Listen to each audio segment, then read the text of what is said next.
Attention, stations on the network. Our broadcast will begin in 15 minutes from my mark. In 5, 4, 3, 2, 1, mark. That was your 15-minute time check, stations.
Attention, stations on the network. Our broadcast will begin in 10 minutes from my mark. In 5, 4, 3, 2, 1, mark. That was your 10-minute time check, stations.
Attention, stations on the network. Our broadcast will begin in 5 minutes from my mark. In 5, 4, 3, 2, 1, mark. That was your 5-minute time check, stations.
Attention, stations on the network. Our broadcast will begin in 2 minutes from my mark. In 5, 4, 3, 2, 1, mark. That was your 2-minute time check, stations.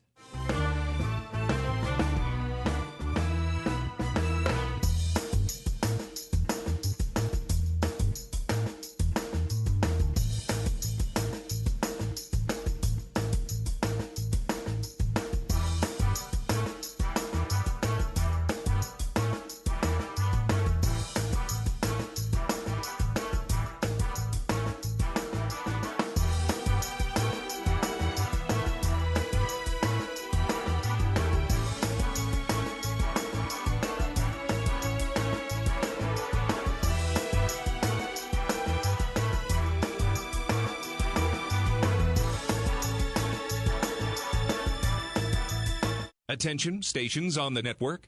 Our broadcast will begin in 1 minute from my mark. In 5, 4, 3, 2, 1, mark. That was your 1-minute time check, stations.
on the Hawkeye Sports Network from Learfield.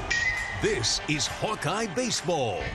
Iowa Hawkeye Baseball is brought to you by Bud Light, proud sponsor of Hawkeye Athletics. Easy to drink, easy to enjoy. Hy-Vee, where there's a helpful smile in every aisle. Iowa Corn. You might think Iowa just grows corn, but the truth is, corn grows Iowa. Brought to you by Iowa's corn farmers of the Iowa Corn Growers Association and the Iowa Corn Promotion Board.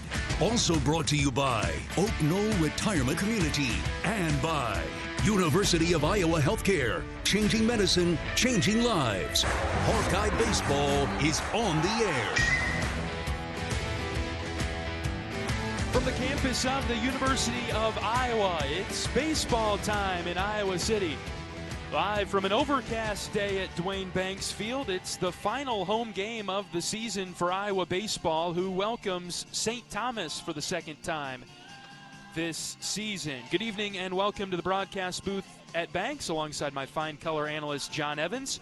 I'm John Leo. Our producer today is Jacob Scott, filling in for Michael. Michael's under the weather, couldn't make it today. Jacob is filling in. Thank you very much, Jacob, for being along with us and helping us out today. Man, how the season has flown by. Iowa wrapping up its home slate today, playing its 24th and final game at Banks. Overall, the Hawkeyes are 28-18, 12-12 in the Big Ten. Iowa's been a pretty good team at home this season at 15-8.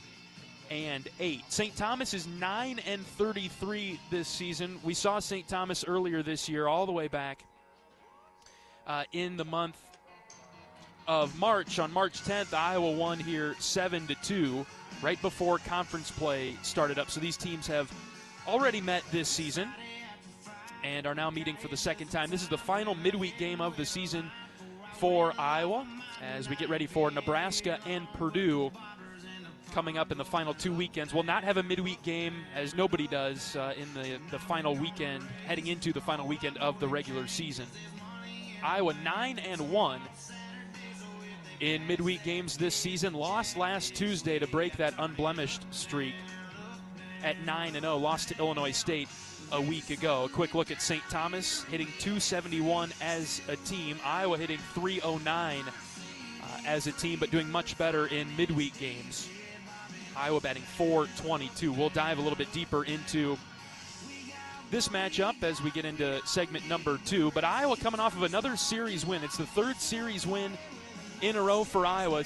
That streak started back on April 17th. Iowa took 2 of 3 from Maryland, then went on the road and swept Indiana in Bloomington. Big series sweep for Iowa a couple of weekends ago, and then took 2 of 3 most recently from Illinois. Unfortunately lost the game on Senior Day on Sunday by a score of 6-2. We have a few highlights to play from that one. Jackson Frost in the box. He hits one high and deep to left center field. Outfielders are on the run, and it is off the top of the wall. Coming back into the field of play, Frost is digging for 3. It's a leadoff triple for Jackson. Another 1-2 pitch to Ziegler. Long pause by Flynn, and he kicks and fires. Jay-Z hits one in the air to right. Jennings drifting back, and he makes the catch at the front of the track. Frost will come down to the line and score. Sac fly for Jalen Ziegler. Iowa on the board in the third. It's 4-1 Illini. Moore's back in the count, the 3-2. Popped him up.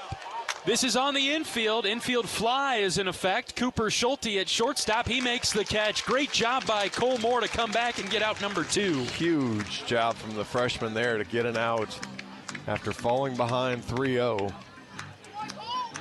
Gets the important second out of the inning. Now you're not out of the woods yet, but you're a step closer. And Joe kicks and fires.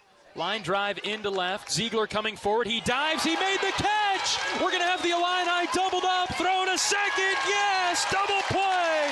What a defensive effort by Jay-Z. Had to have it, and he got it. At home, the 2-2. Frost hits in the air, deep to right. Jennings going back. He's at the track. He's at the wall. It's gone. Frost with a solo shot to right. Iowa halves the deficit now, 4-2.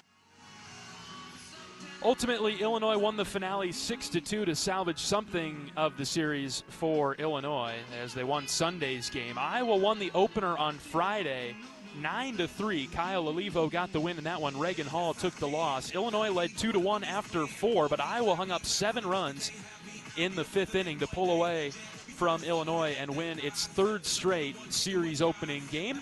Won the series on Saturday with a 6-5 winner over the Illini. Maddox Freeze picked up his 4th win of the season, throwing 6 innings, giving up 3 unearned runs and striking out 3. Jaron Bleeker and Joe Husak came in after that to hold off Illinois, who tried to come back late with a couple runs in the 8th, but Husak getting the save with a 1-2-3 ninth, and that did it for Illinois.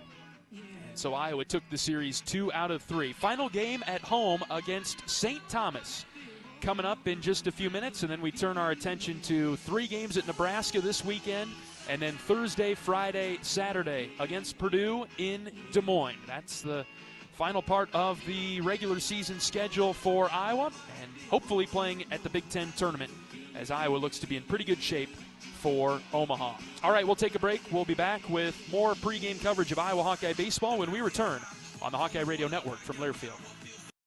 At Mid-American Energy, our 1.6 million customers depend on our energy 24/7. That's why we work 24/7 to deliver the safe, reliable energy you need. To keep our 99.9% reliability record, we're enhancing our technology, improving resiliency, and investing in critical infrastructure. We're generating power from all available resources to cover any increases in demand. And we're innovating to ensure you always have the energy you need. Mid-American Energy, obsessively, relentlessly at your service. If you love great Hawkeye stories, don't miss the Fight for Iowa podcast with Gary Dolphin. Each week, Dolph brings you in-depth conversations with the athletes, coaches, and community members who define the Hawkeye spirit. From big moments to personal journeys, it's the stories that make Iowa special. Catch new episodes every week. Search Fight for Iowa wherever you get your podcasts.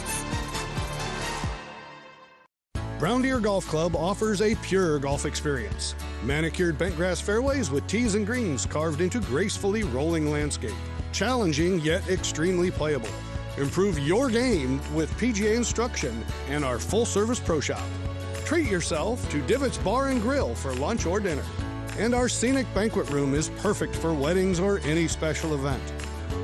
Brown Deer Golf Club, a stunning country club setting at affordable public rates.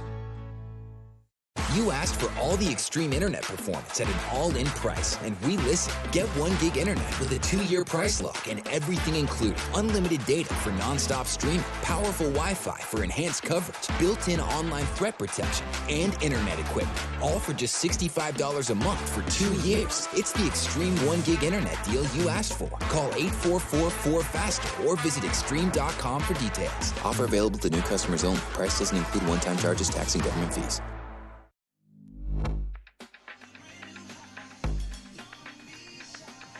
John Evans and John Leo with you from the broadcast booth at Dwayne Banks Field in Iowa City, wrapping up the home slate today with the Tommies in town. These teams met back on March 10th, played a pretty quick game, just under 3 hours, 2 hours and 53 minutes. Iowa won it 7-2, had 13 hits in that one, and held St. Thomas to just 2 hits in the 7-2 winner. The game was 1-0 through 4 innings. Iowa added 2 runs in the 5th and the 6th before St. Thomas got their 2 in the 7th. Iowa added on another pair in the bottom of the 8th and cruised to a somewhat comfortable win over St. Thomas back on March 10th. And so we'll wrap up our home part of the season with the Tommies again today, and then get ready for Nebraska and Purdue. This is also the last game before stadium renovations here at Dwayne Banks Field. New press box for us up here. I know John and I are really excited about that. There's just not much I'll miss about this press box. We'll put it that way, I guess. The intimate, tight quarters? Yes. We both like our space, John. Yeah, exactly. It's not even an elbow room. I'm not sure I like people that much. So I like a little extra breathing room. For the fans, it'll be great because we'll have more stadium seating, and it'll be much better than what it is now. This has served as a good home, but certainly time for a renovation. Yeah, just just because you want to make it better doesn't mean the old was bad. It just gives you a good opportunity to improve it. Now, maybe the press box was bad, but the stadium itself. And if we get a couple more bathrooms so that outside, so that the fan experience improves, that's just a complete win. Boy, the season has really flown by, John. Already the last home game of the year, game number 24 at home here at Banks. Oh, Cinco de Mayo, May 5th. I mean, just to think of how fast the entire year's gone. And then, you got rolling back in, Arizona and Valentine's Day weekend, the middle of February. And here we are now, early May, approaching middle of May. And Iowa's got a little bit more business to take care of to make sure they get to Omaha and then give themselves maybe – there's still an outside chance of playing some more baseball after that. What do you want to see from Iowa today, John? You kind of hit it on the head. The two hits, relatively efficient. I want to see there's a couple arms that are getting their opportunity to maybe show a little bit more on the weekend, and so it comes here by dominating a St. Thomas team that maybe isn't quite as good as the ones we've seen in the past, and then some of the other guys that want to get into that weekend mix and look. They need to come here, and they need to show they're worthy of it. And because for Iowa to do something, it probably means Iowa's made a little bit of noise. Certainly by winning either the Sunday game of a couple of really important series coming up, or because of the way the Big Ten tournament is structured, they're going to have to win a lot of games in the Big Ten tournament to get through there. And so Coach Heller mentioned it in one of his talks with you this weekend. There's going to have to be some guys that are going to do some things that they haven't done all year long if Iowa's going to continue the season past Omaha. Well, it's been interesting. We were talking about the Big Ten tournament setup, what's upcoming, and it really sets up like a double midweek and then a sweep on the weekend. And we're familiar with those, although the pitching would be quite different in this setup. The problem with your double midweek is it's probably going to be Kyle Olivo on Tuesday, or Tyler, whomever, and then Maddox will be on Wednesday, and so he's not available for your typical Saturday start. So that part would be different, and again, that's where guys like Justin Hackett, who maybe hasn't had the year he wanted, but will get an opportunity, and there's several other of those guys that'll get a chance to get the ball if Iowa keeps playing games. Offensively, we'll get to the starting lineup a little bit closer to first pitch today, but some changes here for Iowa. As we know, Carter Geffrey done for the year.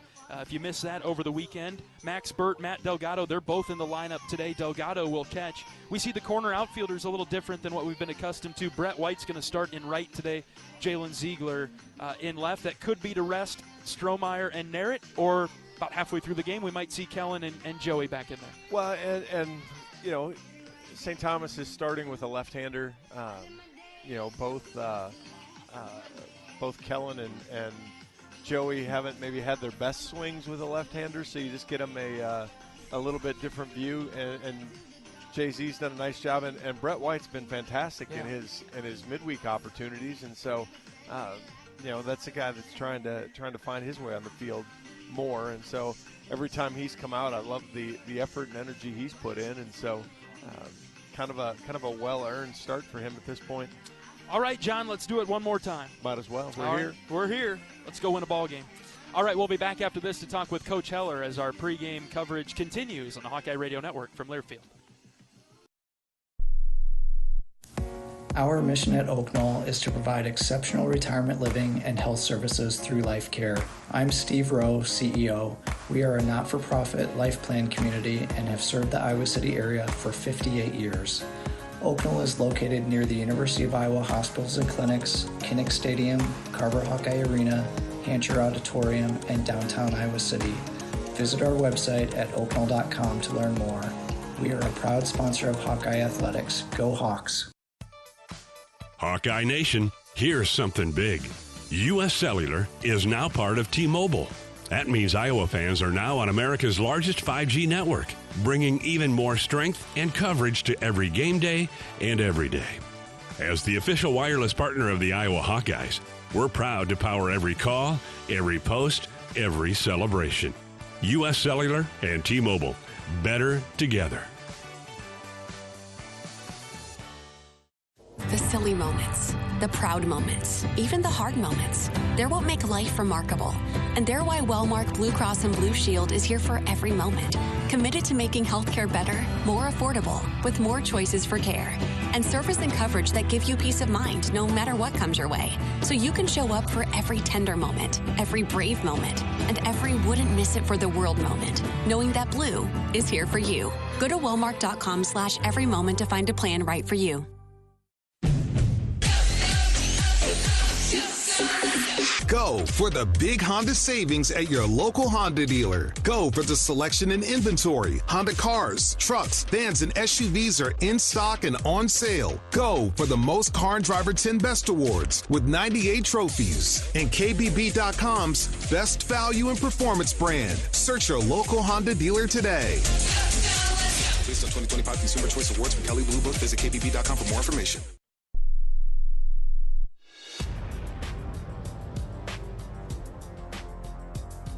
Welcome back to pregame coverage of Iowa Hawkeye baseball. Final game at home at Duane Banks this season. We're joined by head coach of the Hawkeyes, Rick Heller. Coach, as we get ready for St. Thomas, just a reflection on that Illinois series this past weekend. It was a great weekend for us and a great crowd each day. It was fantastic and disappointing. It's always disappointing Sunday when you lose. So in 39 years, I've not figured out how to make that feel good when you lose on Sunday, but even after you've won the series. So if you figure that out, let me know, because I have not figured that out yet. But overall, win a series, especially after where we were at, and now to put, Maryland, Indiana, and now Illinois right in a row, that's great heading into the final two series. With Nebraska and Purdue, both going to be big challenges and good teams, and hopefully we can keep finding ways to win. John and I were wondering on Sunday if it was more of the fact that Illinois just played pretty well that day, especially their pitcher. Is that, after your reflection, is that what you came across to? Yes. I mean, at the time, you always think we could have did this, we could have did that. Why didn't we adjust? Why didn't we do that? But at the end of the day, Illinois played really well. And Flynn, their pitcher, he pitched game of his career. He's only a freshman, and you can see, he's good stuff, and he's a guy to be reckoned with down the road. And look more like a Friday guy instead of a Sunday guy. Well, yeah, he has that kind of stuff, but as we talked before the game, he usually gives you something. Hits a guy, walks a guy. Just enough, because you needed to get him in the stretch. We didn't get him in the stretch. He was only in the stretch, twice, three times the whole game. He faced the minimum for 3 innings. We went, 1, 2, 3, 5 innings. Jackson Frost was the only one that had a hit. If it wasn't for Jackson, we wouldn't have scored, Jackson, which was, by the way, great to see Jackson swinging it off a good arm like that. But he did exactly what he needed to do on that day.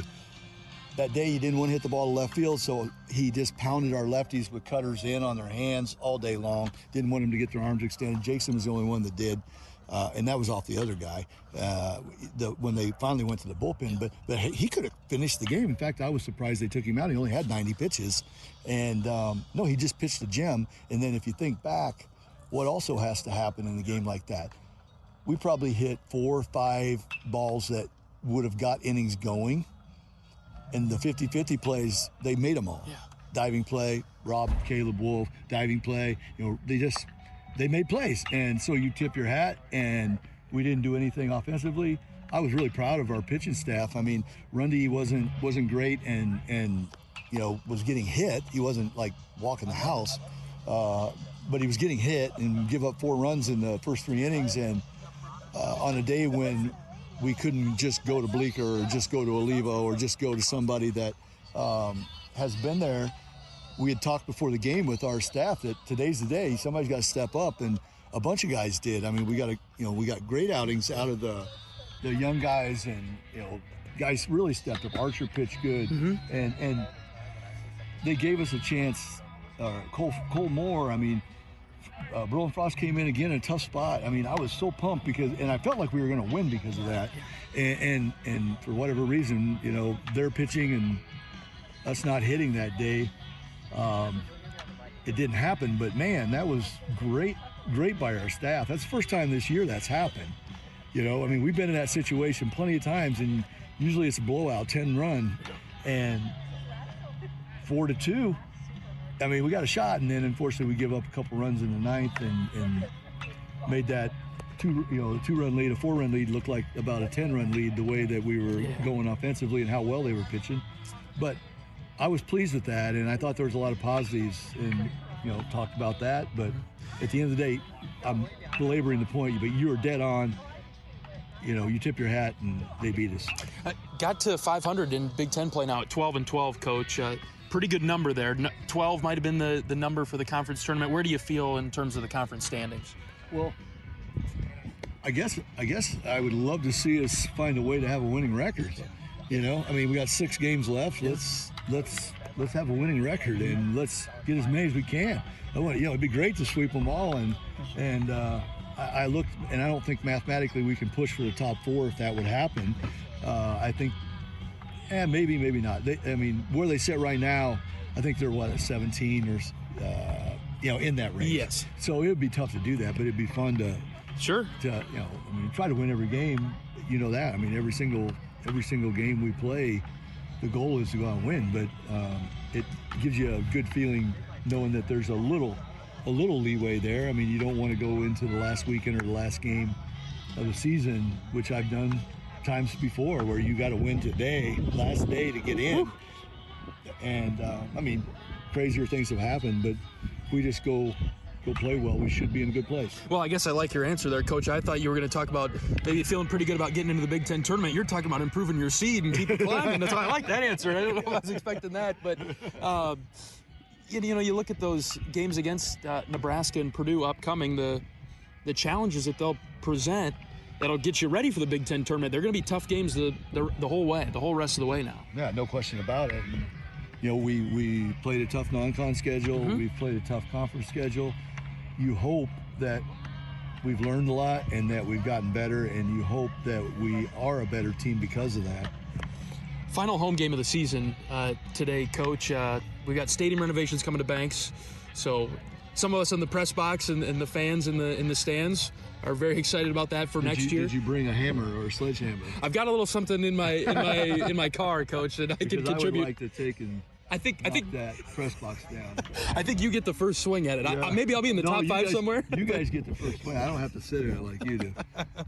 Well, as we wrap things up here at home, just a word about the environment, the crowd that we've had, the season that we've had to this point. Like I said, anytime that we get a nice day, we have a great crowd, and it was overflow on Saturday and Sunday. And I was really happy, and I appreciate all the fans coming out for our seniors and our senior day. It wasn't a happy day like we had hoped, but some guys there that have had great careers as Hawkeyes, and I appreciate the fans coming out and showing the support for them. And just the fans this weekend were tremendous, and we didn't give them anything to get fired up about too much on Sunday to help us out, but I thought they really played a role on Saturday in that tight game that we won. And but I hate the fact that we're not playing at this field the last 3 games, just because it is our home field, and we play well here, and we've won a lot of games here. Well, I think over 70% of the games the last 13 years. But going to Des Moines is always a blast too, and it's fun to play at the iCubs Park, and I'm excited about that. Those guys do such a great job over there, and the fans in the middle part, western part, northwest part, we get a lot of fans that don't see us play here because of the drive that'll come down and spend a few days and watch us play, and it's just been a lot of fun. And now with Purdue having the year they're having, Coach Goff has done a really good job with their program, and they've been super competitive since he took over.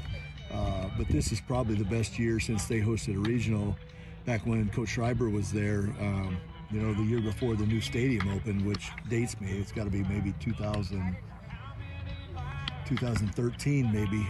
But I'd say it's probably the best team they've had since then. And so it's going to be a tough game, and which is great. It'll get us all, hopefully it'll help both of us in the conference tournament. And I guess the point that I'm leading to is that us, Nebraska, Purdue, we're all going to be playing meaningful baseball down the stretch. It'll look different for all of us probably. We all probably have different intentions, but meaningful baseball down the stretch, and I think that's where a process-driven team like yours can thrive. Yeah, it can. But no distractions, right? No. But you know from watching us and being with us, you're part of the team, that we're the type of team that we can probably beat anybody, but we can also lose to anybody. We have to play well. And sometimes when you play well against good teams, if they play well, you can still lose those games. And that's just the way baseball, that's the way any sport is, And but our job is to just be the best version of ourselves. And hopefully we can be in a good mindset, and it'll be a big Nebraska crowd that our guys are going to have to be faced with. First time this year they're going to be in an environment where they have those kind of crowd. And it'll be interesting to see if we've grown since those games early when we played down in Texas and out in Arizona. So we'll see. Before we let you go, Coach, just a note about the St. Thomas game tonight. What would you like to see from your team in the final midweek? Well, the midweek games have been really, really good for us. This year I was just really disappointed in how the game went last Tuesday. We had just made a pretty good run, and RPI had got into the 60s, and where you could start thinking we get hot here, you can get in the regional maybe, and then we go out and lay an egg and didn't play our best, and they did play well, so they beat us as well. I don't have any problem with that. They did play really well, but we were not our best, and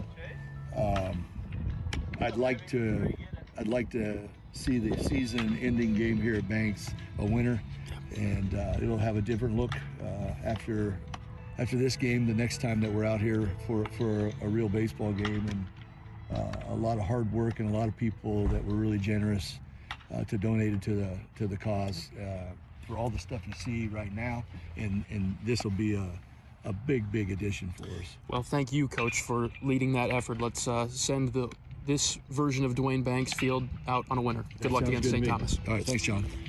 Head coach of the Hawkeyes, Rick Heller, on our pregame show from Dwayne Banks Field in Iowa City. It's Iowa and St. Thomas, the final home game of the season for Iowa in Iowa City. Final midweek before we get ready for games against Nebraska and Purdue. You heard it from Coach Heller right there. Stadium renovations coming beginning after today's game.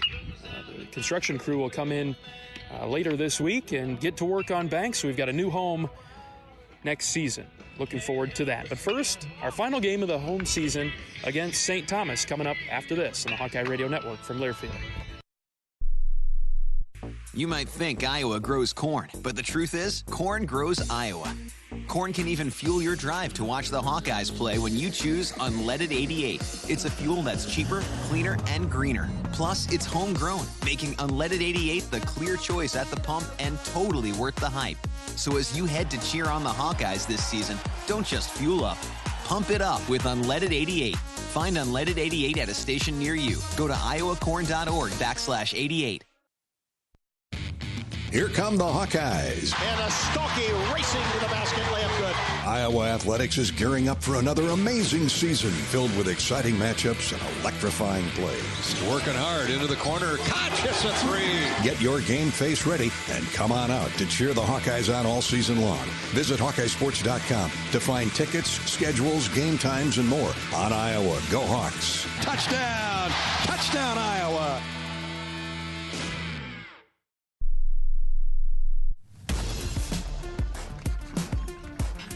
Welcome back to Dwayne Banks Field in Iowa City. Iowa getting set to host St. Thomas in its final home game of the regular season. We'll wrap things up at Nebraska this weekend and then in Des Moines against Purdue. Iowa and St. Thomas meeting for the second time this season. The Hawkeyes already beat St. Thomas back on March 10th by a score of 7-2. All right, John Evans, here we go. Last one, last home game. Let's finish it on a good note. Yeah, it's last time we get the warm-up hype video there. I like that. Guys are watching it, getting ready to go. pretty good crowd for a Tuesday so far. The weather's been better than maybe what we originally anticipated, so let's have a good time. I brought a coat today. I don't know that I'll have to put it on until the later third of the game. Well, that's good. Let's plan on that. All right, we'll take our final break. We'll be back with starting lineups and first pitch when we return on the Hawkeye Radio Network from Learfield.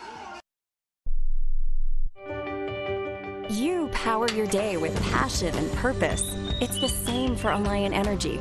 We're modernizing the grid, blending new, renewable, and traditional energy sources to meet growing demand safely and reliably. We're rising to the challenge to meet your energy needs today and for generations to come. Visit AlliantEnergy.com/poweringbeyond to learn more. You're a Hawkeye. You named your dog Kinnick and your cat Herky. Your morning alarm is back in black. Yep, you're a Hawkeye. And now it pays to be a Hawkeye with a Hawkeye account from Community Choice Credit Union. Low fees and great perks, plus Iowa exclusives like your choice of a Hawkeye-powered Visa debit card, Iowa merchandise, and exclusive giveaways. You've spent more time at Finkbine than you have at your office, so we know you're a Hawkeye. Now make it pay with a Hawkeye account from Community Choice. Learn more at HawkeyeAccount.com.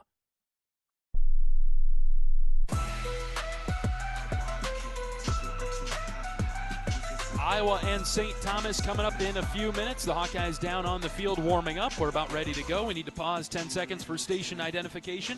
10-second station ID. This is Iowa Hawkeye Baseball.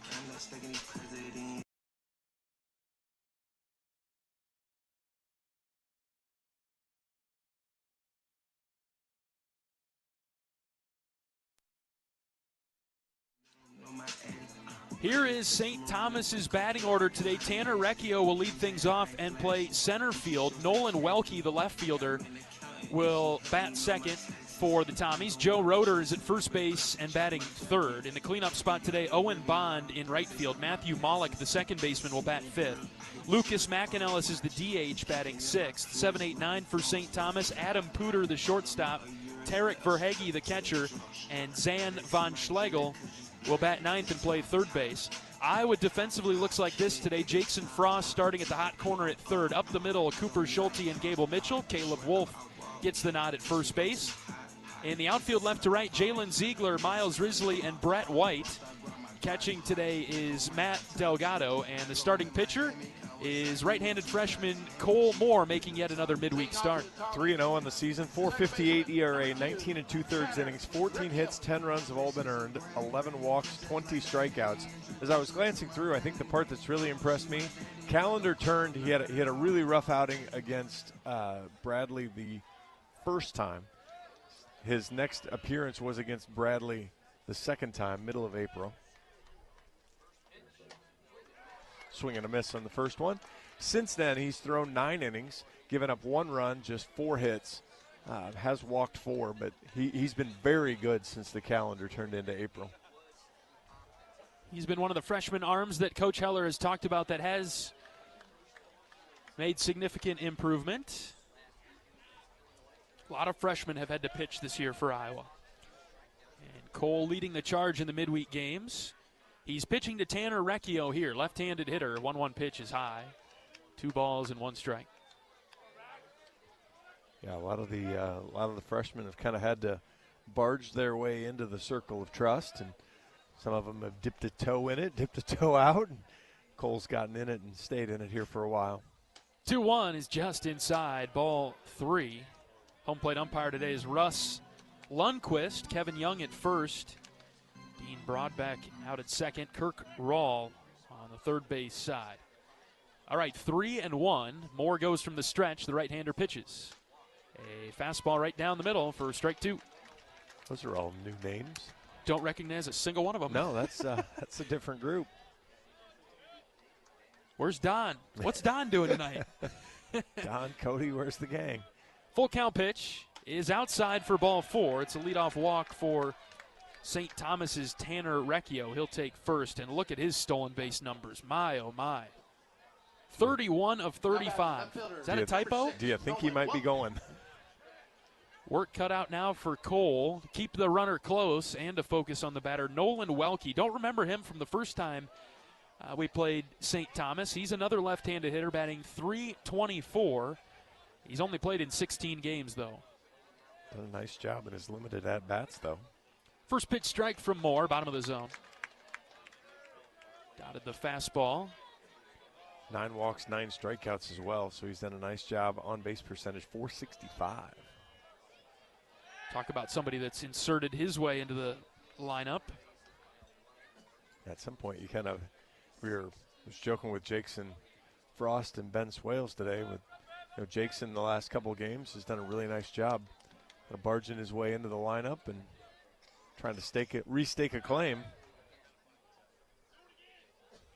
Moore has thrown a couple of fastballs over to first base to keep Recchio around. It'll be 5 straight lefties into the box for St. Thomas to start this game tonight. No balls in the strike. Moore pitches. This is fouled back off of the mask of Delgado. A little bit of a delayed steal there by Recchio. He might have been going on contact. He's just so fast. I don't know. That was kind of what I was thinking too. I glanced up and I think he just, when he saw his partner swinging, I think he just got moving. Cole's in a good spot here on Welke at 0-2. Wind blowing out today to right, but it's a light breeze. Nothing too significant. 0-2 pitch from Moore. Swing and a miss. High fastball got him for out number 1.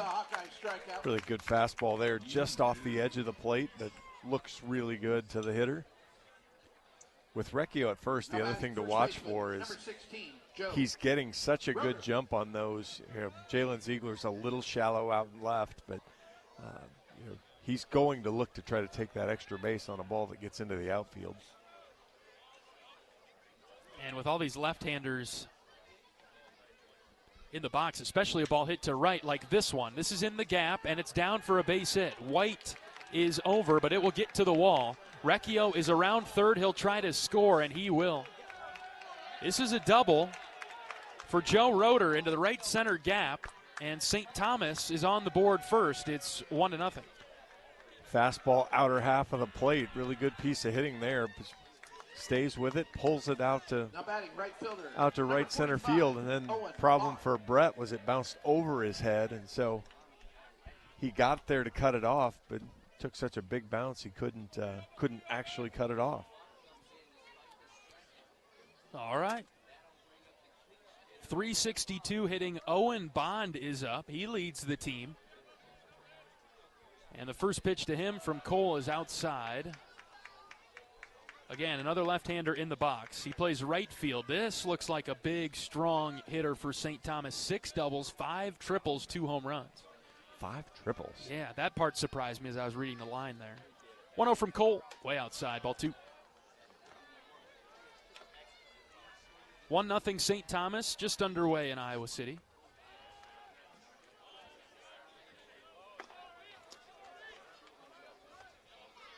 Bond with a narrow stance all the way deep back in the batter's box. There's a changeup for a strike. 2-1. Runner at second and 1 out. Good job from Cole to trust his secondary stuff there on 2-0. Didn't just lay the meatball across the middle. Moore checking the runner at second. Now the 2-1 outside with the fastball. It's 3-1. I don't know whether that was the cutter or what that was, or if he just kind of lost grip on it. Only 89 on the release speed. Cole's usually in the low 90s. 3-1 pitch is high for ball 4. Couple walks in the inning now. Well, the first one hurt. Hopefully he can make the second one not hurt. Second baseman, number 7. I suppose it sets up for a double play if Iowa can get a ground ball here. Matthew Maulik is up now, batting .281 from the left side. Coach Obermueller is going to go out and have a chat with his freshman. This is a slower walk from Coach Obermueller, taking his time on the way out there. First and second for St. Thomas, and 1 out. The Tommies with an early lead. Didn't have Max Burt to send out there with the full slow walk. Right. And as I mentioned the open, and maybe I jinxed him, but Cole has been really good. So deal with a little bit of adversity here. Get out of your inning.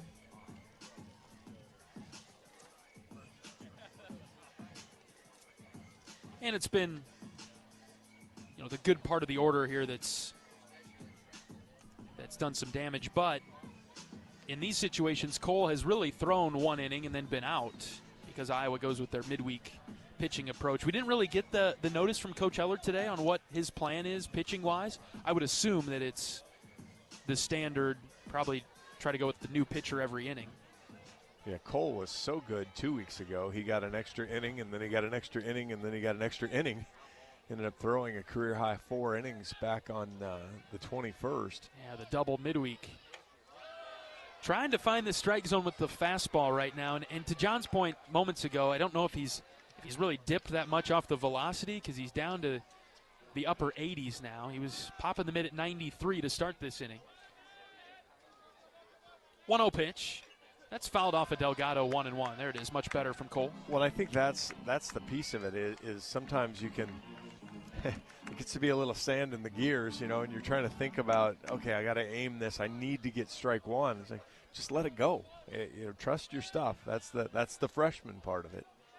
Count even at 1. Runners at first and second. The pitch inside, good. Stopped by Delgado. Dropped down to his knees and backhanded it right off the toes of Malik. 2-1. That was an outstanding scoop from Delgado.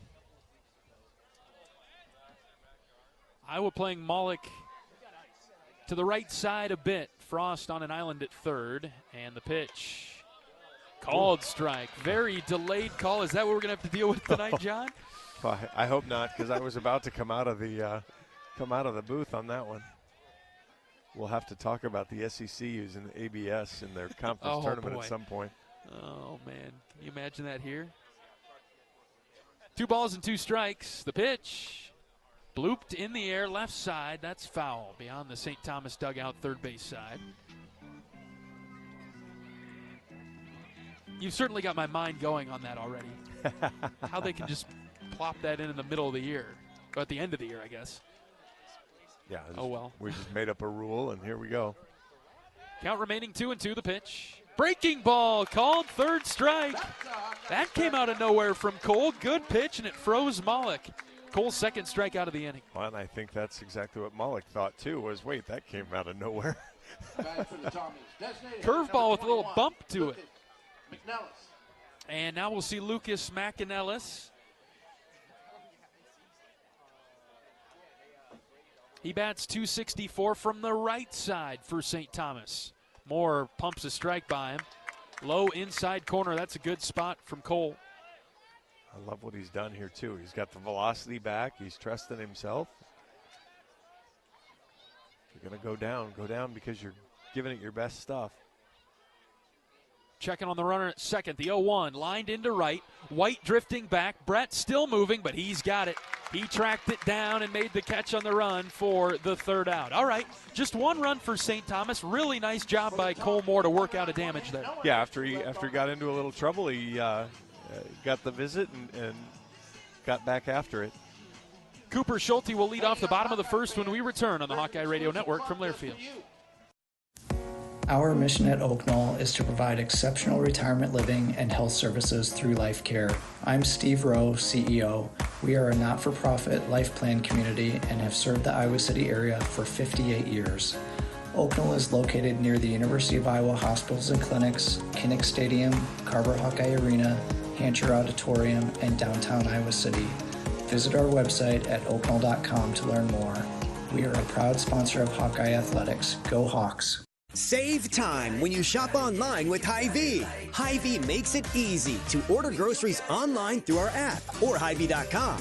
Pickup is always free. And if you have a Perks Plus membership, you get free delivery and free express pickup. Shop online with Hy-Vee and you can create and save grocery lists, shop the sales, and get fuel savers. Talk about convenience. Order groceries online today. Check out Hy-Vee.com or download the Hy-Vee app.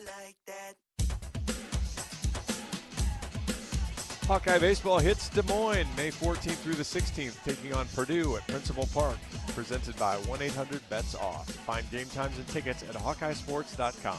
If you need help with sports betting, call 1-800-BETS-OFF or visit yourlifeiowa.org. No judgment, just help.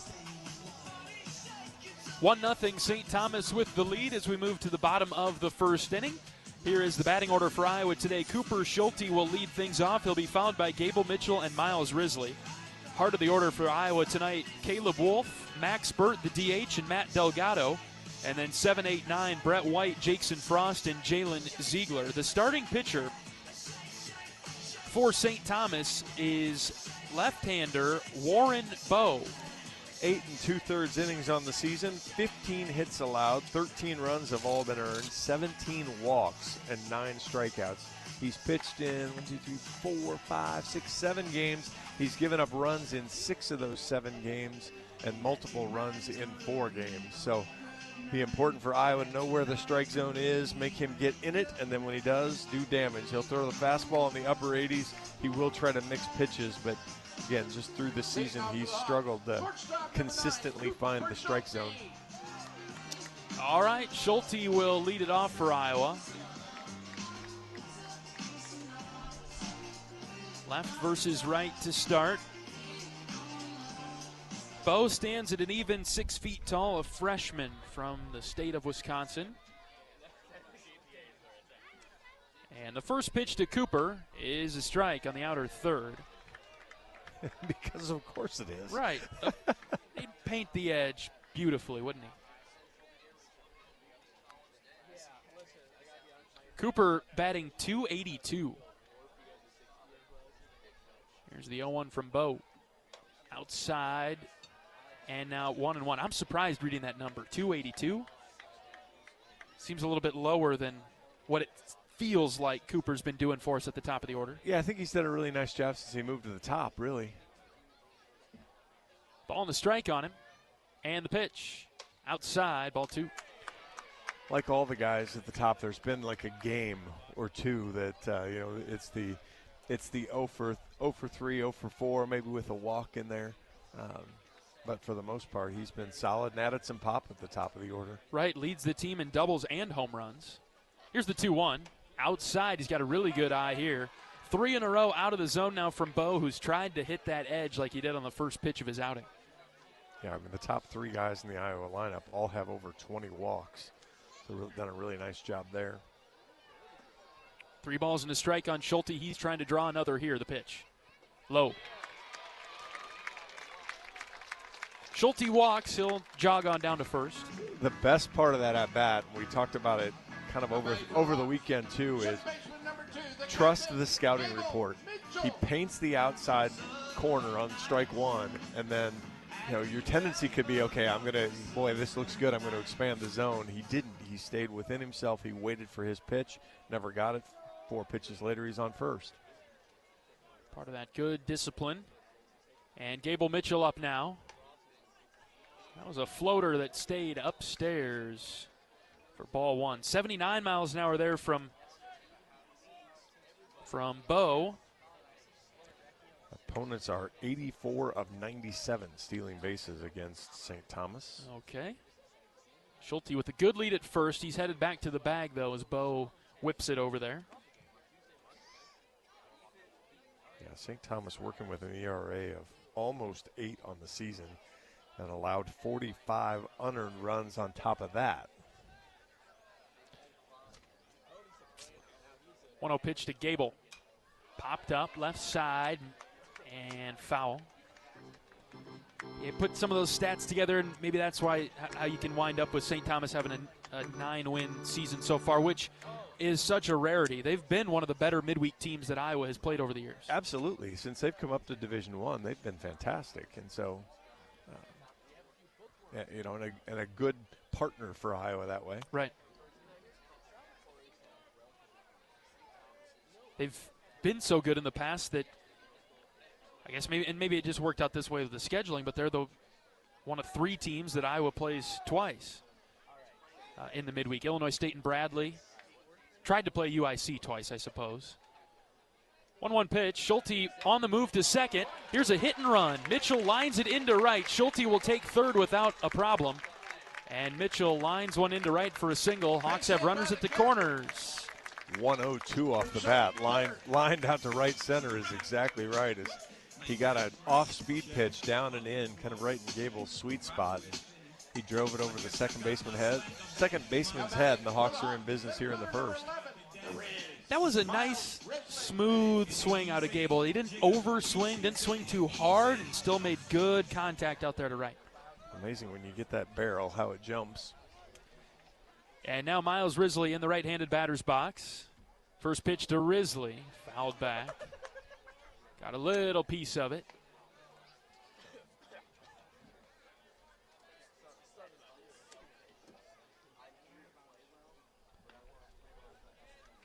Risley, the center fielder, senior, batting .298. And here's the 0-1, way outside, evening things up at 1.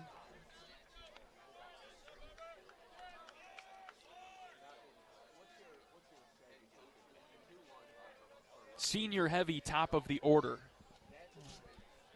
Sadly saying goodbye to Schulte, Mitchell, Risley, and Wolf, who's in the on-deck circle. 1-1 pitch. Miles hits in the air to center.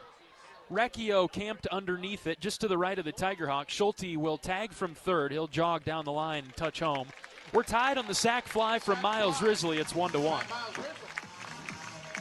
Good contact there, but obviously hit it out to the larger part of the ballpark, but a productive out. See now what the Hawks start doing with a runner on first and 1 out and a good Batman at the plate. Gable's keeping a real close eye on Bo on the mound, obviously being the left-hander. Bo's done a nice job because Gable has been going back to the bag on a couple of deliveries from the St. Thomas pitcher. We'll see if Gable has him figured out. Wolf with a late swing and shoots one foul to the St. Thomas dugout. Yeah, Gable has a giant lead, and he's kind of one-way leading it, where his first inclination is back and then busts off the bag after that. Right fielder Owen Bond playing very deep. No balls and a strike on Wolf, left-handed hitter. Throw over to first. Gable with a good look at that, and he got back to the bag. Wolf batting .360. 12 doubles and 3 home runs, 40 RBIs. Runner at first and 1 out. We're tied at 1 in the first. Good move over to first base. Gable was leaning. He got back. Yeah, how about Wolfie and Gable lead the team in RBIs? Wouldn't have guessed that, last year? No, that wouldn't have been I'd have probably run through a couple guys before I got there, but it makes sense in the aspect of they get a ton of at-bats. There goes Gable, and Wolf punches one into left center field. It's down for a base hit. Mitchell around second. He's headed for third. Coach Pearson gives him the stop sign there. And Iowa will have runners at the corners again. 2 for 2 on the hit and runs this inning. Yeah, well done there. And sometimes it helps when we saw Wolfie try to have to hit and run one that almost hit him a week or so ago. Yeah. It's much easier to hit and run an 87-mile-an-hour fastball in the middle of the plate. So good for Wolfie then to do damage with it.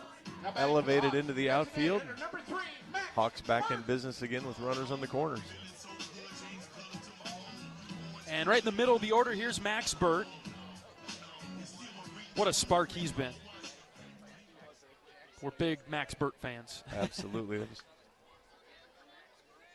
Wolf at first, Mitchell at third, and a pitch high and out.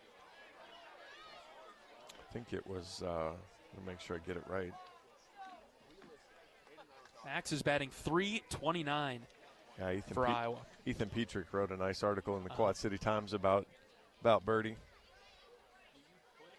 1-0 pitch. Outside, good snag by the catcher, Verhage. That saved a run. That was headed towards the backstop.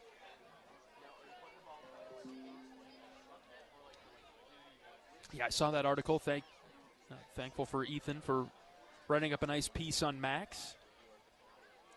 We'll get some good coverage over in Des Moines in a couple of weeks. Well, Max was probably set to get some playing time, and then, in the attack on the Hawkeye catchers that happened, not last year, year before. 2 years ago, yeah. 2 years ago. 3-0 outside. 4-pitch walk to Burt. They'll be loaded up for Matt Delgado. You know, and Max was one of those catchers that that was viciously attacked by that that virus. The catcher's only injury bug. Yeah, the catcher's only injury bug, and so you know it was kind of a road back, and now fully healthy and able to take advantage of that. And so now he's a redshirt sophomore, but he's kind of he's one of the old guys. He kind of knows knows his way around, knows what he's doing, and been a good leader in the clubhouse and a calming influence on the young pitching staff. Iowa threatening in the bottom of the first. The bases are loaded for Matt Delgado. Right-handed hitter batting .276. 2 doubles for Delgado, 2 home runs. He also has a triple. First pitch from Bo. Right down the middle for a strike. Reasonable take, I guess, for Delgado after Bo had missed on 4 in a row. Had a productive weekend. A couple of had a big hit on Saturday.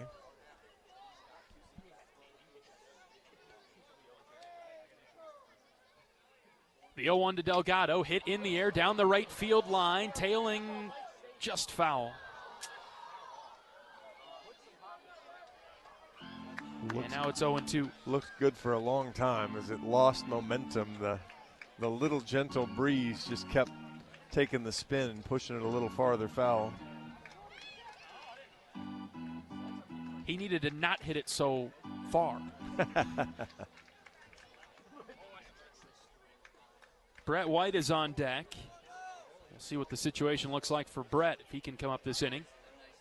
Bases loaded and 1 out for Delgado. The 0-2 pitch. Inside, close. 1-2. Might have been the most that Bo had. That was 89 there. It was a good pitch. That was a risky take there by Matt. But he's a catcher. He knows the zone. Exactly.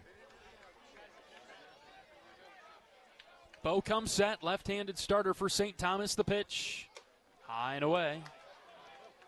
Tailed outside. Now it's 2-2. Delgado working the count back to even. That was a Reagan Hall on Friday night that threw that cutter to the back foot of several Iowa hitters that was really good.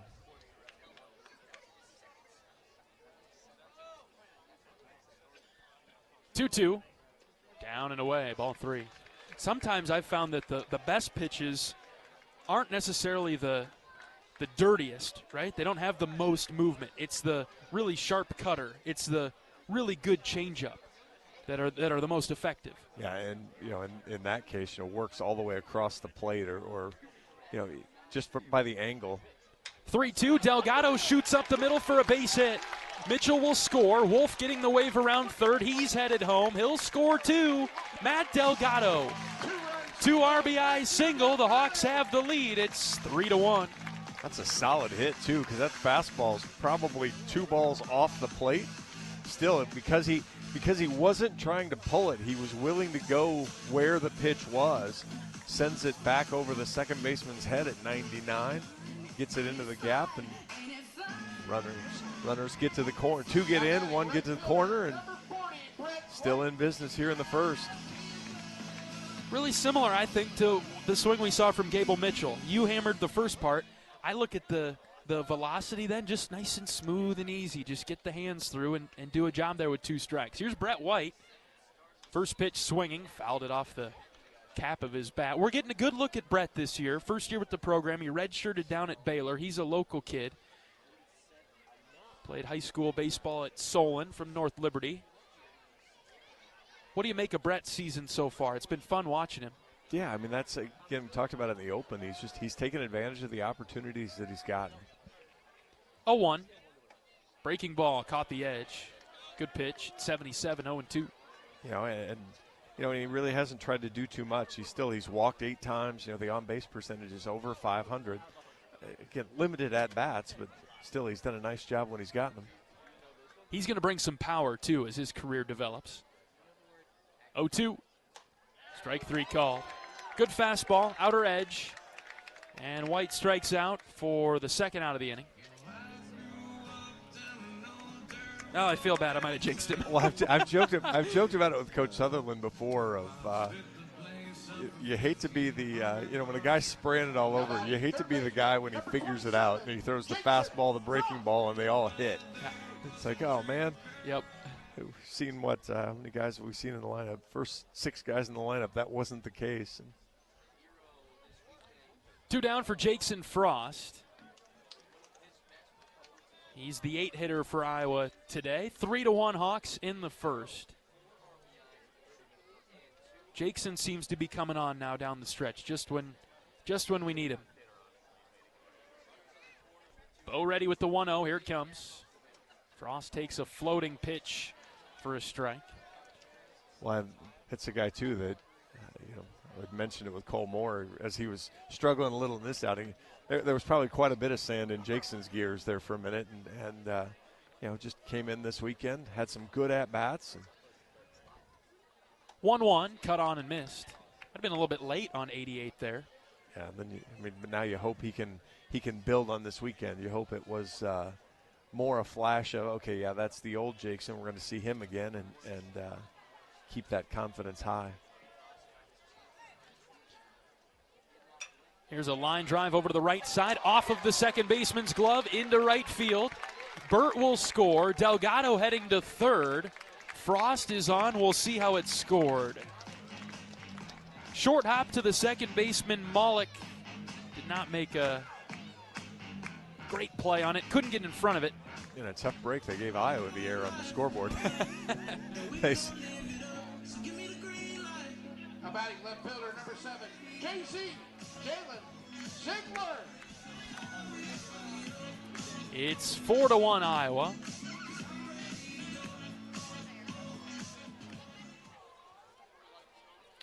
And Iowa has batted all the way through now with Jalen Ziegler up. First pitch, outside. 2 outs in the inning. And 4-1 Iowa. Scored as an error at second base. Bummer. Ziegler, the right-handed hitter. Got the wheels spinning there. Did he hold up? He did. Did not commit. Now it's 2-0. St. Thomas with a right-hander going in the bullpen. They'd much rather get through this inning without having to use a new arm. Yeah, I think he was warming up for the second inning, but it's been a little struggle here. First time I had to peek down there. Good crowd on hand tonight. It appears as though some youth from Muscatine are in town. Those are sharp uniforms, John. Yeah, that's took me a minute to see what the purple was on the front. But 2-0 to Ziegler's way outside, ball 3. Yep, black tops, purple numbers, gold trim. They kind of look like my Olwine Huskies. We didn't have black uniforms. We had purple and gold, and then we alternated. At home, we were gold and purple. Yeah, nobody had the alternate uniforms back in the day, even back in your day. That's right. That's right. Back in my day, we had to wear even numbers at home and odd numbers on the road. So. You didn't have the reversible jersey? Did you have those? Oh, practice jerseys, yeah. The pennies and stuff. Ziegler walks on 4 pitches. We're back to the top of the order. 4-1 Iowa, and Schulte will come up. Bases are loaded for him and 2 outs.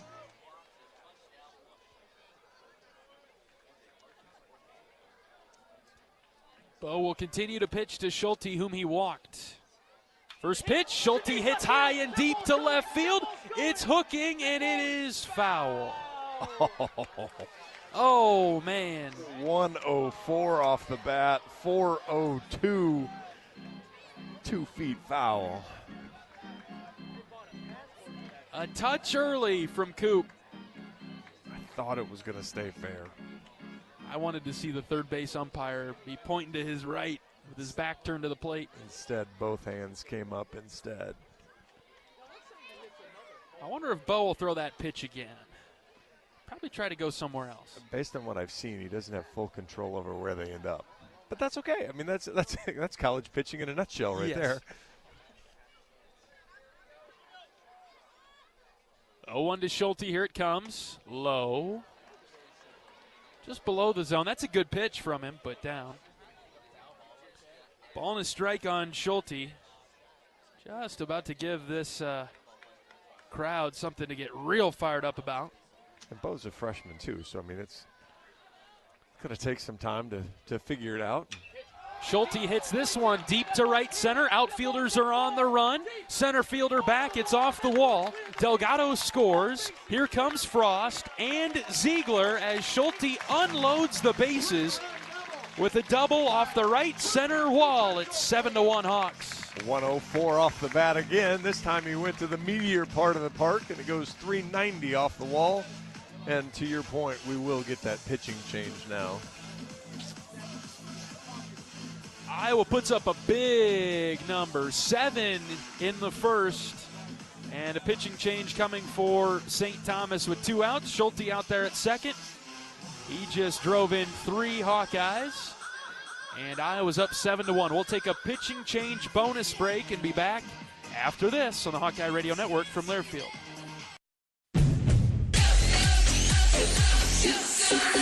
Go for the big Honda savings at your local Honda dealer. Go for the selection and inventory. Honda cars, trucks, vans, and SUVs are in stock and on sale. Go for the most Car and Driver 10 Best Awards with 98 trophies. And KBB.com's Best Value and Performance brand. Search your local Honda dealer today. Based on 2025 Consumer Choice Awards from Kelley Blue Book, visit KBB.com for more information. Despite the unshakable Iowa-Corn Cy-Hawk rivalry, there is one thing Iowa State and University of Iowa fans can both agree on: getting hyped for Unleaded 88. It's cleaner burning and better for your engine, and it's cheaper than other fuel options, making Unleaded 88 the clear fuel choice. If Iowa Corn Cy-Hawk rivals can agree on it, you know it's worth the hype. So pump it up with Unleaded 88, grown by Iowa corn farmers.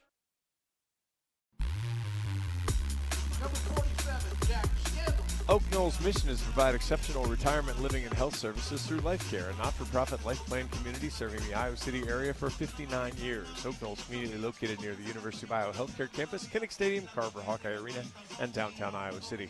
A proud sponsor of Hawkeye Athletics. Visit oakknoll.com to learn more. St. Thomas goes to the bullpen in the first inning. They'll turn to Jack Scanlon. Scanlon into the game for the Tommies, a right-handed freshman from Delano, Minnesota. 5 appearances on the year. He's 1-1. 6 innings, 4 hits, 4 runs have all been earned. 6 walks, 5 strikeouts. Opponent's only hitting 190 against him, so he's done a nice job keeping people away from him a little bit there. But again, just the 5 appearances.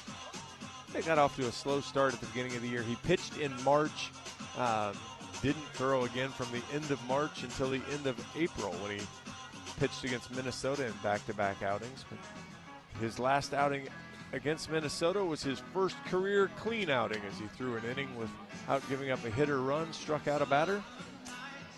So see if he's healthy now and kind of getting on his way. His delivery from the side a bit, I don't know that he doesn't drop down, but he gets out there pretty good. So it comes from the third base side. Yeah, totally different look. Yep. Yeah, 3/4 slot. Fastball will be about the same. It'll be in that upper 80s again. He'll throw a slider and a changeup as well. Mitchell batting for Iowa.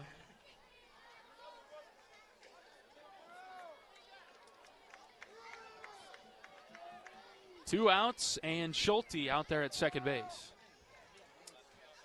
7-1 Iowa, bottom of the first. Scanlon ready.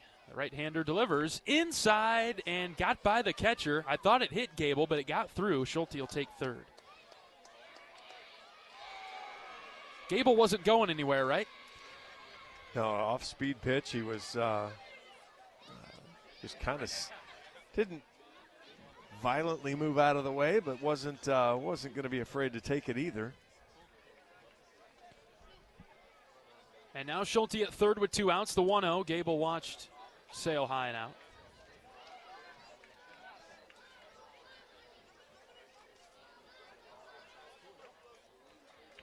Gable singled and scored in the first.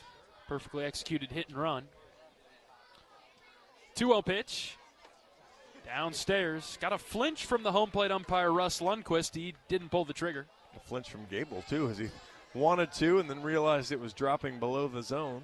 Good take there. Green light? Yeah, I think so. Get a fastball in the middle, hit it.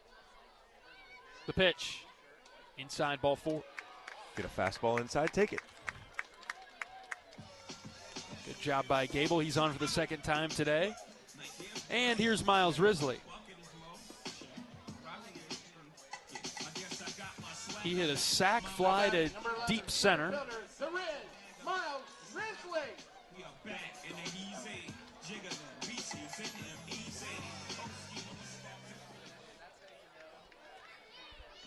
See if Scanlon can find the zone for St. Thomas. Pretty good move to first. Got over. Gable had to hurry back. Well, it was nice. Gable was still walking off the bag, and so caught him kind of going the other direction. 2 outs, runners at the corners. Right versus right. The pitch to Risley. Slider outside. Scanlon, the pitcher, has a purple glove. Am I seeing that right, John? I'm struggling to see it. I'm relying on you. Was that a mistake? Oh, jeez, yeah. I'm sorry. How many years have we done stuff together? I mean, I'm going to go with yes, it's purple. Sure. Let's just be on the same team. Because we're on the radio? Yeah, it's a purple. Of course it is. Hopefully the folks that are watching on Big Ten Plus listening to us aren't going to start tweeting at us going, no, you guys are crazy.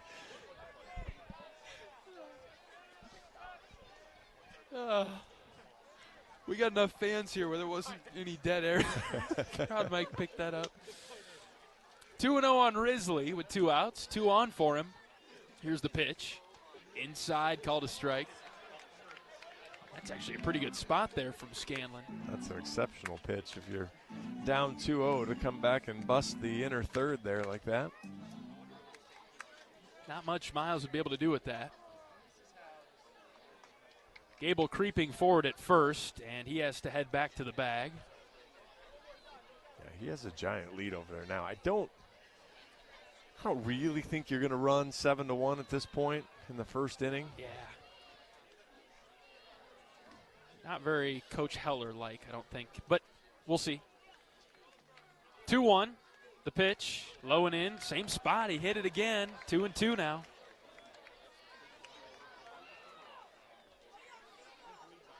Now you might see him on a 2-2 pitch.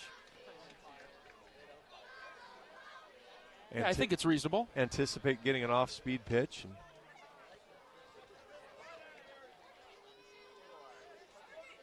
give yourself a chance to, if Riz gets a strike, of course he'll drive it somewhere. 2 balls, 2 strikes, 2 outs. There goes Gable. The pitch is low. Kicked away from the catcher. Over to the left side. Schulte coming down. He will score. A wild pitch by Scanlon. Schulte touches home. It's 8-1. That's a great read and a great jump there from Schulte to come down the line. Ball didn't really get that far away from Verhage.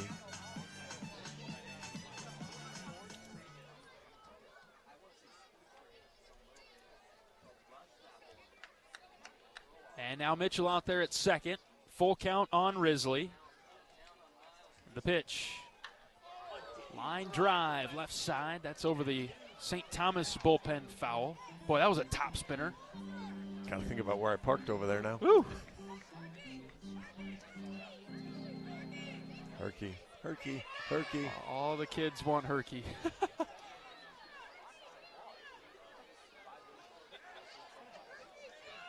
3-2. Risley got a piece, sent it back to the screen.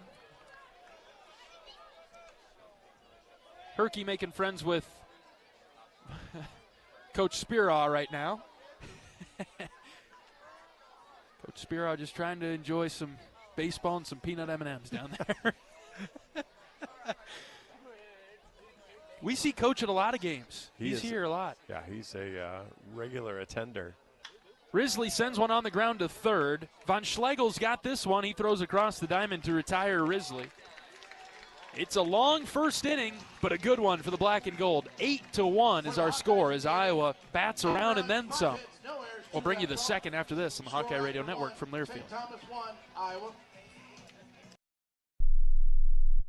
Hey fans, I know you'd do anything for a win on game day and an ice-cold Bud Light. Because whether you're tailgating in the parking lot or parked on the couch, sitting on your lucky stool at the bar, or standing in the fan section all game long, the clean, crisp taste of Bud Light turns a win into a win-win. And there's nothing easier to enjoy than that. Bud Light. Easy to drink, easy to enjoy. Enjoy responsibly. Anheuser-Busch Bud Light Beer, St. Louis, Missouri. If you love great Hawkeye stories, don't miss the Fight for Iowa podcast with Gary Dolphin. Each week, Dolph brings you in-depth conversations with the athletes, coaches, and community members who define the Hawkeye spirit. From big moments to personal journeys, it's the stories that make Iowa special. Catch new episodes every week. Search Fight for Iowa wherever you get your podcasts.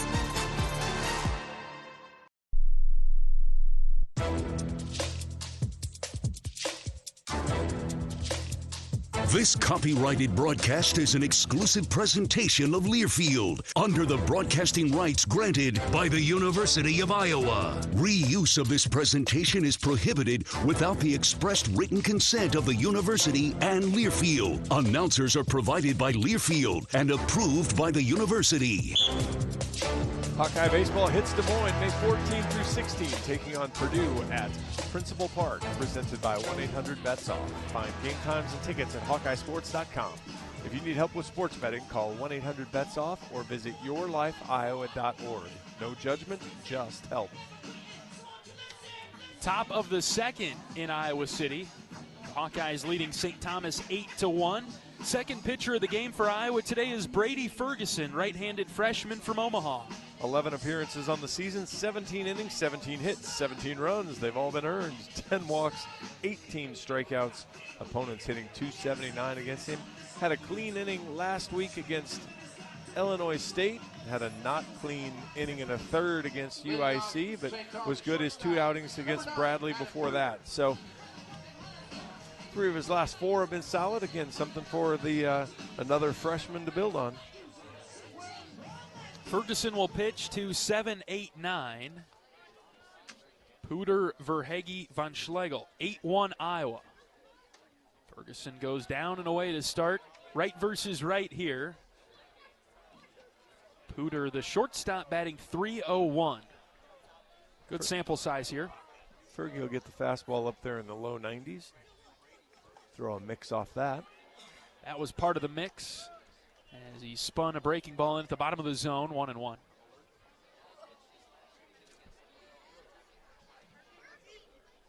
Pooter with a widely open stance. Toe pointed towards third base. Fastball snapped in. Ball 2.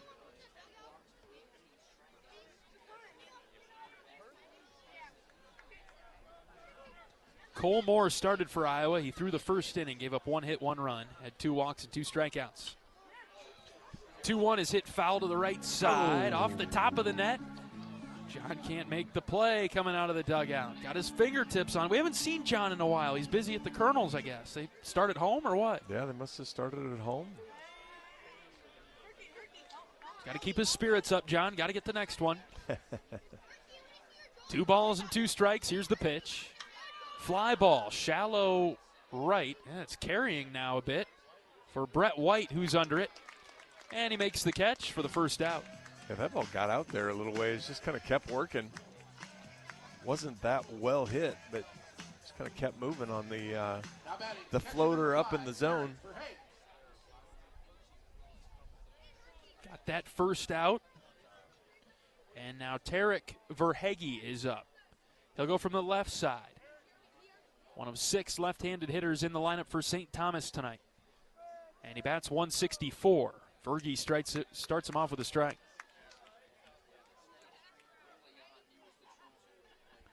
However much they pay Herky, he's getting his money's worth tonight.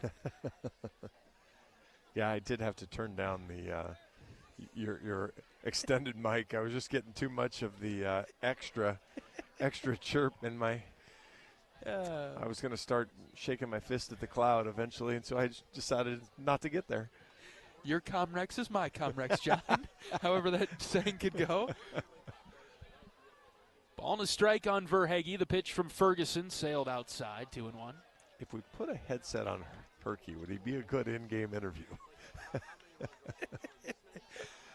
I don't know if we'd get much back from him. I think we'd be in trouble. I don't know that hand gestures would translate. Entertaining the student radio broadcasters now. 2-2. That was 94 from Ferguson.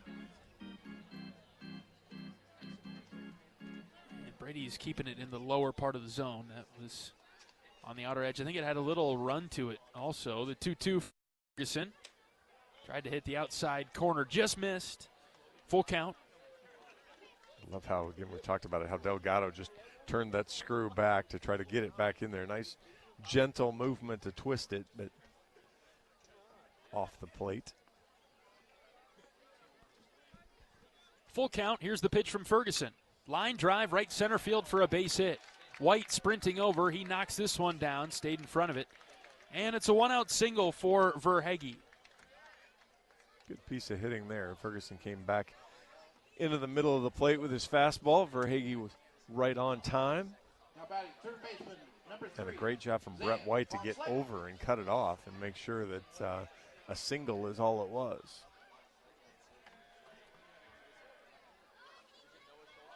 It's a pretty good cut for a guy hitting 164. Right. And decent enough number of at-bats. Now the bottom of the order, this is Von Schlegel. He popped one up right behind Mitchell at second. White coming forward, he makes the catch. Brett had to sprint hard for that one coming forward. And that's out number 2. Brett's been busy in this inning. That was an interesting senior freshman dynamic as Brett kind of let off the gas thinking, okay, my senior infielder is going to get this. And then he realized, no, that's my ball. I'm in control. I don't care what class Gable Mitchell is. I got to go get that. Re-engaged the accelerator and got in there and got it. That's a perfect description there, John. Top of the order for Recchio. Strike one, bottom of the zone. Punctured the corner of the strike zone. Well, you've been driving at times. Your foot kind of slips off the accelerator. That look like what happened to Brett right there. Whoa, yep. Oh, yeah, I got to get back on that. Off speed from Ferguson, sailed outside, 2-1. Approaching the 1 hour mark in this one. We're in the top of the second. Don't you start. Yep. Runner at first with a decent lead, 2 outs. The 1-1 pitch.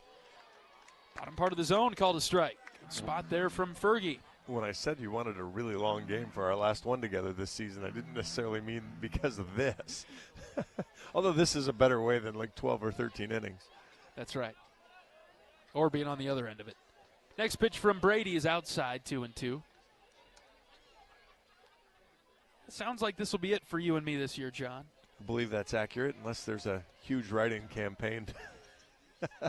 Oh, I can get that started. Not sure to whom, or whether those whom ears will listen.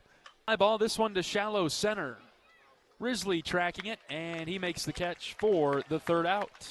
For the Tommies, no runs, one hit for St. Thomas in the second, but that batter is stranded at first base.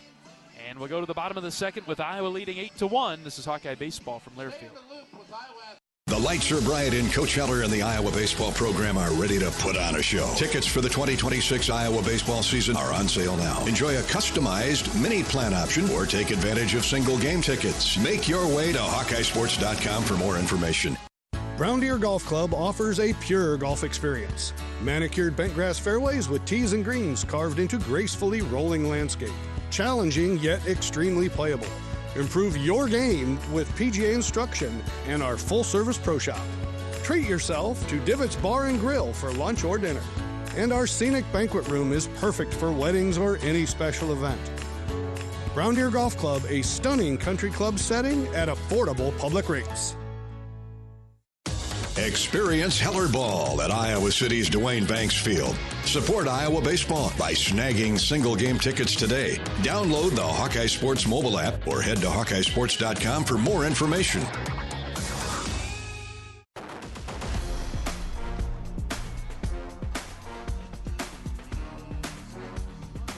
Hawkeye Baseball is brought to you by Riverside Casino and Golf Resort. Stop by today for a relaxing massage at the spa, fine dining at Ruthie's Steak and Seafood, and so much more. Visit Riverside Casino and Golf Resort today, located minutes south of Iowa City.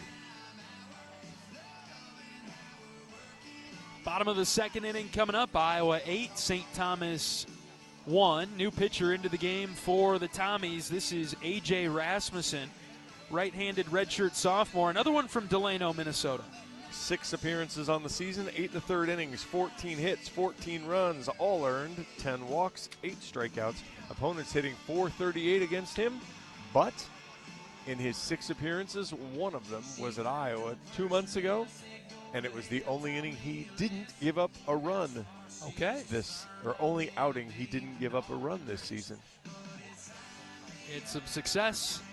Struck out the side, actually. Walked a batter, or he gave up a hit and walked a batter, but struck out the side on 23 total pitches. All right. Just saying there's a chance. Hawkeyes put themselves in a really good spot early in this one with 8 runs in the first. And so Caleb Wolf will come up. He'll lead off this inning. Iowa batted around +3 in the first.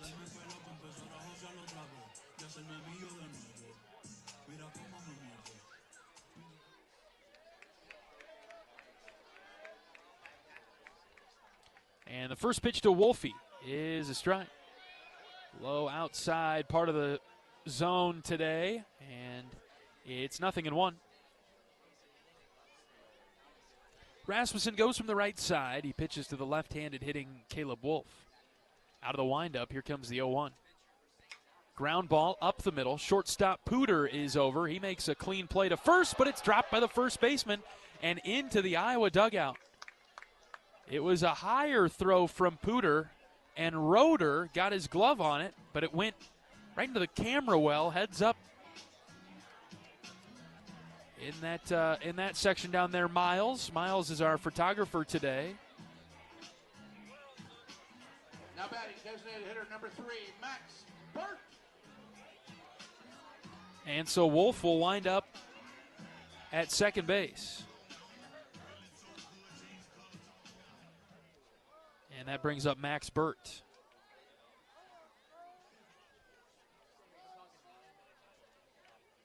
Strike 1 to Max, outer third. Burt walked in the first.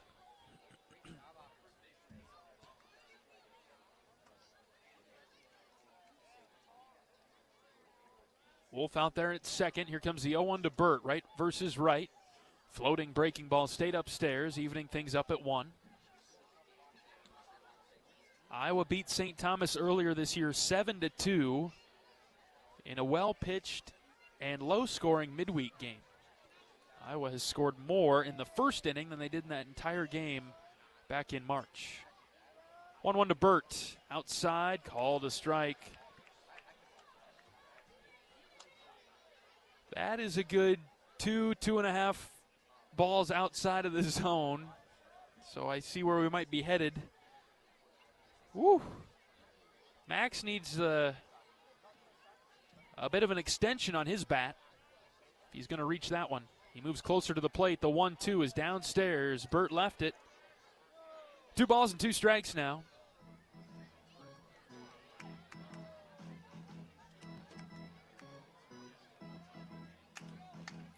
Matt Delgado on deck.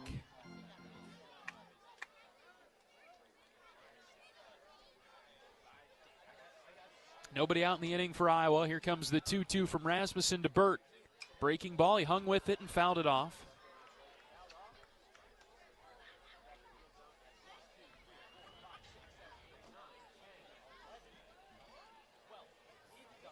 Burt hitting .329, 4 doubles, 3 home runs. He has come on strong the last couple of weeks. Was great against Indiana.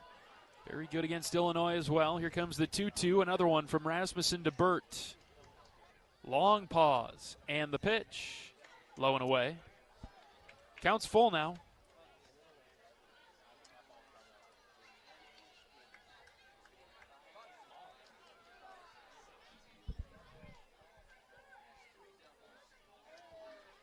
Burt looking to draw his second walk or get a base hit. We'll see what he comes up with here on the full count pitch. That's low and away. Kick to the right of the catcher. Burt will walk. And Wolf will take third on the wild pitch. So a couple of, well, 3 free bases with error by the shortstop and then the walk, and then on ball 4 there, the ball got away. Hawkeyes had some work to do behind the plate. Here comes Matthew Delgado.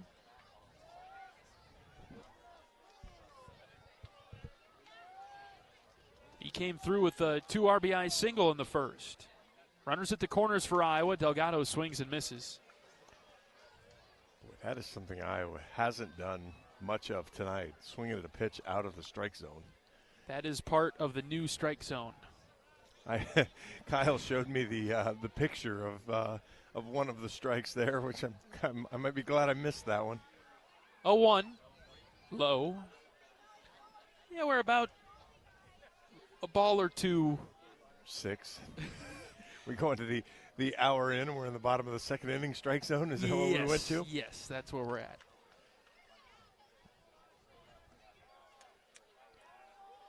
Count even at 1. Rasmussen comes set, got to hurry. The pitch, low. Telling me there was a helmet tap and the ABS challenge came flying out on that one. That's right.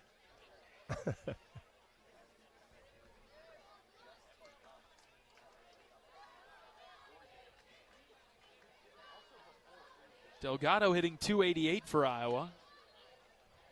And the 2-1 delivery.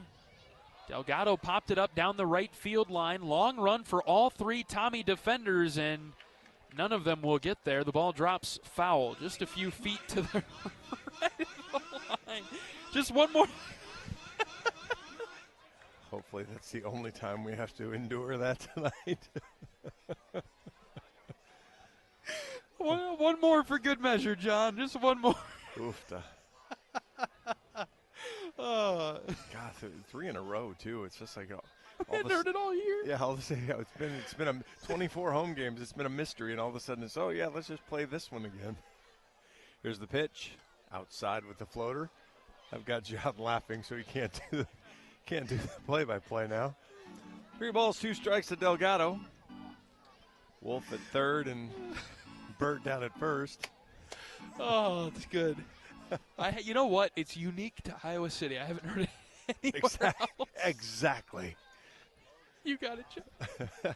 There's the pitch. Burt on the move. Fouled back into the screen. I have a life goal of trying to make you laugh every game. That last one did it for me. The exactly part. That was good. Oh, man. Oh. We're only in the second, John. You got your laugh in, all right? We're going to get real punchy if this game continues on this pace. Oh, boy.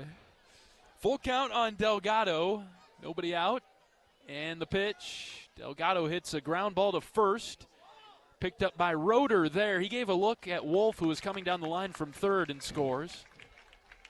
RBI, Delgado. Delgado got away with swinging it at a ball in the first at-bat. He kind of went with the pitch and drove it out into right center. That one he was just out in front of. It was a good off-speed pitch, but it was well off the plate. But productive. Delgado drives in a run. That'll work.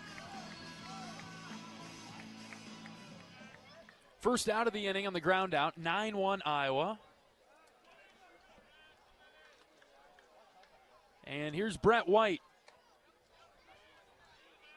Brett caught some bad luck against Bo in the first inning. Landed all 3 of his pitches that he was looking for.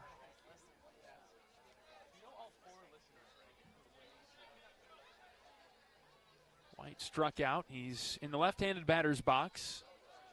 1-0 from Rasmussen. Ooh, Brett took it. I think that's one that he'd like back. If he sees it again, he'll hammer it. 1-1. Community Choice scoreboard has something that we're on track for. Maryland beats Towson 23-11. Wow. Holy midweek.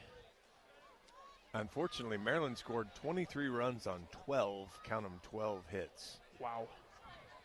So a lot of walks. Yeah, because there was just one Towson error. So Towson got their 11 runs on 16 hits. So at least there was some fair earning there. Any intriguing games in the midweek? As we wait for the 2-1 to Brett, low and in, strike two. Brett's punched out, but that's only strike two. Plate umpire Russ Lundquist just looked over into the Iowa dugout and gave a wave at Coach Heller and Coach Sutherland. It must have said something. Oh, boy. Oh, we're losing it. 2-2 now on White, the pitch. Brett got under it, hit it deep down the line and left to the opposite field, but foul. So even the home plate umpire now is having a game. Yeah. Gosh, not really. It's just as you look around, UCLA plays Loyola Marymount, which they'll lose RPI points for showing up for that one as well. Northwestern beat Illinois State. Good win from Northwestern. That's huge. 7-1. Just 4 hits for Illinois State. White takes outside, counts full. And then a lot of canceled. Maryland, Michigan canceled with Xavier. Ohio State canceled with Miami of Ohio. So that might, either that was mutual or Miami of Ohio might have wanted to cancel that one just because they're sitting there in good shape. Full count on White, the pitch. Inside, he got hit by it. Slow breaking ball, it doesn't hurt too bad. Oregon canceled Grand Canyon and Purdue canceled Ball State. So lots of 4 Big Ten teams canceled, and that's the I don't know that the weather's bad. No, we had Coach Heller going a little bit on that pregame as well. I'm going to ask, and Brett did kind of lower both knees, and there was, funny enough, there was absolutely no need to. He could have gotten out of the way and taken ball 4. I think we might have, if we get a challenge here, or if it's just a questioning.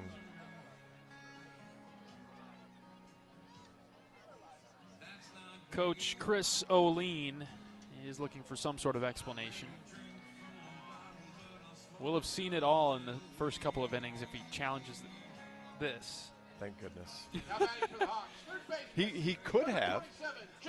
It's one that's hard to win, but he certainly could have. We saw that's what Jeff Mercer got tossed at Indiana for that one, and boy, that was not incredibly obvious that his hitter did that. So certain umpires, it doesn't necessarily take a lot. First and second for Iowa, Jackson Frost in the box. Good breaking ball for a strike. And so, of course, the time that Northwestern beats Illinois State is the time that's going to hurt Iowa's RPI because they've played Illinois State twice and haven't played Northwestern. Naturally. Right versus right, the pitch to Frost. Breaking ball out, 1-1.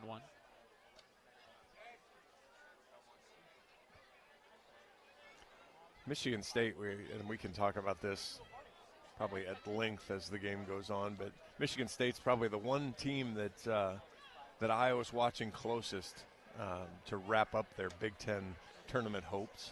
Right. The standings, Iowa all alone in 8th. Game back from Ohio State and 2 up on Minnesota and Illinois.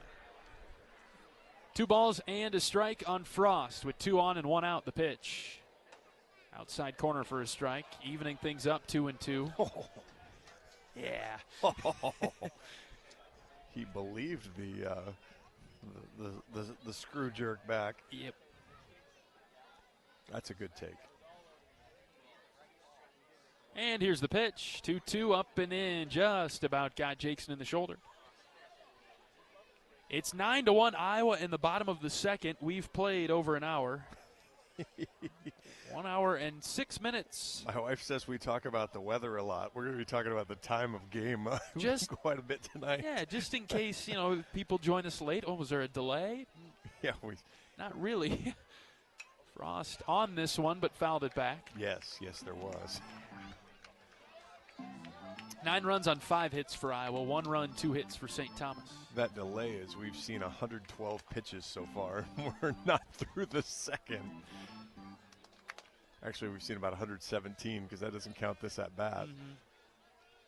See if Jackson can come through here. Full count. Payoff pitch from Rasmussen. Here it comes. Ball 4. Fastball at 85, just away from Frost. They'll be loaded up for Ziegler. Yeah, there's at this point there's only not in the top 12. There's only 3 teams that can knock Iowa out right now. Michigan State sits at 10-17. So if they were to win, because they have the tiebreaker with Iowa, if they were to win both games and Iowa were to lose out, that would put Iowa on the outside of Michigan State. Now Iowa could still get in. Ziegler sends one to third on the ground. A throw home for the force there. Throw to first. They're trying to get the double play. Ziegler beat it out. JZ reaches on a fielder's choice. They'll be loaded up for Schulte and 2 outs. No run score there for Iowa. Boy, Van Schlegel, though, was about 2 steps from third base. If he would have just touched the bag. I know he had to backtrack to get there, but touch the bag, trust your arm across the diamond, and turn the double play. And you're out of the inning, not just preventing a run, but it worked out. I guess we'll see how it works out. Yep. Schulte's been on twice today, a walk and a double. He was up with the bases loaded in the last inning and cleared them. And the pitch is in the dirt. That one caught Verhage on the bare hand. Ouch. So really, in terms of Michigan State, they have to sweep Ohio State at Ohio State, I believe. They would have to sweep Ohio State, and Iowa would have to lose out. Yes. And that's just for Michigan State to be the threat. Well, so because Michigan State is really, 1-0 pitch to Schulte is a strike. I guess we'll know because Michigan State plays Ohio State this weekend, and then they're out of conference in the final weekend. So Iowa would know what it would need to do if Iowa gets swept at Nebraska and Michigan State sweeps Ohio State. If Northwestern swept Illinois and Rutgers, they could get to 13. So, yeah. Next pitch to Schulte's down the middle. He took it. Theoretically possible. You're right. Iowa, and I don't even know how the tiebreaker would work there. Indiana would have to also win out. They would have to sweep Purdue and Illinois.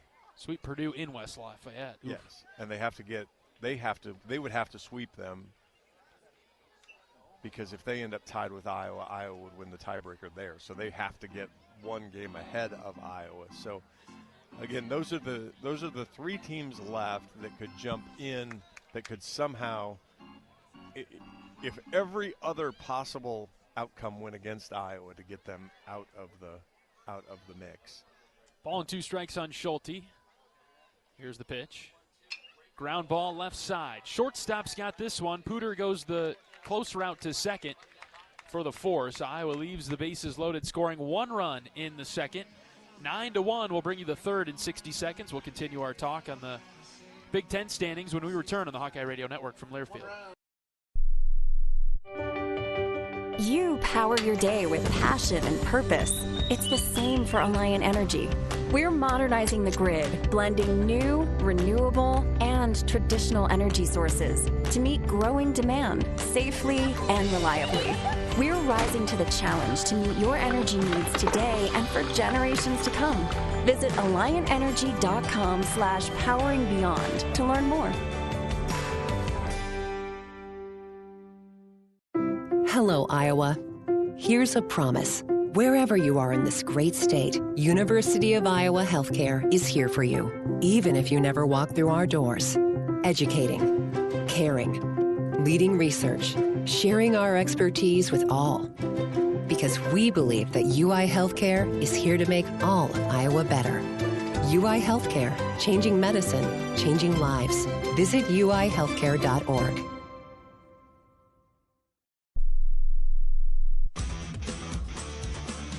Hawk fans, experience your home away from home at Coralville's finest all-suite hotels. Homewood Suites and Home to Suites by Hilton each offer guests spacious suites, complimentary breakfast, 24-hour fitness center, pool, hot tub, guest laundry, and convenient locations.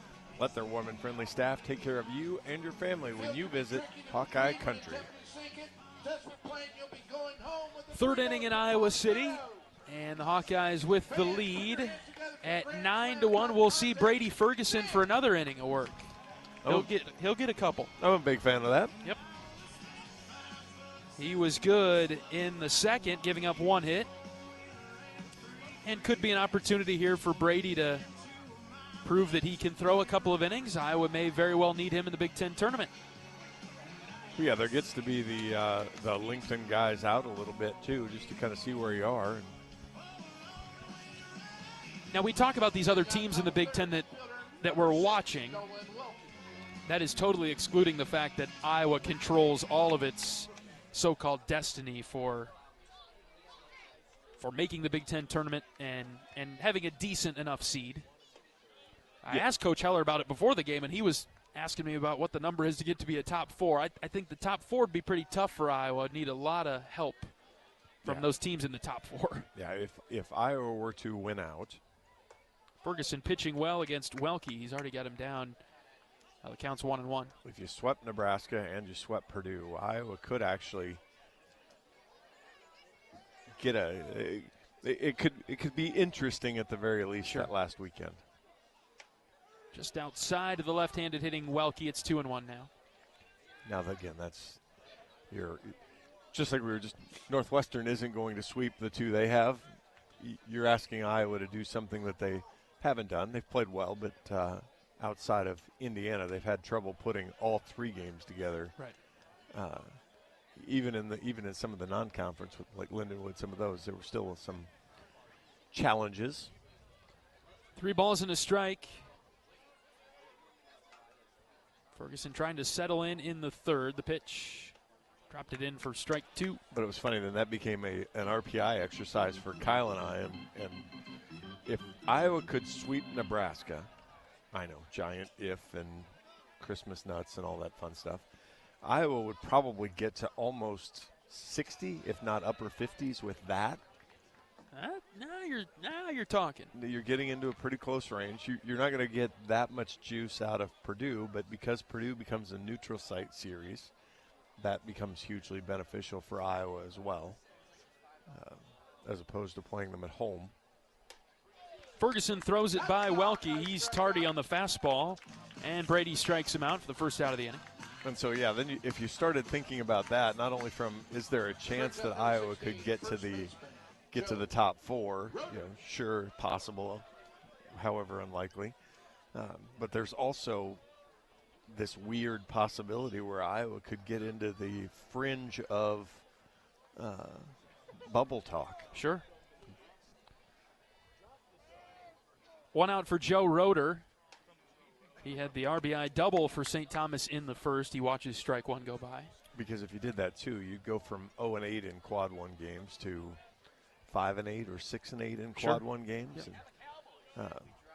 And, you'd take one of your blemishes on your resume off, which would be good for that conversation. And again, this has been getting interesting for Iowa down the stretch here because we have not been in any of those conversations pretty much the entire year. No, I mean, 0-6 against the California schools dug Iowa a hole, but 1-1 pitch from Ferguson's on the outside edge. That's a strike. Iowa's done a heck of a job, 7 of 9 in the last 3 Big Ten series to dig themselves maybe not completely out of the hole, but certainly as far as the Big Ten tournament goes, you can now see above ground. And Ferguson pitches the 1-2. Ooh, close. Look good. Just outside. And 2-2 on the left-handed hitting Roeder. I think most likely for Iowa it was 6 through 8 seed at the Big Ten tournament, just based on projections, which are calculated predictors. High fly ball to right. Brett White is there in front of the track. He makes the catch. First out. Well, it was funny. That was second out. That was. You're right. 2 down. I mean, everybody's having an issue. Umpire punches Brett White out on 2 strikes. You're right. But I told Coach Heller before the game. I I had shoved the tiebreaker rules and the standings and the remaining schedule into Microsoft Copilot to see what it said, and Iowa has a less than 5% chance to miss the Big Ten tournament. And ground ball foul past Wolf. Coach Heller said, "I've been coaching 40 years. I know what that less than 5% feels like." When you were saying that to Coach, about halfway through, did you anticipate where that conversation was headed? I knew when I started where it was. I knew which percentage he was going to focus on. That's why he gets paid to be the head guy. It's his job to worry about that. Yep. But the funny thing was, he brought up the conversation to start with about what it would take to get there. Yep. And I didn't know where he was going when he approached us today. 1-1 from Ferguson is high and out. And I was just trying to tell him that you're relatively safe. Now, again, it becomes super simple. Win a game in Lincoln, and you're nearly guaranteed. Win a game in Des Moines, and you would be then. Right. The magic number, whatever, is 2 wins for Iowa. Yeah, 2 wins for Iowa, and it's set. And then there's a couple combinations of an Indiana loss, a Northwestern loss. They're done. 2 Michigan State losses, and Iowa's in. 2-2 pitch from Ferguson. Strike 3 called. Punched out with a 95-mile-an-hour fastball. And Ferguson sets down St. Thomas 1-2-3 in the third. Bottom half coming up, Iowa 9, St. Thomas 1. This is Hawkeye Baseball from Learfield. If you or someone you know is having thoughts of suicide, experiencing a mental health or substance use crisis, or just needs someone to listen, 988 provides a direct connection to free, confidential, and compassionate support. When you call, text, or chat 988, you'll be quickly connected to trained crisis counselors who will listen to your concerns, provide support, and connect you to additional resources if needed. There is hope. You are not alone. For 24/7 support, call or text 988lifeline.org. We love it when the Hawkeyes do their thing, because if there's anyone who can appreciate building a legacy, it's John Deere. We've been growing our team since 1837, recruiting the best thinkers, doers, and makers to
pitch.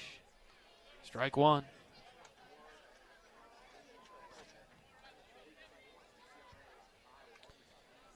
Miles is the only Hawkeye today that has not reached base. He's been productive, though, with a sac fly in the first. 0-1. That's low.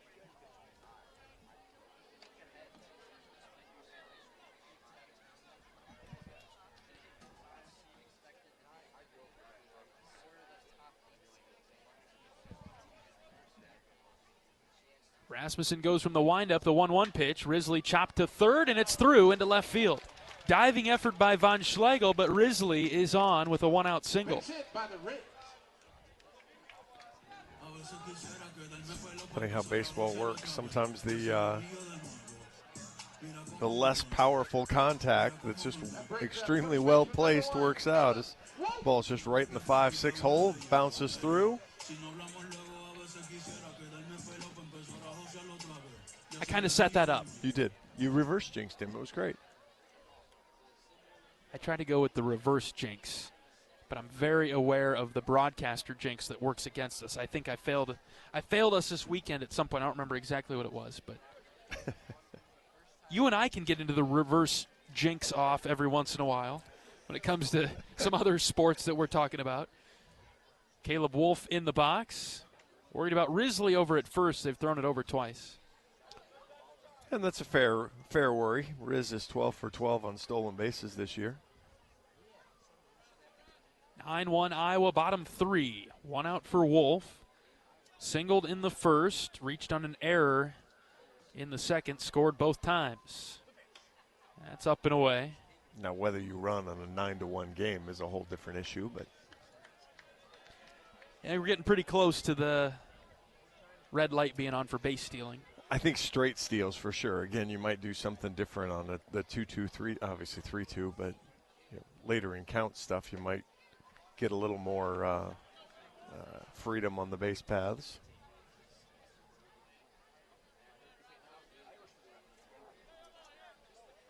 Count is 1-1 on Wolf. Just watched a good pitch on the inner third go by. Inner third. Very much so. Iowa with 9 runs on 6 hits. St. Thomas 1 run, 2 hits, 1 error for the Tommies. Iowa has been so good in midweek games this year. 9-1. And the 1 came last week to Illinois State as Wolf takes another strike at 1-2. Illinois State probably the best midweek team we've played this year. Based on what I saw, I know the first one you saw, it didn't necessarily look that way. Yeah. But I suppose easy to say that. They're the team that beat us, I guess. You're right. But yeah, just even based on schedule, RPI, all of that stuff, I'll prove your point for you. I hope I'm right. 1-2 to Wolf is way outside, 2-2. Illinois State always gives Iowa a good game. Certainly not Wartburg Loris because they're non-Division I, so tough to rank those. St. Thomas was the next one. UIC's RPI is 241. Illinois State's is 151. Bradley's is 291. Milwaukee's was postponed, and they were 244 anyway. Bradley at 291. Western Illinois at 252. UIC 241. Yeah, hands down, not even close. Yeah, not even remotely close. 2-2 on Wolf. Here's the pitch. Risley's taking off. Wolf strikes out. Throw down to second is late. Risley steals the bag. It's a good pitch there by Rasmussen. It was a breaking ball that got Wolf. Just Wolf's 13th strikeout of the year. He and Mitchell now tied for the team lead in fewest. Among the hardest hitters in the country to strike out. They were in single digits for a long time, both of them. Yeah, and they're both approaching now 200 at-bats. So here's Max Burt with 2 outs, runner out there at second. First pitch to Max, flared over the first baseman's head, but he's able to track it down. Roeder makes the catch in foul ground, and just one single in the inning for Iowa, and that'll do it. No runs across. Through 3 complete in Iowa City, it is 9-1 Iowa. We're back for the 4th after this on the Hawkeye Radio Network from Learfield. Whether they roll the dough or pour the joe, bake the bread or greet instead, your team goes the extra mile, and they deserve healthy eyes and a healthy smile. For plans that cover businesses of all sizes, Delta Dental customizes. With employer costs as low as $0, you can offer benefits and be a hero. Affordable coverage is a click away. Visit deltadentalia.com today.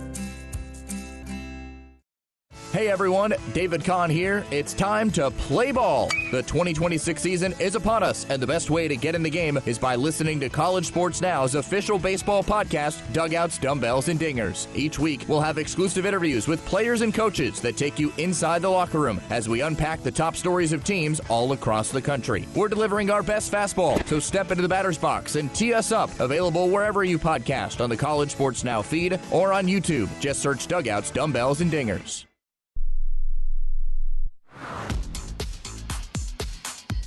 At the game or at home, Wimmer's premium quality hot dogs and sausages will score with family and friends. Take the highest quality beef and pork, and you get the best tasting hot dog. Wimmer's, the official hot dog of the Hawkeyes. Brady Ferguson back out for the top of the fourth inning. Iowa on top 9-1.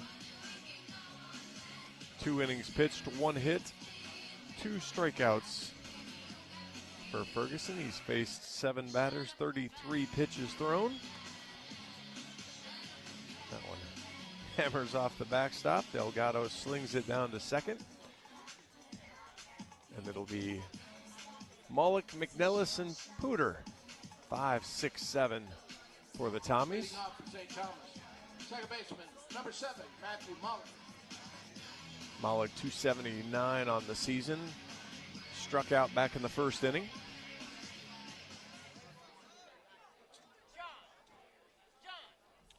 Ferguson comes set, throws the first pitch of the inning. Breaking ball just misses off the outside part of the plate. 0-1. I'm sorry, 1-0.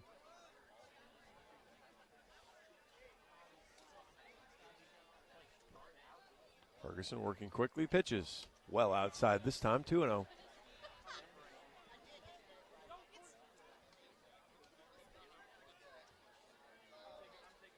Ferguson takes just a quick stroll off the back of the rubber this time, off the back of the mound. Comes back up and he's set. 2 balls, no strikes. The pitch, swung and missed from Mullock, 2-1.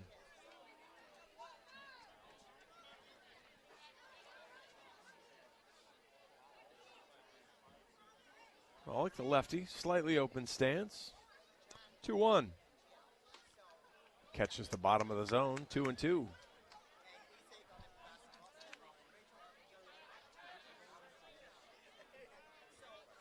Nice job by Ferguson to get back in the count. Deals the 2-2 pitch. Well outside. Fastball at 92. Moves the count to 3 balls and 2 strikes.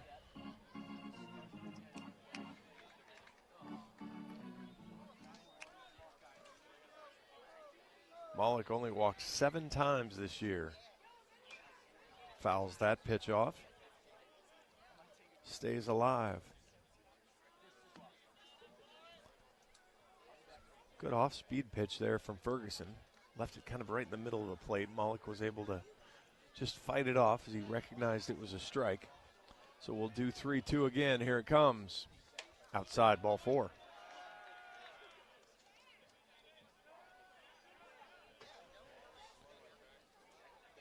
That'll bring up McNellis, the DH.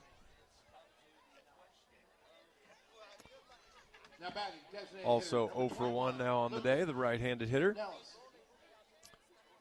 He lined out to White, first at bat.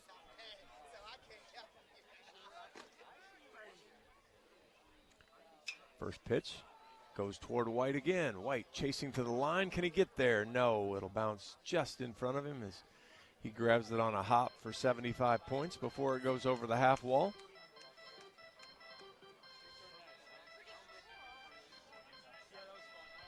No balls and a strike.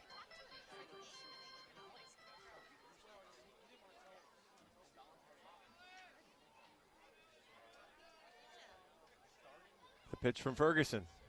Breaking ball's a beauty. It's 0-2.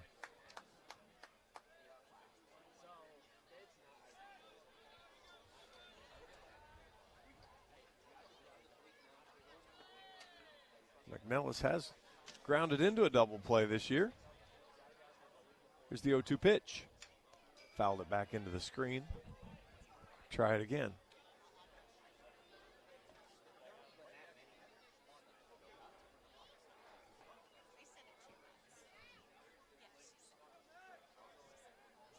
McNellis hops back in the box. Ferguson comes set. 0-2 pitch. Breaking ball floats up high. 1-2.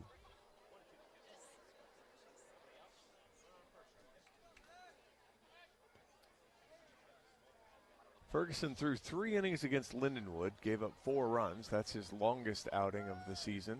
He's trying to match that here. Fouled right off Delgado's mask. Through the web of his glove, couldn't quite hold on to it. John Leo making the rounds.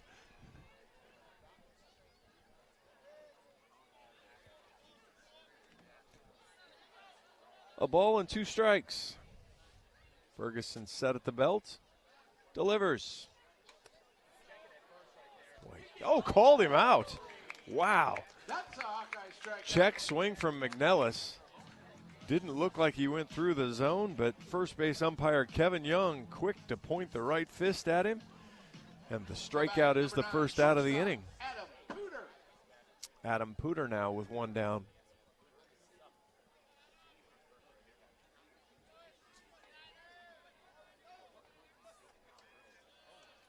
Misses outside with the first pitch, 1-0.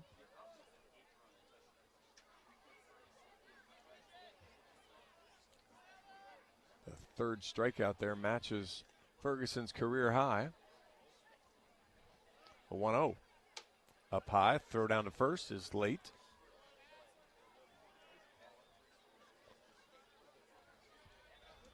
Two balls, no strikes. Couple hitters now that Ferguson's fallen behind this inning.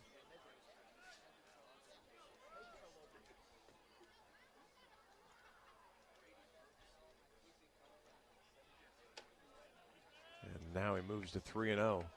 Just looking in that 3-inning stint against Lindenwood, he threw 52 pitches. This next pitch will be 50, so he's stretched out as far as he's been. Here's the 3-0. That's well up high, 4-pitch walk, 2 aboard for the Tommies. See if that causes any stir in the Hawkeye dugout. Now batting catcher, number 5. Coach Heller on the walkie-talkie. And he's going to send Delgado out to chat with Ferguson. And I think this is a delay tactic to buy a reliever some time.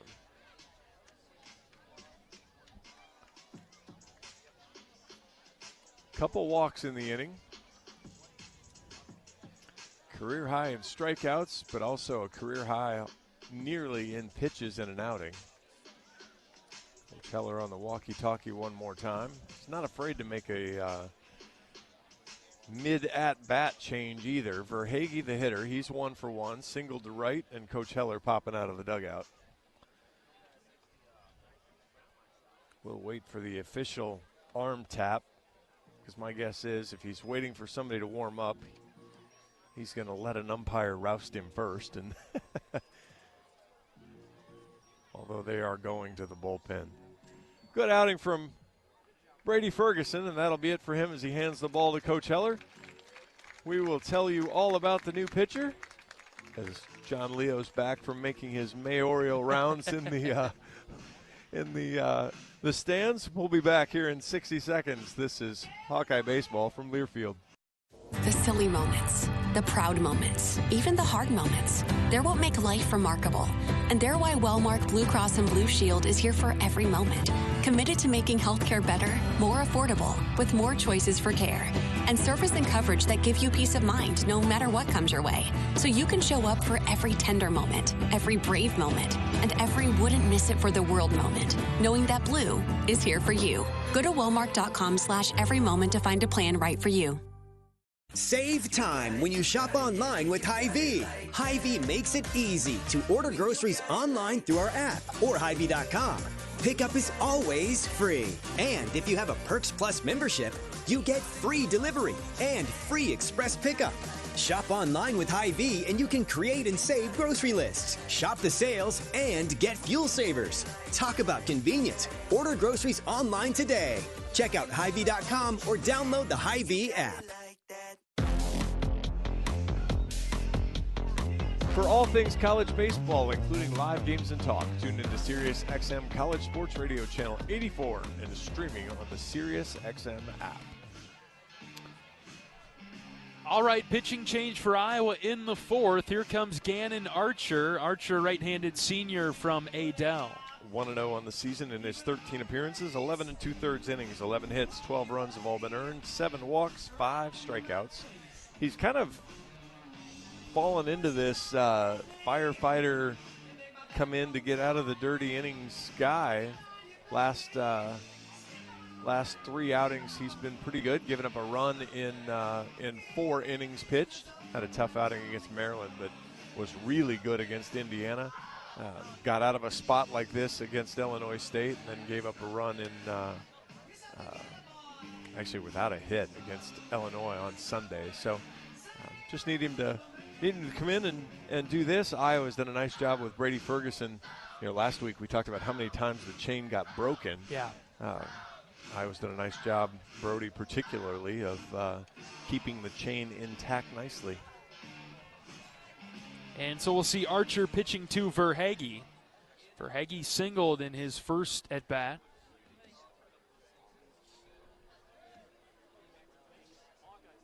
First and second and 1 out for St. Thomas. The score is 9-1 Iowa.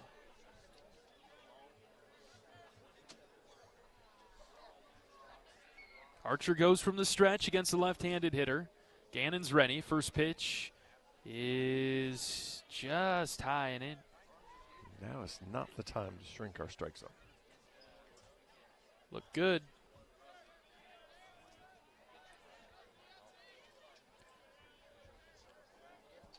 Verhaeghe batting 176. Next pitch from Archer. That's a strike. Bottom of the zone, evening things up at 1.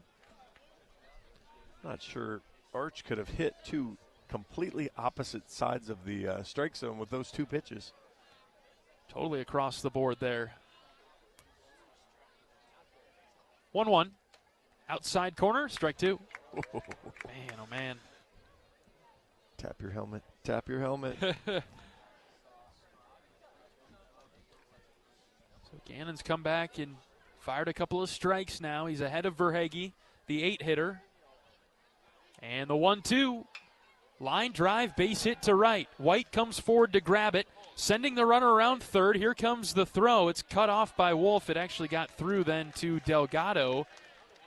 An RBI single for Verhaeghe. He's been good for St. Thomas as Maulik scores from second. Well, again, talking about what his batting average is, and I mean, it's plenty of at-bats to get a read. That's a breaking ball off-speed pitch outside third, almost the black of the plate. Laces a good single out to right. I mean, that's just good hitting there. 9-2 with the run scored for St. Thomas. And Von Schlegel is up. First and second for the Tommies. Pitch low from Archer. That's a ball when you pull, a lot of times you'll roll right over the top of that, and that's a 4-6-3 double play. Somehow he got under it enough to elevate it so that it wasn't a ground ball like that. On a pitch that was low. Right. Gannon stayed upstairs, didn't get the call, 2-0. 9-2 Iowa in the fourth.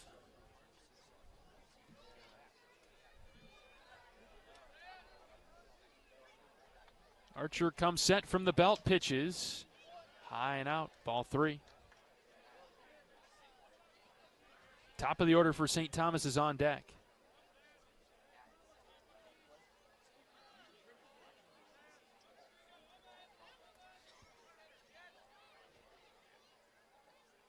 Low. I'm going to stop saying nice things about people. Just what it all boils down to. 4-pitch walk, and they're loaded up now for Recchio. And now you get into the left-handed part of the St. Thomas order. Is Brolin Frost ready to go? So I was just thinking, you're going to get an opportunity or two for Brolin to meet a handful of lefties.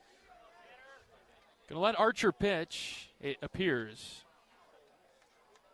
Yeah, and obviously we've seen with 31 stolen bases, probably not a guy you're going to double up unless he hits an absolute rope right to somebody. Here's a ground ball to second. We'll see. Flip to second for one. Over to first is not in time. It was a smooth turn by Iowa's middle infield, but Recchio beat it out, and he reaches. It's 9-3. That dude is fast. Wow. Wow. He was humming down the line. That was turned as well as you could turn it in the Iowa middle infield. It wasn't the rope right at Gable, but he didn't need to move very far. It was just he was far enough away from second base that the turn just took too long in general. But it was a long throw for Gable too. Yes, but man, but we know Gable's got a great arm. But watching Recchio move down the line, he was humming. Pitch is in the dirt. Delgado blocked it. Recchio takes second. 2 in scoring position now for St. Thomas with 2 outs, and Welke in the box. He's 0 for 2 with a couple of strikeouts. That was Recchio again, seeing the ball in the dirt. He was flat go. Archer trying to get out of the jam, and ooh, where'd that miss? It didn't. Called a ball just high and out apparently, and it's 2-0.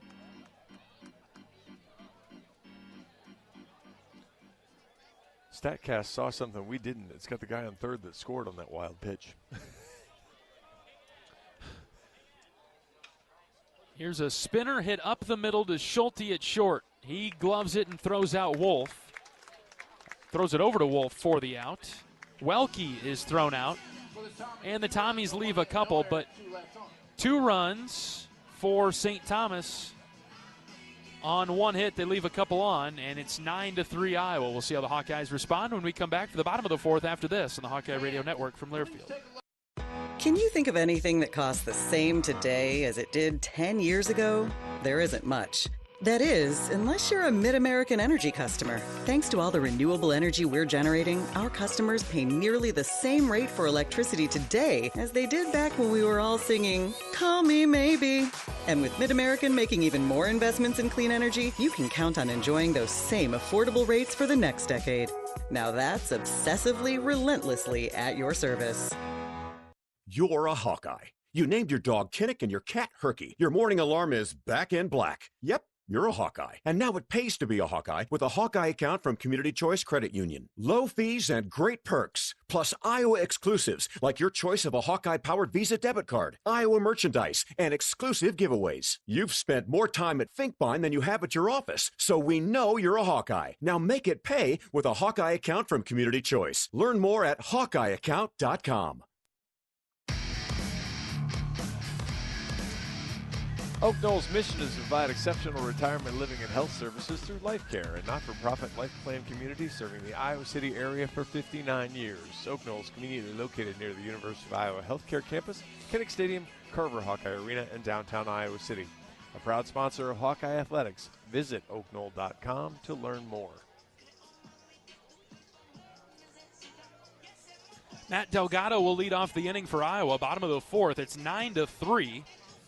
Batting for the Hawks, catcher number 33, Matthew Delgado. Iowa's lead trimmed to 6 after St. Thomas scored 2 in the top of the inning. First pitch strike to Delgado. Matt's driven in 3 runs today. Scored 1 himself. He's 1 for 2.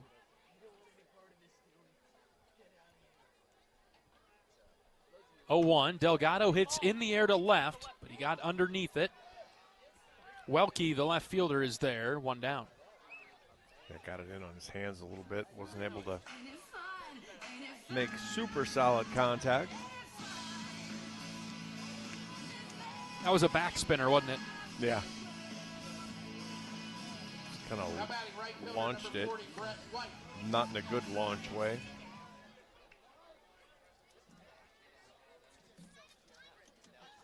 And we'll see Brett White now for the third time. Strikeout, hit by pitch. The Toronto Maple Leafs won the draft lottery. I got a text from Leandra about that. Of course they did. That's how in the world can't they give it to can't it go to a bad team? I mean, I know Toronto wasn't very good this year, but that's frustrating. Been plenty good in years past. 2-0. White got under it and hit it foul.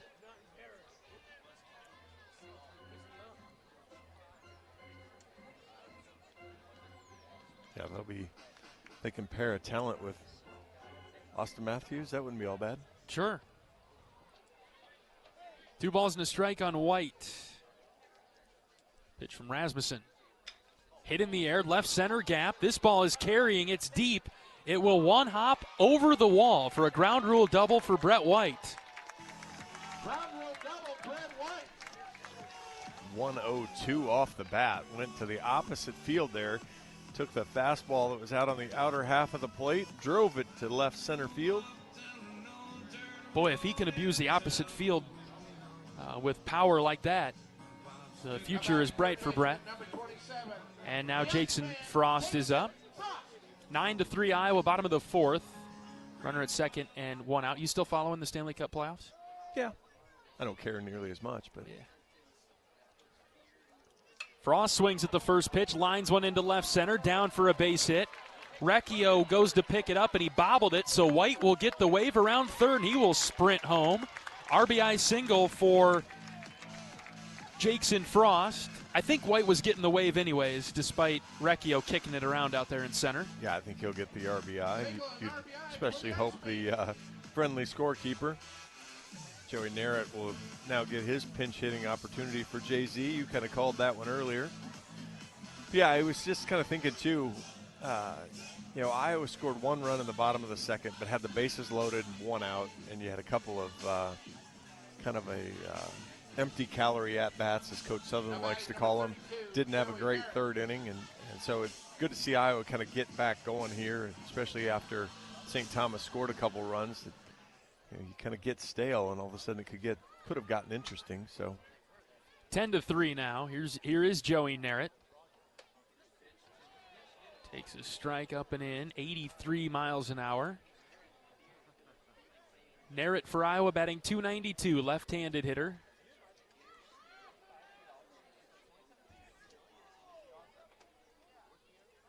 Good lead at first from Frost. The 0-1. It's in the dirt.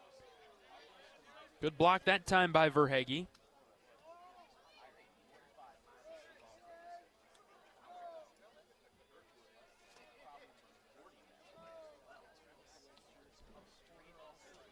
Top of the order on deck. We'll see if Narrett can, at the very least, move the runner for Cooper.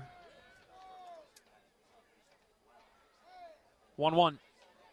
Joey bounced to second. This could be trouble. Flip to second for 1. Over to first. Double play. 4-6-3. Quick turn by St. Thomas, and that will end the 4th inning. Iowa gets a run back after St. Thomas scored 2 in the top half. It's 10-3. The Hawkeyes with the lead. We're back for the 5th after this on the Hawkeye Radio Network from Learfield. St. Thomas 3. You power your day with passion and purpose. It's the same for Alliant Energy. We're modernizing the grid, blending new, renewable, and traditional energy sources to meet growing demand safely and reliably. We're rising to the challenge to meet your energy needs today and for generations to come. Visit AlliantEnergy.com/poweringbeyond to learn more. Cancer doesn't care. It doesn't care what you look like, how old you are, what you do, or where you live. We do. University of Iowa Healthcare is doing more to beat cancer than anyone in the state. From second opinions to life-saving treatments that happen here first. We lead the way in research, training, and care because we believe that UI Healthcare is here to make all of Iowa better. UI Healthcare, changing medicine, changing lives. Visit uihealthcare.org.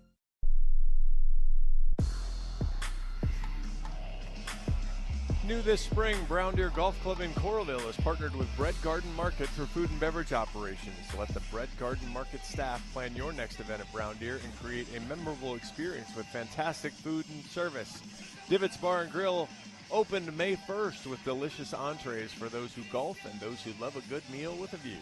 Brown Deer Golf Club, meet your next neighborhood dining experience. Fifth inning coming up, Iowa 10, St. Thomas 3. New pitcher in for Iowa is Brolin Frost, left-handed freshman from Waterford, Wisconsin.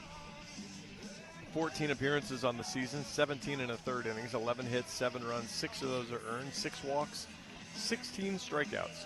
Opponents hitting just 175 against him. He's been solid. I kind of drew the comparison this weekend. He's the left-handed version of Maddox Freeze. Just gets it up there in the upper 80s.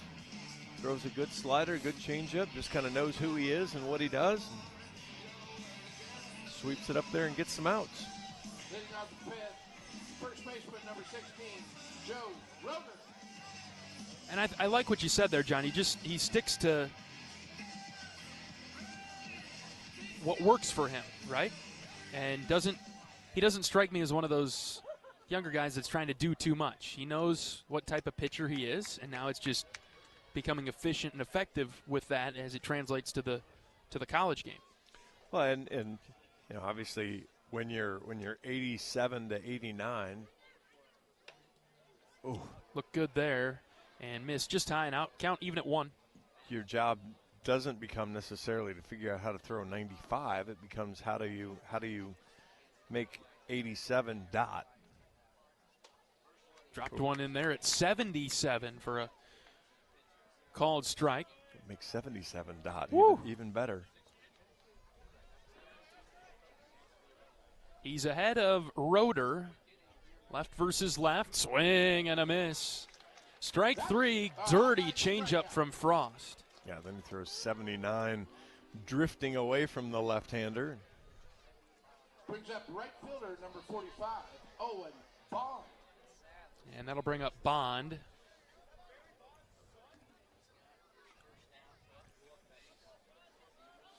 One out and the base is clear. Are we serving alcohol in the stadium today? Strike 1 past him. Left versus left, that'll be the mission here for Frost. He'll see Bond from the left side, then Malik also from the left side. Next pitch, close, but out. The way he throws that pitch, and just kind of with where it's delivered, comes all the way across the left-hander's body and the plate. Great pitch there from Brolin. Fastball, outer part of the zone. Got the called strike, and it's 1-2. Delgado slid out just about half a section there and gave the umpire a great look as he got hit right in the chest. Next pitch, same spot. Called third strike. That's a Hawkeye strike. As Bond goes down looking for the second time, Frost rings him up. Went right back to the changeup again and dropped it in basically the same tunnel. I'm not sure which of Brolin's pitches is his best. I mean, the changeup's pretty gross right now. Well, boy, has he been steady. Especially when he throws it out of the same tunnel like that. I mean, ground ball right back to him. Brolin snagged it. Underhand toss to first for the third out. Quick, clean, and easy for Brolin. 1, 2, 3. He sets the Tommies down. And a quick top of the fifth inning. We'll move on to the bottom half. Iowa 10, St. Thomas 3. Back after this on the Hawkeye Radio Network from Learfield. You might think Iowa grows corn, but the truth is, corn grows Iowa. Corn can even fuel your drive to watch the Hawkeyes play when you choose Unleaded 88. It's a fuel that's cheaper, cleaner, and greener. Plus, it's homegrown, making Unleaded 88 the clear choice at the pump and totally worth the hype. So as you head to cheer on the Hawkeyes this season, don't just fuel up. Pump it up with Unleaded 88. Find Unleaded 88 at a station near you. Go to iowacorn.org/88. Unwind in style at Riverside Casino and Golf Resort, where luxury and excitement come together. Tee off on a world-class golf course, savor gourmet dining, and enjoy premier entertainment and amenities that are second to none. Feeling lucky? Hit the slots or try your hand at our table games. There's always action on the floor. Whether you're here to relax, play, or indulge, Riverside offers more than just a getaway. It's an unforgettable experience. Visit Riverside Casino and Resort.com to learn more. John Evans and John Leo with you from the broadcast booth at Banks in Iowa City. Iowa 10 and St. Thomas 3. We're back for the bottom of the fifth. New pitcher into the game for the Tommies is William Piero, right-handed freshman. He's from Dubuque, graduated from Wahlert. 11 appearances on the year. He's 1-1, 26 in the third innings, 31 hits, 26 runs, 25 of those are earned, 13 walks, 15 strikeouts. He's given up 10 extra base hits. Opponents hit .304 against him. Fastball is going to get up there. It'll be 90, maybe a little over 90, get into the low 90s. Shortstop, number 9, Super Cooper Schulte. We're all having fun. he'll throw a change-up and a slider as well. Really has a pretty good arm. Just needs to kind of grow into the hitting the slider for strikes a little bit more. He'll face Cooper Schulte first. Schulte smacked one back on a foul ball. And, of course, he throws the slider for a strike.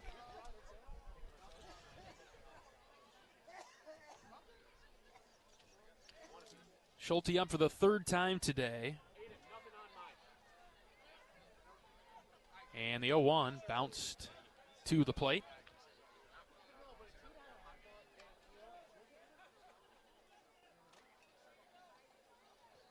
Yeah, in a perfect world, Iowa would score 3 more runs here in the next 6 outs that they have, and St. Thomas would not score any. Indeed.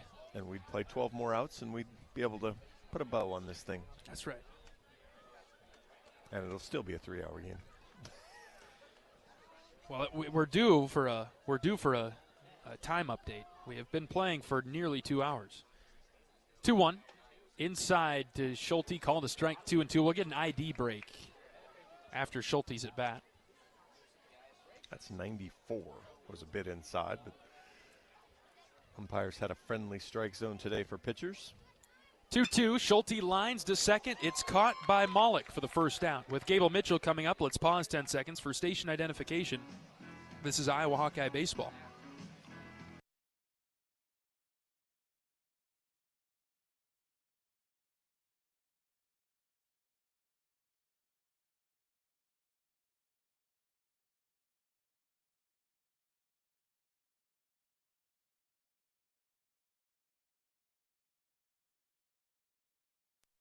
Gable Mitchell up for Iowa. And the 0-1 pitch to him is down and away. Things are evened up.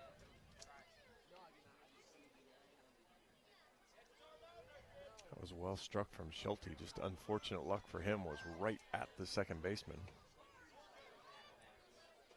Yeah, he took a middle fastball and lined it over to second. 2-1. And the pitch to Mitchell, hit in the air down the left field line. And that's foul, 2-2. All right, Piero's coming in here and really zipping it.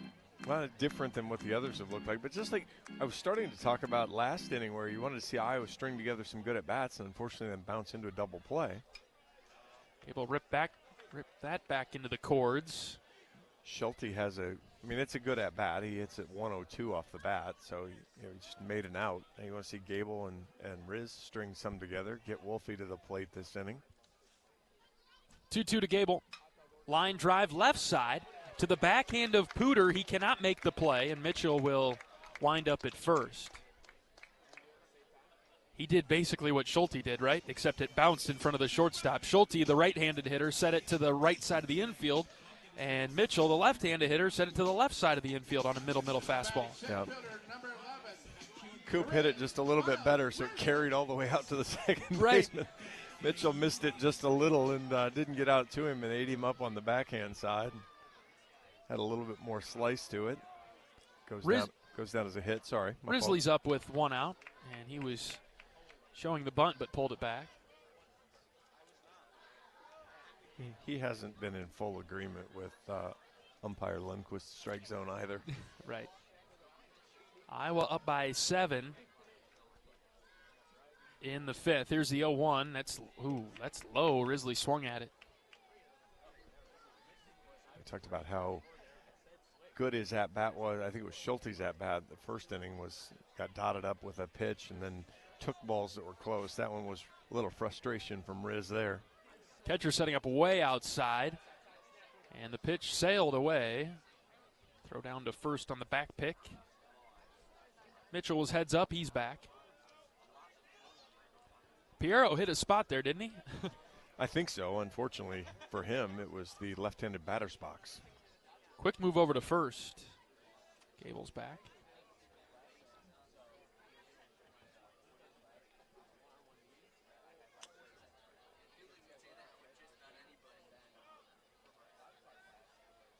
Risley in some trouble here at 1-2, and the pitch low.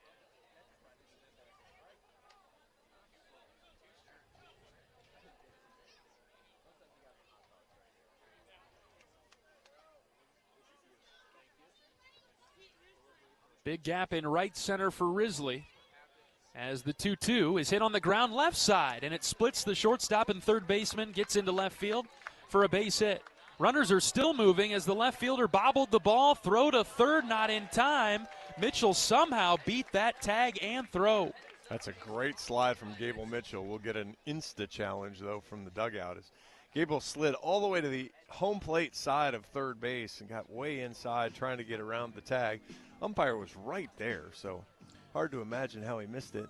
And third baseman for St. Thomas, he didn't react in any upset or angry way that he was called safe. No, he didn't. I think he realized he got slid around, and it was really interesting. The shortstop there bounced towards second base. Gable wasn't running, so there was no reason for him to be moving that direction. But he went there. I don't know that he was close enough he would have gotten all the way over to the hole, but boy, that's the other thing watching St. Thomas is that they've been just sloppy in the field, just kind of look awkward, fielding some balls, throwing some balls around. And this will be an error of some sort on the left fielder, yes, to allow the advancement. Yeah, at the very least, he might steal an assist for it, but he's going to get an error on Riz getting to second base as well. It's just a single. Well, you asked for it, John. We'll get Caleb Wolf up in this inning. Didn't take much. He was in the hole from when you said that. But we have the review going on now. How about some scores from around the Big Ten, John? Community Choice Scoreboard has Michigan State on top of Bowling Green, 12-4, top of the 8th. Seattle University on top of Washington. It's 4-3, top of the 8th. Boy, that will not be a good look for Washington. They've already lost to them this year, and Seattle was even poorer than they are now. Yeah, sorry, Seattle. Seattle 14 of 25 on the season. They are 11-10 in the West Coast Conference. All right. So 3-15 in out-of-conference games, with one of those 3 being against Washington. UCLA and Marymount will get started in about an hour. Cal State Fullerton and USC will get started in about, actually, UCLA and Marymount starting right about now. Fullerton and USC will start in about an hour. All the other games canceled or completed. And this is it for midweeks. Nobody plays one next week, do they? No. Good. Well, most nobody.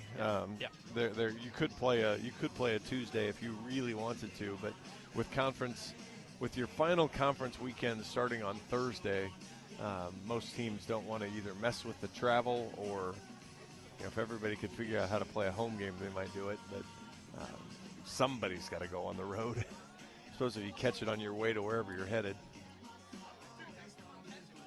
Long review, and now we're good. The call is confirmed.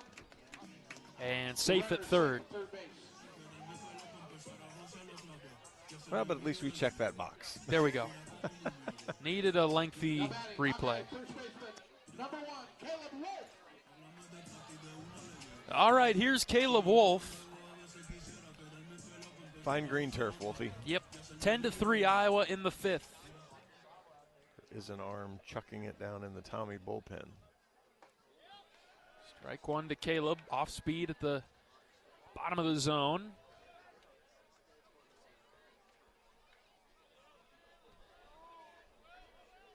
Oh, and 1 on Wolf with 2 in scoring position and 1 out. And the pitch. Caleb rips a fair ball. It goes off the umpire at first, and he stops play. He called it foul because it.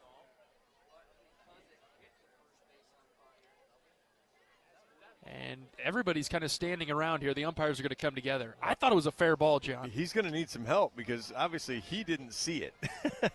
It hit him low, below the knees.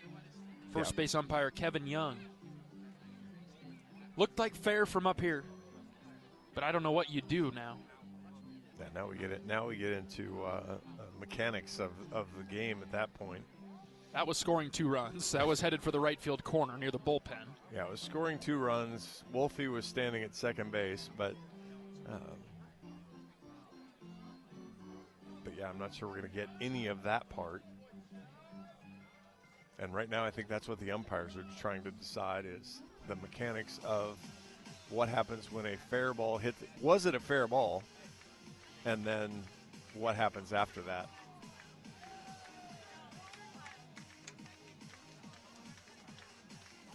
Coach Heller paying attention intently.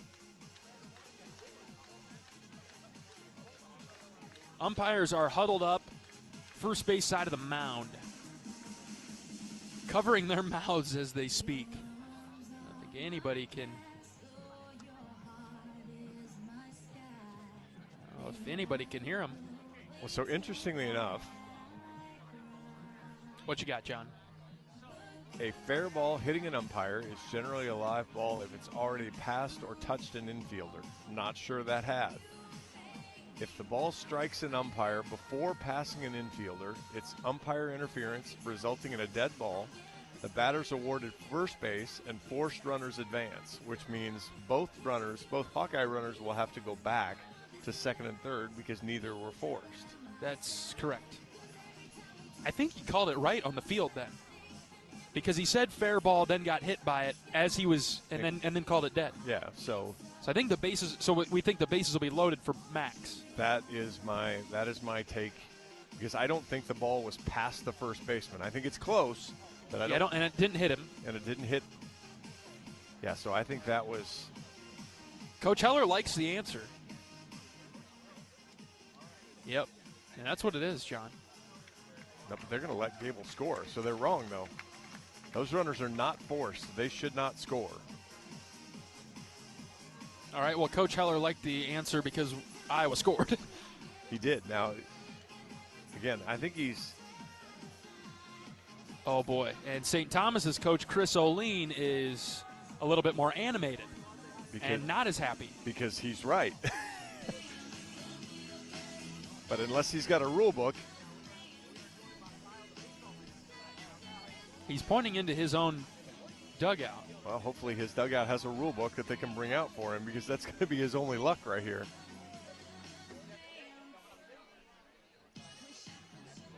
He is not happy.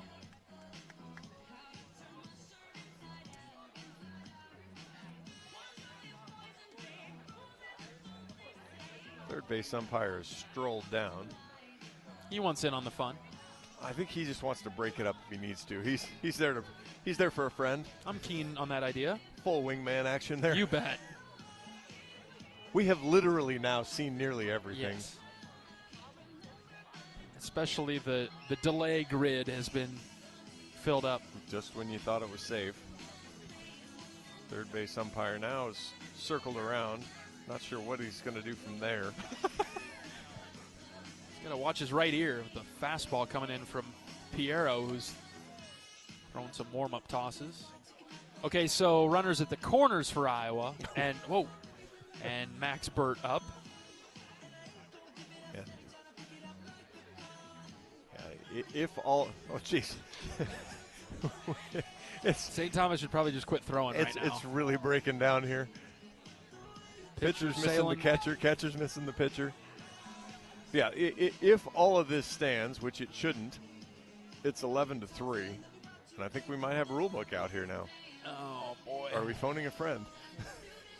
Third base umpire has a little handbook that he's turning to. Yeah, we're going to send Gable. Yeah, you pulled it up. You got it. You've got the definition in front of you. So yeah, I think we're going with the fair ball that had not gotten past an infielder yet. And if that's the case, the unforced runners are supposed to get sent back. And I'm willing to bet Marty knows that. Yeah. And Marty's just being quiet. Yes. Now, at some point, it may be delayed long enough that he goes ahead and, oh, man, we're going to stick with this. Letting it go. Wow. And based on the way Coach O'Lean walked back to the dugout, I do not believe he got an explanation he liked, but I think he realized his rope was out. Caleb Wolf now batting. Number 3, Max Burt, designated hitter. Huh. All right. I imagine if the roles were reversed. Coach Heller got tossed. Right. Yeah. Yes. My guess is Nick Ungs would have had a rule book out there pointing to it and highlighting the applicable rule and subsection. Max Burt batting for Iowa. He's seen 2 out of the zone. Just guessing. Based on We've been around long enough. Based on the years that I've been around the program. First and third for Iowa, and just 1 out. 2-0 pitch to Burt. Low and away. 11-3 Iowa, bottom 5.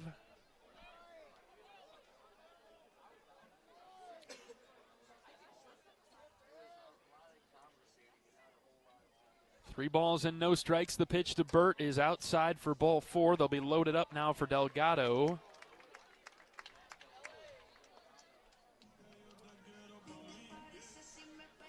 That's been good for Iowa today. 3 runs batted in.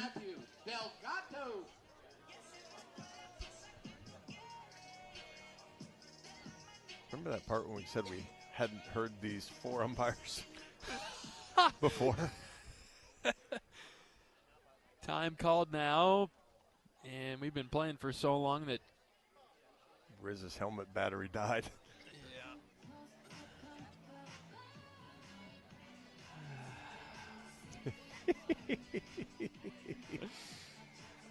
The John Leo long sigh. I love it. It's usually reserved for when we're behind 11-3, not ahead 11-3. Oh. All right. Let's see what damage Delhi can do here.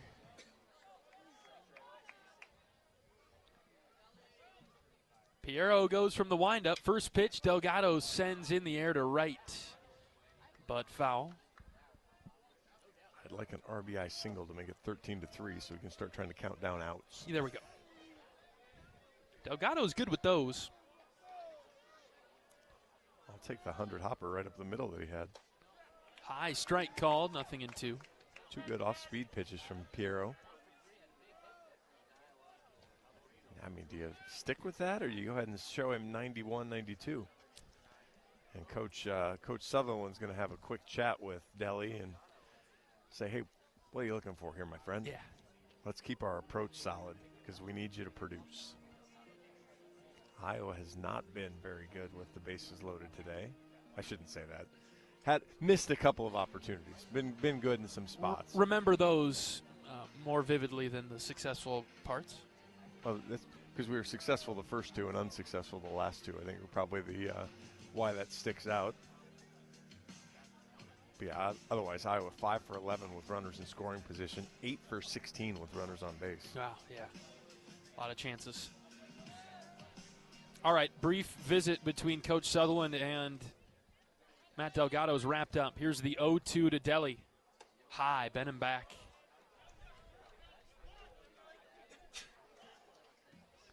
Delgado with a 2-run single in the first. RBI ground out in the second. Fly out in the 4th. He's up again now in the 5th. Iowa's added a run, looking to tack on more. The 1-2 is upstairs.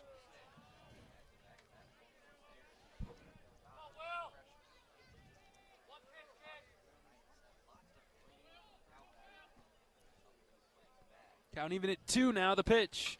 Delgado hits on the ground to short. Underhand toss to second is dropped. On the exchange? Oh. No way. Holy cow. Whoa. He's facing left field, and you're telling me that was on the exchange? Burt is called out at second. Whatever. We're going to have another review because the Hawkeyes are going to argue this one. I don't even think he had his glove on the ball. I don't even think he had his hand in his glove. No. How can that be on the exchange? Yeah. Well, we need to fill everybody in. A run did score on that. It's 12-3. That's a given. Yep.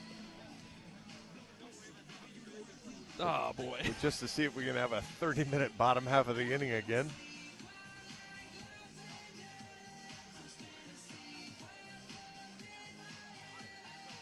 Umpires are huddling in a place where Piero can't take warm-up doses this time. Right in front of the mound. And we will have another challenge. It's at least 12-3. It's just, are the bases loaded for Brett White or runners at the corners and 2 outs for B. White?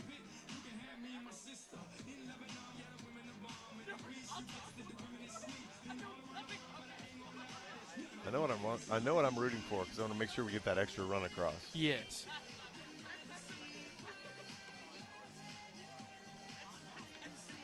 Original call on the field that Maulik dropped the ball on the transfer. That would have been the most athletic transfer throw from there.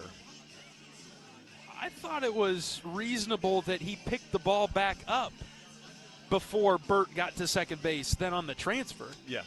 But yeah, he very clearly made the... Right. My hand stuck in the jar movement. Yeah, exactly. The Winnie the Pooh move. Yes. Oh, that's good. You don't watch movies, but you know Winnie the Pooh. I know that, yep. Yep, I know that one. We should probably apologize to everybody that are still listening at this point. This one's come a little unhinged for us, hasn't it? Oh, man. It's not entirely our fault, but yeah, we've seen, we are at 230 pitches, and we are barely halfway through the game. Yeah. And we've had now 2 reviews,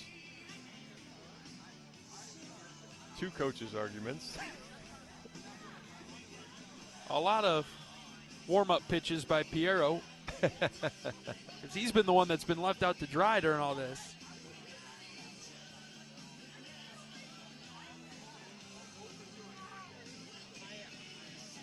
Yeah, he's thrown, what, probably 20, 30 more pitches than what it actually registers right on the register there.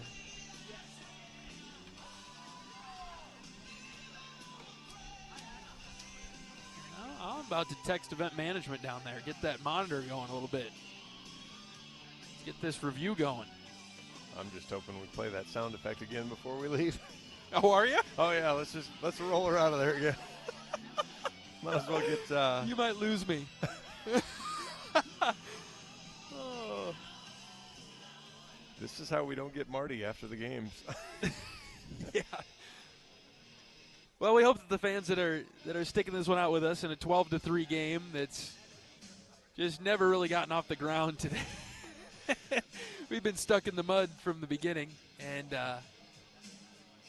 with great fans all year that let us know that they're listening, so we certainly appreciate that. Pretty good reach. Pretty good reach. Yeah, we've got such a good group, and it was. I know you had heard from some of the parents, and so some of the relatives that had listened that can't make it to all the games. I mean, that's really the fun part is hopefully being able to tell some of these guys stories that, especially in a midweek where some of the guys that maybe don't get a play all the time and they don't get as much run on the Friday, Saturday, Sunday when more eyes are on the team. But tell the stories of some of the guys. It's getting to be pretty long down there. They must have technical difficulties. Yeah, go with that. Seriously. Sydney, what's going on down there? You're naming names now. Jeez. And of course, it's a day where there's basically no games going on. So We got anything tomorrow? Can you look at tomorrow? Any midweeks tomorrow? Can't community choice scoreboard anything. Seattle really trying to finish up Washington there. UCLA, shocker, scored 2 runs on no hits against Loyola Marymount in the first so far. And then you ask about tomorrow. Let's see if I can get Or the weekend series coming up. Like where your head's at. Give me a second. Weekly schedule. There we go. Now we're cooking. Yeah. Tomorrow, Rutgers will take on Rider. Pretty good game. Rider's 25-16. Michigan State, the old double midweek. Ooh. They play Western Michigan tomorrow. We have the umpires coming out. Out at second after all that. Coach Heller, he might have a neck injury. He's shaking his head so hard. All that for Burt to be called out. So Delgado's at first, Wolf's at third, and here's Brett White. It's 12-3 Hawks in the 5th. Illinois takes on Bradley tomorrow as well. It's actually a Thursday midweek, USC and Nevada. That's a series, John. Oh, Thursday, that's Friday, series Saturday. Starting Thursday? Okay, good. Yep. That makes a lot more sense. 2 outs for Brett White. Strike one at the top of the zone. That feels like a small advantage for USC. Kyle and I were talking about it earlier. To kind of get going into the Thursday series already. So that's right. Good scheduling on their part to go ahead and get the other team to agree to that. Able to do that out of conference. 0-1 to White. Swing and a miss. Good cut. That was headed a long way at Brett connected. And to your point with kind of the mixes and matches, Indiana, Purdue start their series on Friday. Maryland, Rutgers. 0-2 to Brett. Low. And Delgado trying to take off for second. He will get there. Wolf stayed at third. That was a bit of a mess of a play. I don't know that I can blame Caleb too much for staying at third. No. And really, Deli was kind of getting to the point of it, but he didn't do it soon enough, was stop. Yep. And then that way, at least if you get into a rundown, then maybe Wolf can score. 1-2 on White. Yeah, it just felt like Delgado only went because the pitch was in the dirt. It was not a steal and stop. And it'll be 2-2 now as Piero hit with the time violation. Yeah, he was running out of clock, tried to step off, but lose track of what had happened if he'd stepped off somewhere before or why he wasn't allowed time there. Next pitch to White is outside. The count's now full.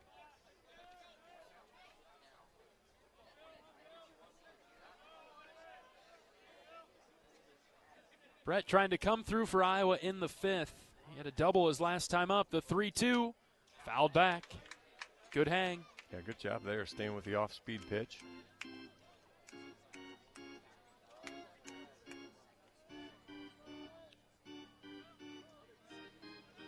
Could use a base knock here, put Iowa up by 10 plus. Payoff pitch. Brett skies to left, foul.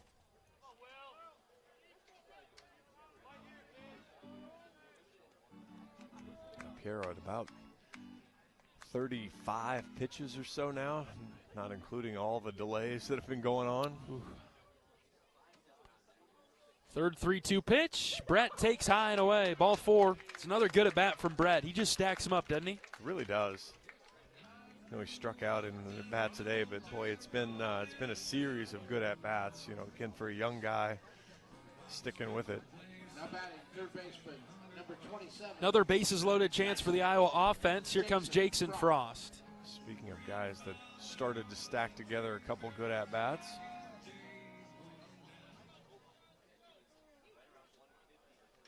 Right versus right, the pitch. Frost took a good slider for a strike, bottom of the zone.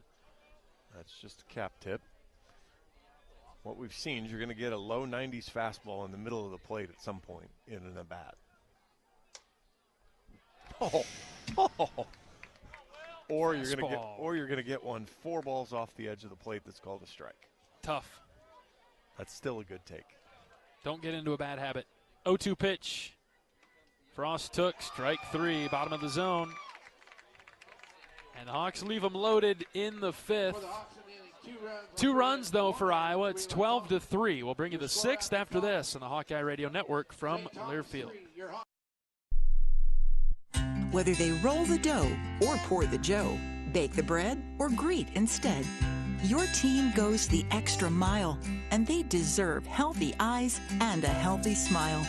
For plans that cover businesses of all sizes, Delta Dental customizes. With employer costs as low as $0, you can offer benefits and be a hero. Affordable coverage is a click away. Visit deltadentalia.com today. At MidAmerican Energy, our 1.6 million customers depend on our energy 24/7. That's why we work 24/7 to deliver the safe, reliable energy you need. To keep our 99.9% reliability record, we're enhancing our technology, improving resiliency, and investing in critical infrastructure. We're generating power from all available resources to cover any increases in demand. And we're innovating to ensure you always have the energy you need. MidAmerican Energy, obsessively, relentlessly at your service.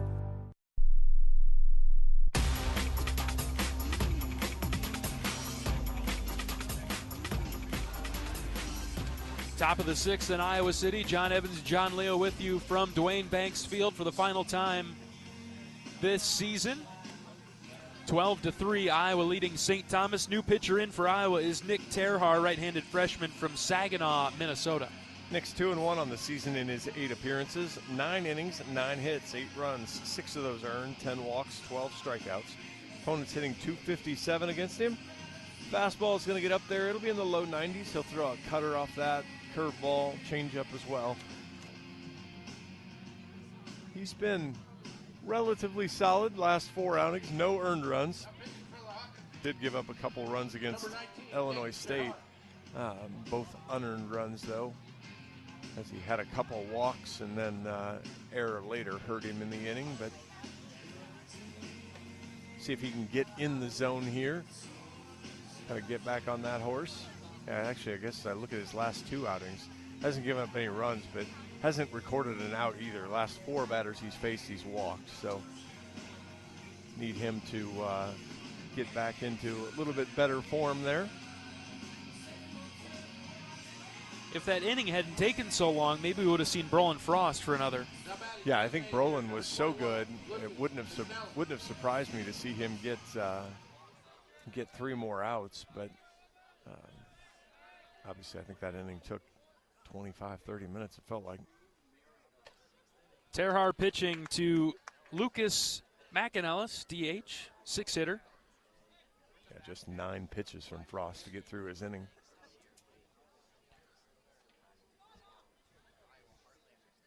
No balls and a strike. Right versus right, the pitch. Strike 2 at the knees. Popping it at 94. Nice job there. McAnellis is 0 for 2 today.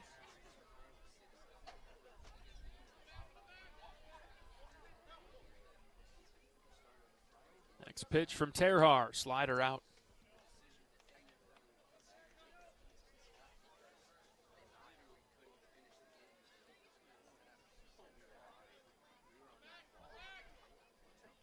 Terhar out of the windup. First base side of the rubber brings home the 1-2. Outside and low, evening things up at 2.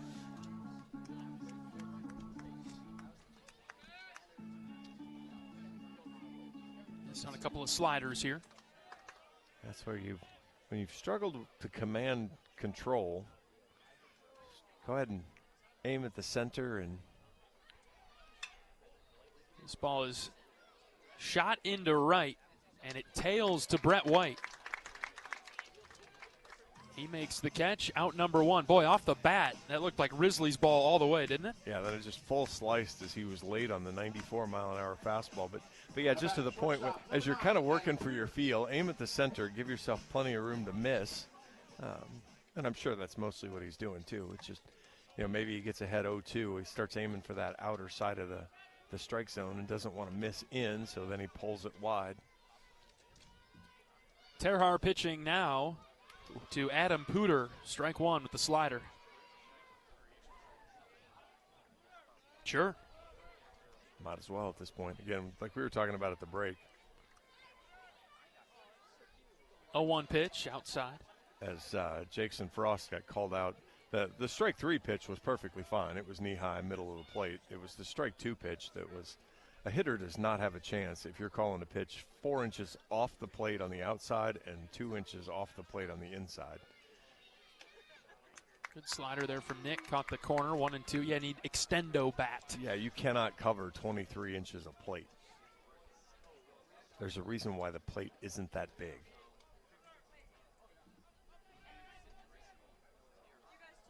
One-two from Terhaar. Breaking ball, called third strike. Went right back to it, and he got Pooter. And that was more like it, too. That one painted the outside part of the plate and caught the plate as opposed to getting the friendly zone. That one he fully earned. Now batting catcher number 5, Tarek Verhey. Couple of quick outs here for Nick. And Tarek Verhage up now for St. Thomas. He has been good. He's got a couple of hits for the Tommies today. Fastball outside from Terhaar. Best 187 hitter in the country. Right. And because again, neither of the hits have been flukes. They've been just flat ripped. They've been good pitches that he's hit. Right versus left. Here's the 1-0 pitch. Shot down the left field line, but foul. Inside out swing there. That's kind of how you get yourself going, too. All of a sudden you have two good hits, and then one of those twisted fisters lands fair, and next thing you know, you got an extra base hit out of the deal. Iowa's lead is 9 as we're into the 6th. 1-1. Just low. Good looking pitch from Nick. I'm not sure how Verhage left off that. He's a catcher. That's right. Bases are clear and 2 outs for the Tommies. Here comes the 2-1. Swing and a miss. Threw it by him. Threw the speed ball by him. Run it back. Let's do it. I like it. I think he's going to try to break one off, though. Out of the windup, Terhaar takes a deep breath, delivers the 2-2 pitch. Ooh. Just low and in.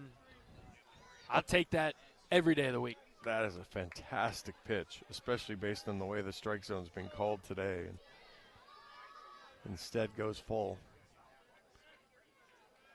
Delgado giving him a big target behind the plate. Here comes the 3-2 from Terhaar. Got a piece of it and sent it back foul. Got that one up to 95.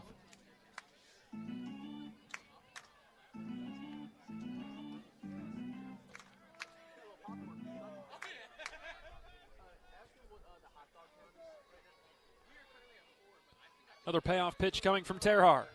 Strike 3 called. He went to the spinner and he got him. That was dirty after showing 94, 95 and not getting the call and getting it fouled off. Busted one off there for 81 for strike 3. Iowa takes its 12-3 lead to the bottom of the 6th. We'll be back in 60 seconds on the Hawkeye Radio Network from Learfield. Here come the Hawkeyes. And a Stockie racing to the basket, layup good. Iowa Athletics is gearing up for another amazing season filled with exciting matchups and electrifying plays. Working hard into the corner. Catches a 3. Get your game face ready and come on out to cheer the Hawkeyes on all season long. Visit HawkeyeSports.com to find tickets, schedules, game times, and more on Iowa. Go Hawks. Touchdown! Touchdown, Iowa! Save time when you shop online with Hy-Vee. Hy-Vee makes it easy to order groceries online through our app or Hy-Vee.com. Pickup is always free. And if you have a Perks Plus membership, you get free delivery and free express pickup.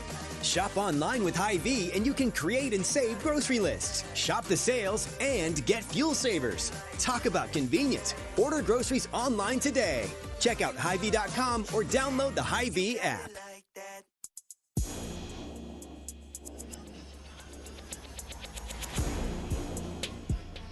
12-3 Iowa in the bottom of the 6th. John Evans and John Leo with you from Dwayne Banks Field in Iowa City.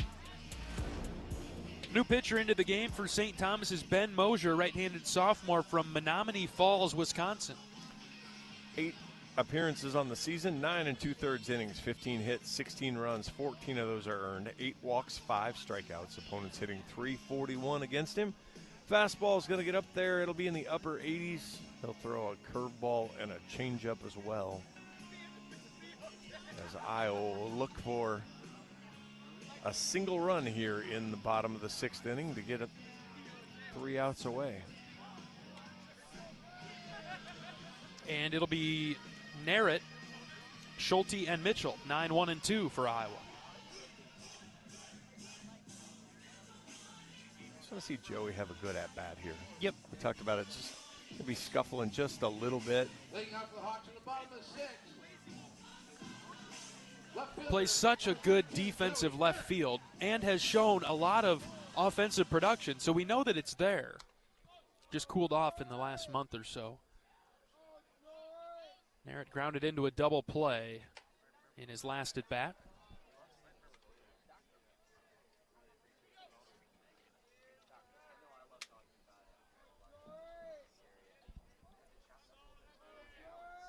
Mosier stands at 6'5". 1-0 to Narrett. Joey hits in the air deep to right center. This is well struck and all the way to the wall, over the wall, and a ground rule double. Ground rule double, Joey Narrett. That is 112 off the bat. Wow. That might be one of the best hit balls all season long. He just got no elevation on it, and so it goes 357 and springboards over the right center field wall. It wasn't Super Cooper Schulte this time. Yeah, what's up with that?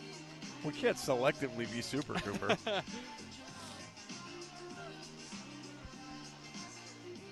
Schulte's run into some tough luck today with some hard lineouts. Runner at second, nobody out in the pitch. Schulte lines to second where it's caught by Malik. Good play. Weren't you just saying that? Wow. Second time that Malik has robbed Schulte of a base hit. That one he actually robbed him. The first one, Schulte tried to put a hole in him, and that just didn't work. Malik actually went and got that one. Caught it right at the snow cone top of the webbing.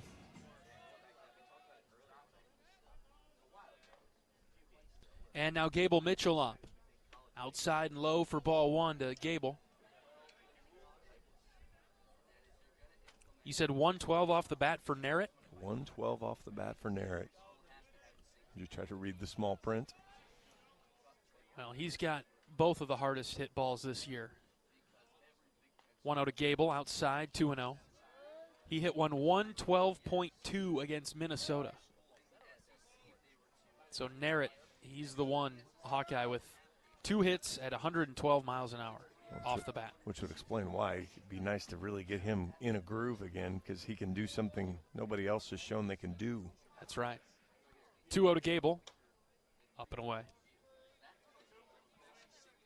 Now, that was before the Illinois series. I don't know that anybody hit one harder than 112 against Illinois. It doesn't feel like it.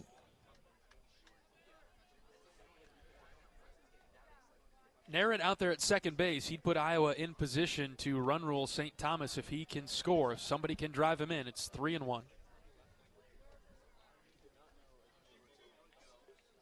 I'm begging anybody in this lineup at this point to find a way. Yes. Steal third, Joey. Mosier's ready, the 3-1. Outside to Gable, he walks. We're on to Risley now. He'll give it a shot. Couple of bouncing hits for Riz would do the trick. Walk to the captain. Brings up center fielder, number 11. The Riz, Miles Risley.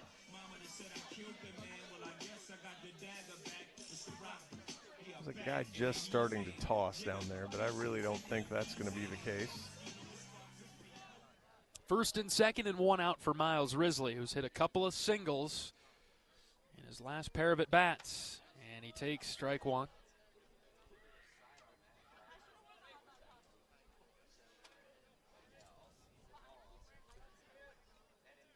Plenty of room in right center for Miles. If he could get one over Maulick's head where Narrett hit it, Hawks would be running. 0-1 on Risley. And the pitch. Swing and a miss. Frisbee slider. Wow, and was it his last at-bat that he did that too? He kind of got angry and chased the pitch outside. He ended up getting a hit on the at-bat though, but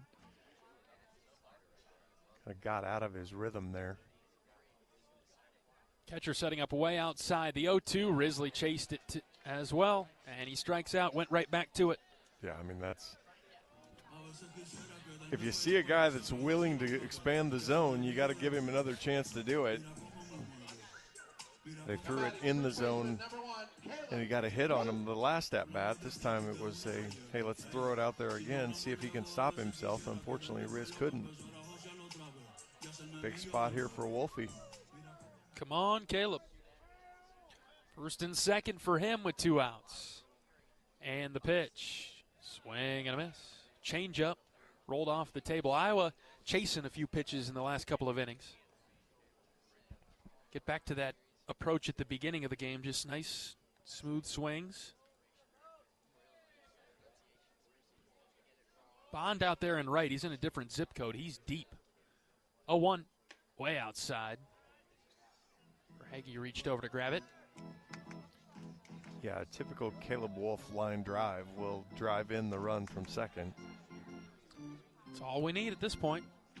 12-3, bottom of the 6th. Iowa can scratch across 1 run and then hold St. Thomas. We'll be out of here before playing a full 9. Can't say early. And yeah, because not under 3 hours still. Iowa seeking its 29th win of the season.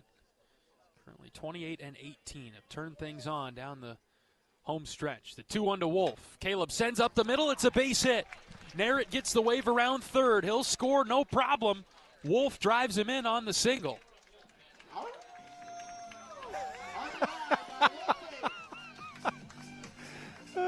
The worst part is none of our radio audience probably heard that because I don't know because I guess you turned it back up. Maybe they got the howl.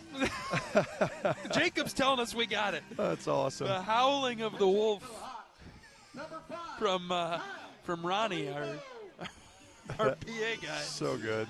Oh, all right, pinch hitter for Iowa. Here's Kyle Olivo. It's 13-3. So Iowa now just needs 3 outs in the top of the 7th. We'll see how many runs they can add here with Olivo pinch hitting. First and third with 2 down. Iowa's, dare I say, Friday night starter? Starting win. What do you think? I don't know. Just guessing. You think? I have no insight into that. I All mean, right. he's been so good in the come in and finish it role that maybe you don't move him out of it. But 0-1 outside. Ball and a strike. Tell me you'd argue you'd hate to see it. I would certainly not. Certainly not hate it.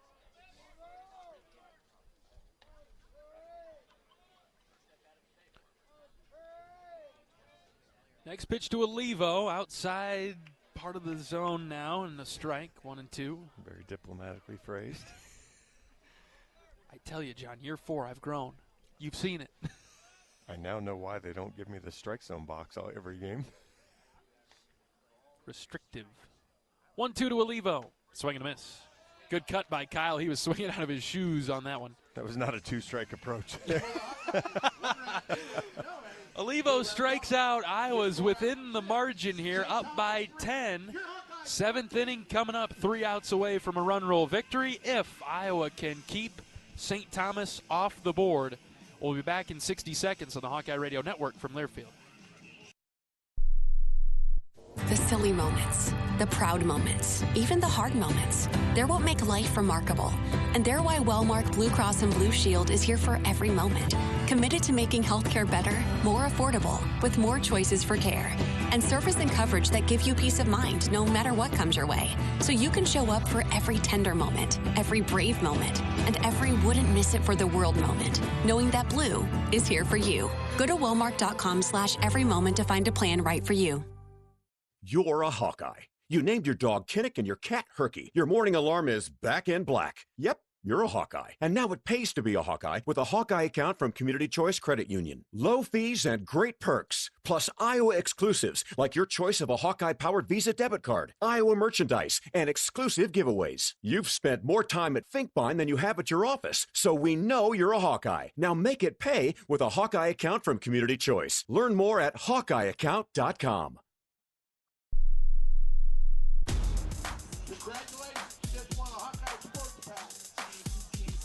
Top of the 7th inning, Iowa 13 and St. Thomas 3. Iowa 3 outs away. Need to hold St. Thomas off the scoreboard here and be on their way to a run rule victory. Justin Hackett will be the pitcher in this inning. He'll try to close this one out. Hackett, the right-handed senior from Winterset. 15 appearances on the season. He's 0-1 with a save, 19 2/3 innings, 23 hits, 18 runs, 18 earned, 15 walks, 23 strikeouts.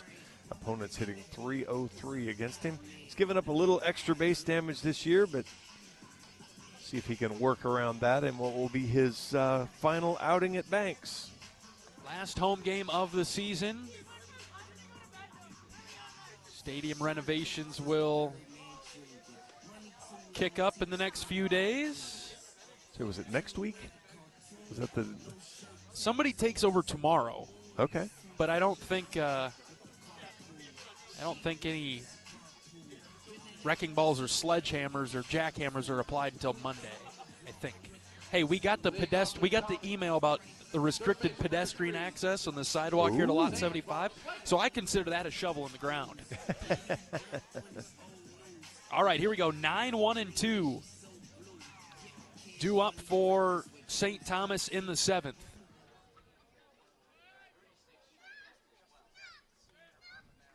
Von Schlegel up first. He's in the right-handed batter's box, turning away from strike one as Justin deals.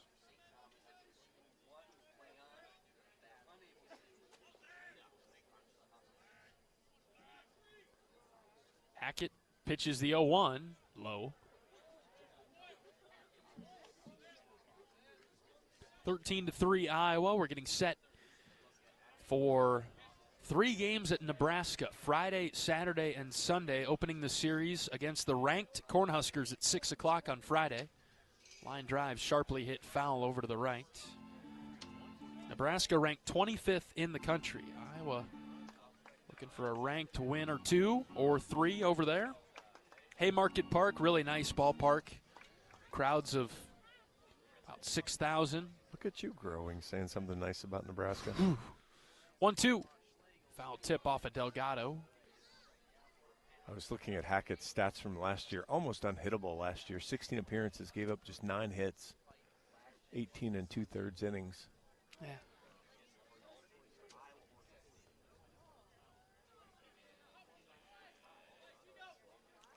A little bit of a tougher year for Justin. He's ahead of Von Schlegel 1-2. And the pitch. Fastball outside at 93, popped the mitt. Well, that's the funny thing is he found some of his velocity again, but has had a little bit more challenges in whether it's locating it or whether he lost some movement on it. Trying to hit the outside corner with the fastball, and he missed again. The count's full. It's just looking at the horizontal break there. It's 92 and relatively flat. (3-2) is low.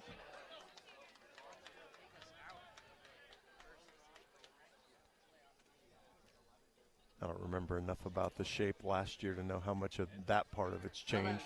The velocity is up, and I know that was one of the things in talking to him early in the year that he was really excited about was he felt good. He felt healthy. That was the thing when he came here. He wasn't fully healthy, but as that grew and he got there. You mentioned the difficulties in doubling up Recchio. Yeah, he's up again. Rolled over on a ground ball, but beat it out. And reached on a fielder's choice. Hackett throws one in the turf for ball one. Justin taking a little time on the backside of the mound, looking out at the scoreboard, trying to gather himself and regroup. Nobody out, runner at first, the 1-0. Ground ball, base hit into left. And a couple on now for St. Thomas. Again, we're in the lefty portion of the lineup now. Yep, 4 more coming. Now batting left fielder, number 6, Nolan Welke. Iowa up by 10 in the 7th.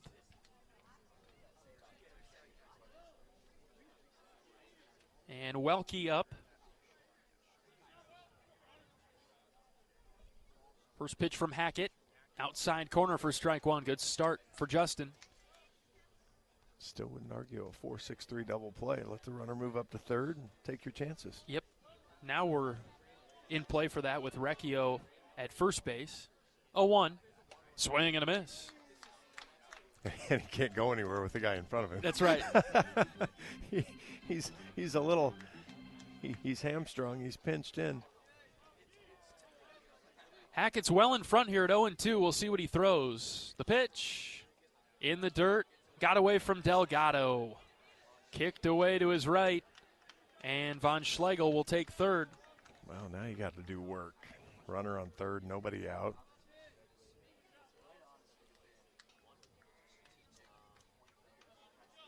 Start things with a strikeout here, Justin. Get the strikeout here. Keep Recchio at first. The 1-2. Fouled off. Do not elevate the breaking ball. That can be a cheap fly ball out to drive in a run. My buddy Cooper T's on a full sprint after that sucker. Ball and 2 strikes on Welke. The pitch is a called third strike. Dropped it right in there. And Welke took it for strike 3. Recchio stole second in the meantime. No throw from Delgado. 1 out now for St. Thomas. And 2 in scoring position.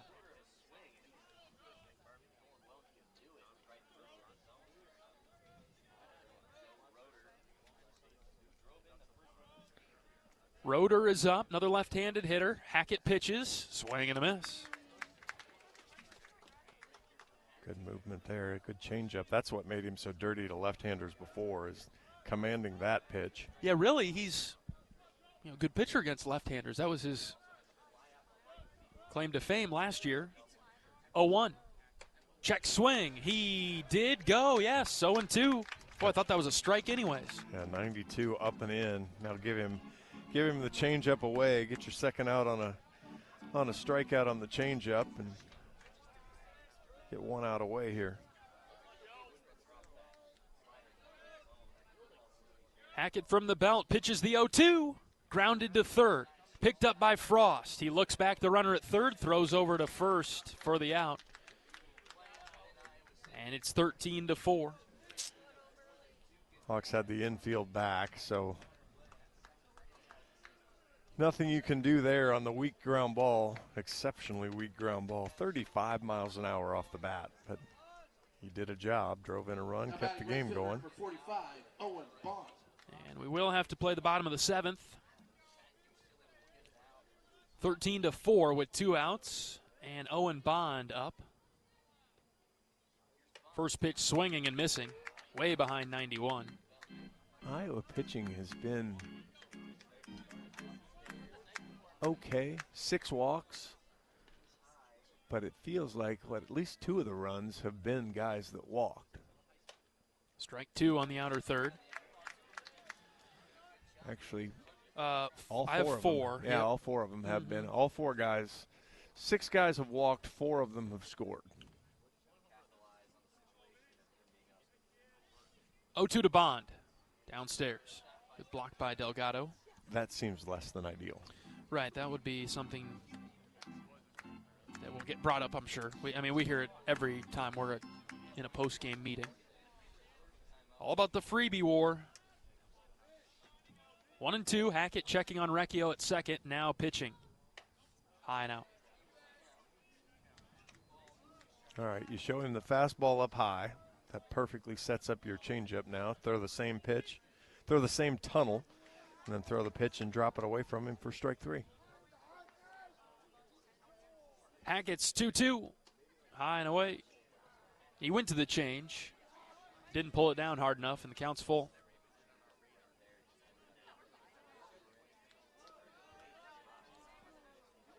If you're Iowa, you certainly feel like you can get a run in the bottom of the 7th if you just limit it right here.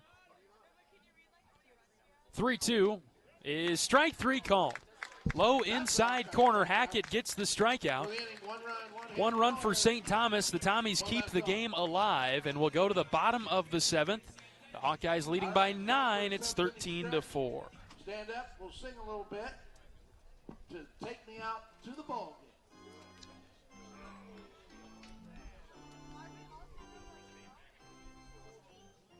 Right, clear, Jacob.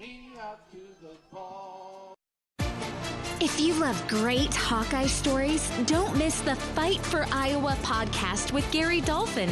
Each week, Dolph brings you in-depth conversations with the athletes, coaches, and community members who define the Hawkeye spirit. From big moments to personal journeys, it's the stories that make Iowa special. Catch new episodes every week. Search Fight for Iowa wherever you get your podcasts. Brown Deer Golf Club offers a pure golf experience. Manicured bentgrass fairways with tees and greens carved into gracefully rolling landscape. Challenging yet extremely playable. Improve your game with PGA instruction and our full-service pro shop. Treat yourself to Divots Bar and Grill for lunch or dinner. And our scenic banquet room is perfect for weddings or any special event. Brown Deer Golf Club, a stunning country club setting at affordable public rates.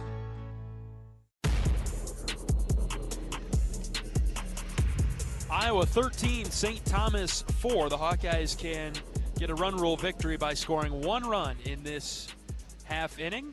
And we need to pause 10 seconds for station identification. 10-second station ID. This is Iowa Hawkeye Baseball.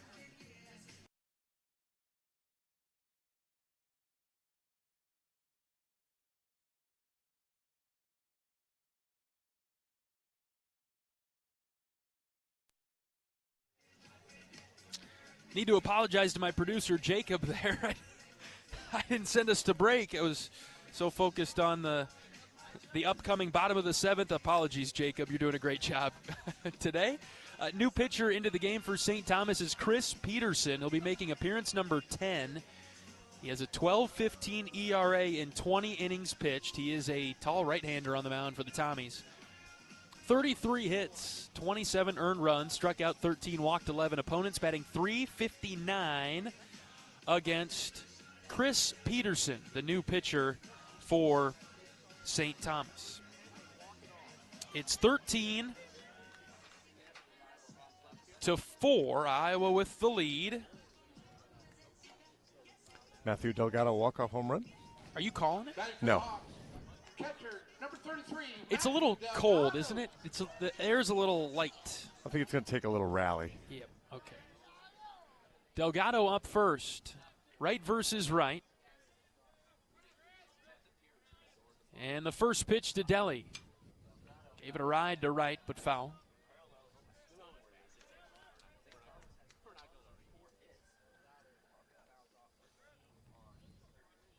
What do we see from Peterson here, John?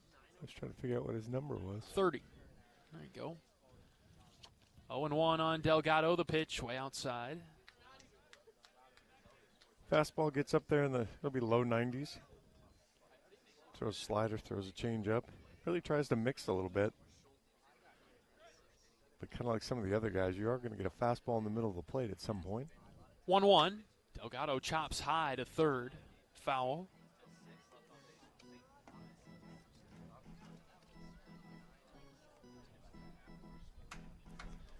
And then if guys do get on base, particularly in scoring position, then he really goes more to this off-speed stuff. Goes from the windup, first base side of the rubber. 1-2 pitch to Delgado. Half swing, he went through the zone and strikes out. Yeah, that was a really sorry. I don't want to do this, but my brakes just went out. Yep, couldn't hold up. And now Brett White will come up. Brett's been on 3 times today. He can end one with one swing of the bat. Right versus left here. Peterson out of the windup. Pitches to Brett. Change up for a strike. Right down the middle. Peterson has a bright blue glove, turquoise. Look at you spouting out colors. Yeah, oh, we had purple earlier. That fit St. Thomas. Good cut by Brett. Foul tip into the glove. 0-2. Brett's got a little Joey Narrett build to him, doesn't he? Yep. Strong, muscular, left-handed hitter. Uppercut swing. Yeah, Brett's a little bigger by the program, but very similar.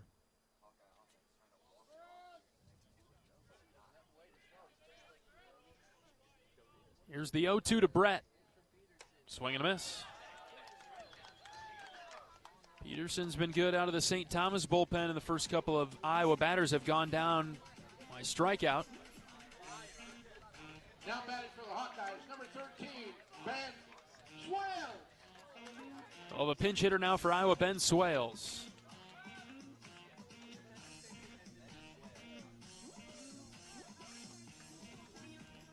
First at bat here for Ben. Just been battling the injury bug.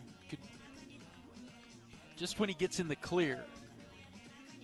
Well, that's what I was talking to him before one of the weekend games, and they said had never been hurt before, and then just this year's been this and that and the other thing and then that and then a strike called there that's 4 inches outside again on a breaking ball. Tough. 0-1 on Swales. Right versus right matchup. The next pitch to Ben. Hit in the air right side. Foul. He's down 0-2. Boy, Peterson has by far been their best pitcher. He's been great. Filled up the zone. Been around the zone at least. He's going to buy us 6 more outs if he's not careful.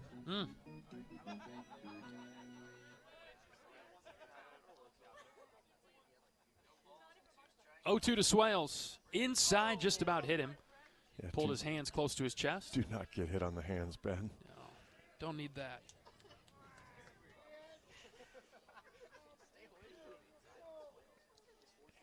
Swales stays alive in the count. 1-2. Bottom of the 7th, 13-4 Iowa. Here's the next pitch. Check swing, he held up. They send it down to first. Yep, did not go. 2-2 now.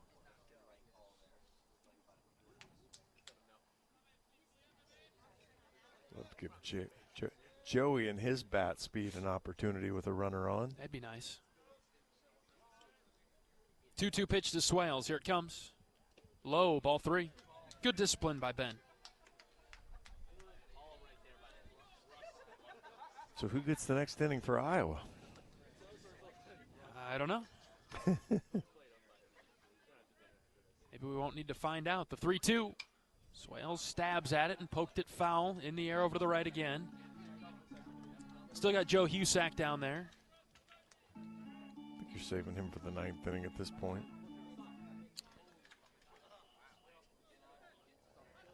Carter Wilcox, we haven't seen him. Yeah, Wilcox, Mickelson. Schlegel.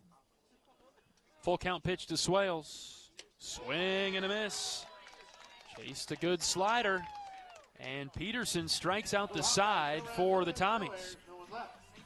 We'll go on to the 8th. Iowa 13, St. Thomas 4. Back after this on the Hawkeye Radio Network from Learfield. If you or someone you know is having thoughts of suicide, experiencing a mental health or substance use crisis, or just need someone to listen, 988 provides a direct connection to free, confidential, and compassionate support. When you call, text, or chat 988, you'll be quickly connected to trained crisis counselors who will listen to your concerns, provide support, and connect you to additional resources if needed. There is hope. You are not alone. For 24/7 support, Call or text 988 or chat 988lifeline.org. Hello, Iowa. Here's a promise. Wherever you are in this great state, University of Iowa Healthcare is here for you, even if you never walk through our doors. Educating, caring, leading research, sharing our expertise with all. Because we believe that UI Healthcare is here to make all of Iowa better. UI Healthcare, changing medicine, changing lives. Visit uihealthcare.org.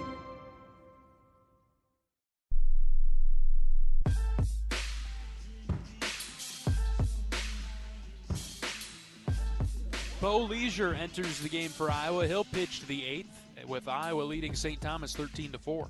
1-2 on the season with a save in his 15 appearances, 11 innings, 13 hits, 16 runs have all been earned, 12 walks, 12 strikeouts. Also giving up 4 home runs. So key with Bo is when he can get ahead, throw strike one, he does a nice job. Can kind of control the at-bat. You saw that with the last pitcher there with Peterson, ERA up over 12. But all of a sudden you get in the strike zone early in an at-bat, and all of a sudden those off-speed pitches that are working their way off the plate get swung at instead, and you get swinging strikes instead of guys taking them for a ball. He'll face 5, 6, and 7.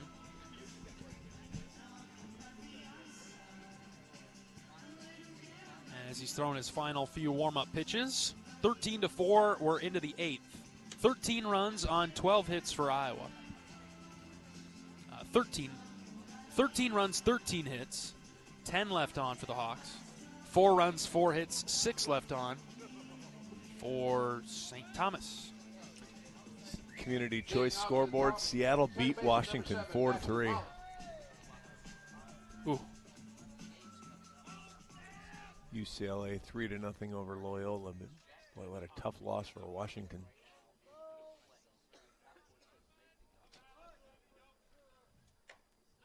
Leisure hits Maulik to start the 8th.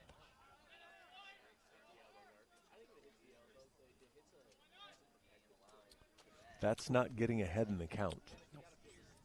Right on the elbow guard. Now batting designated hitter number 21, Lucas McNellis. Washington is a team, we've talking about the Big Ten tournament. They sit at 10-14 with a trip now to Penn State coming up and then back home against UCLA. So they've got 3 losses coming, more than likely.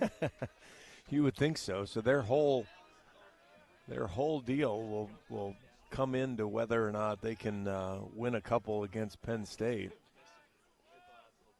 That's a tough trip because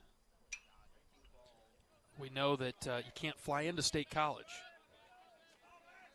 So for Washington, that's flying into Baltimore or Pittsburgh and then making the bus trip to State College to play Penn State. Cross country and that. Ooh. Leisure ready with the 0-2, and he gets a swing and a miss, striking out the 6-hitter for St. Thomas, 1 away. Nice bounce back there from Bo. I think Washington, I think they're in trouble for making the tournament. Yeah. I know that Michigan State, we're kind of watching them closely, but I'm also kind of not watching Washington because I think they're going to have a hard time making it. Well, we talk about Michigan State only has 1 series left to get their wins.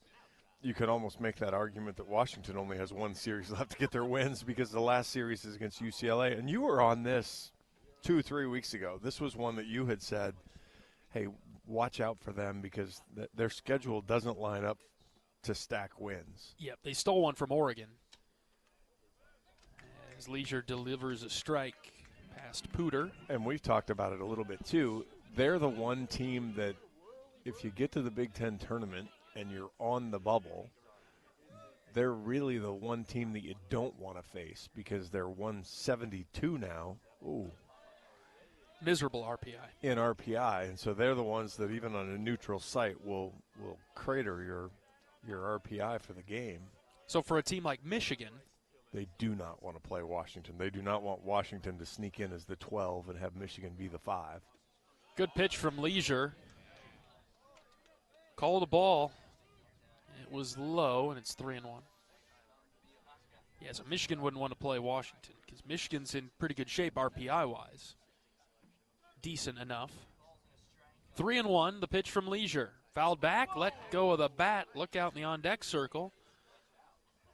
Yeah, and certainly Purdue doesn't want to. Purdue's 48 in the RPI, so they're right on the edge. They're not exactly in a great at-large spot. Purdue is the team that I've seen as the next 4 out now. So they're not, they're hanging around, but it'll make those games for them against Iowa and Des Moines sort of rather significant. They've got Indiana at home this week. Indiana's the other one. 3-2. Right back to Leisure. He knocks it down, throws to second for 1. Over to first is in time. Double play. Whoa. Leisure to Mitchell to Wolf. 1-4-3 double play. You don't write that too often, and of course we'll review it. Gonna take a look at it. What an outstanding. Forget whether or not he actually got the out or not. What a great job of kind of stomping on the ball so that it didn't ricochet away from him, and then had the presence of mind to go right down, get it, flip it to Mitchell, who was trying to track up the middle to get the play as he was shaded up the middle anyway for the right-handed hitter, and then a good turn for 2. What do you think? I thought he got him. It wasn't like he got him by a step or anything, but I thought he got him. Coach O'Lean can't take the challenge home with him on the bus, so you might as well use it now. Right. Just like the mound visits. Go ahead.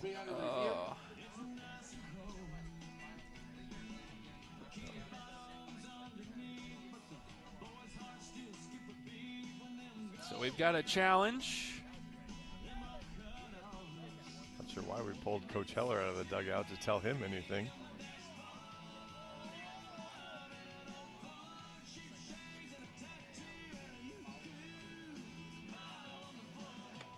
Yeah, otherwise there's 10 teams with RPI of 89 at Illinois or better that'll make the Big Ten tournament. I haven't said that in a while about the Big Ten. No, Maryland's sitting at 72, but unfortunately, that's incredible. Unfortunately, they're 6-18 and not going to even make the Big Ten tournament. How can they? How do they do that? They beat USC. I'd say they have 3 quad 1 wins that Iowa would kill for at this point. Man, yeah.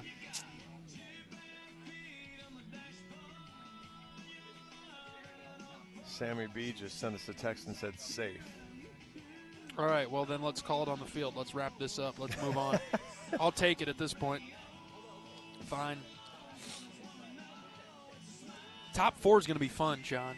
How it all shakes out. Well, we know who number 1 is going to be. UCLA clinched it already. That is unbelievable. Two full weekends left in the season. UCLA clinches. You got a good race for second. This didn't take that long compared to the other ones, which is clear that he might be right. Yep, safe at first. Call is overturned. Batter runner is safe at first. Still a great play. Force out at second. Thank you, Ronnie.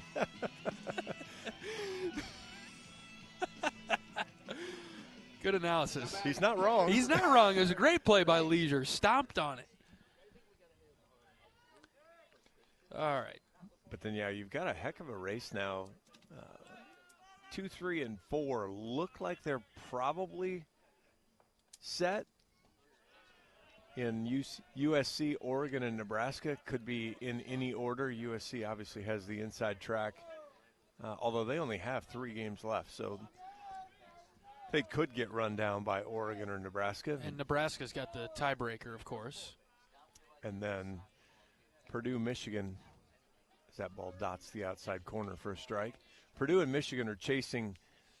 They could get there. They need help from Iowa would be great if Iowa could take a couple more from Nebraska.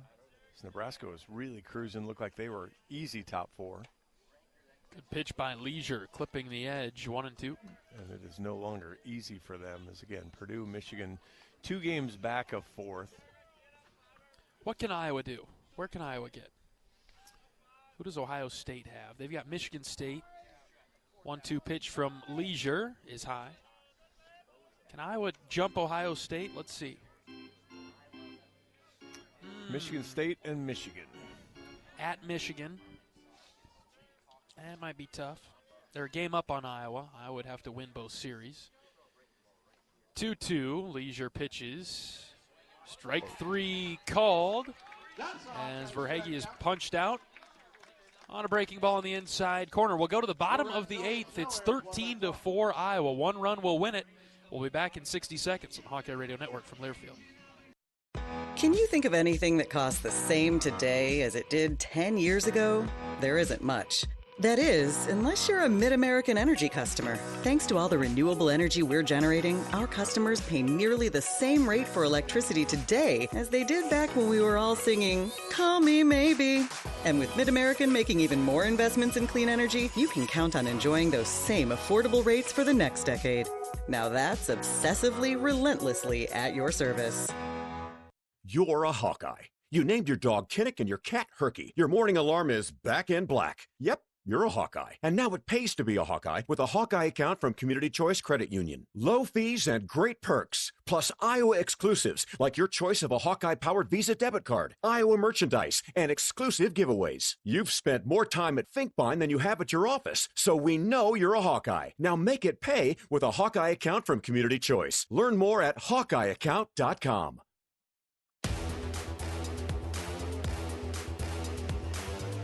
Bottom of the 8th inning coming up in Iowa City, 13-4. Iowa with the 9-run lead on the Tommies.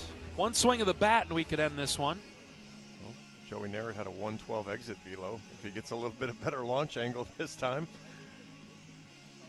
But to your point of where Iowa could land, 6th is a stretch, but 6th is possible because Purdue is one of the teams you're chasing, and so if you could beat them a couple times, obviously they aren't getting wins to pull away from you, and you'd need Indiana to do you a favor this weekend and keep you within striking distance while you beat up Nebraska a little bit, and then go do your job.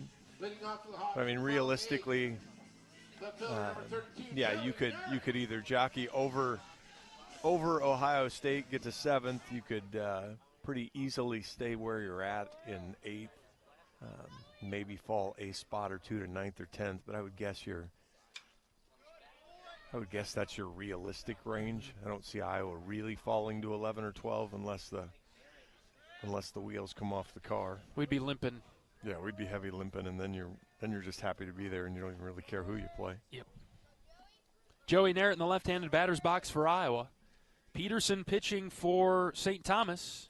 Narrett takes a high strike, 0-2. Peterson struck out the side in his first inning of work in the 7th. Who was the not great reliever that struck out 7 guys in a row? Yeah. Had a career outing. 0-2 to Narrett. Ground ball right to second base. Mollick's got this one. He throws out Joey. 1 down in the 8th. The guy was basically Michael Jordan shrugging through that. I don't know, man. I just keep doing it. It works. And we'll go to the top for Schulte.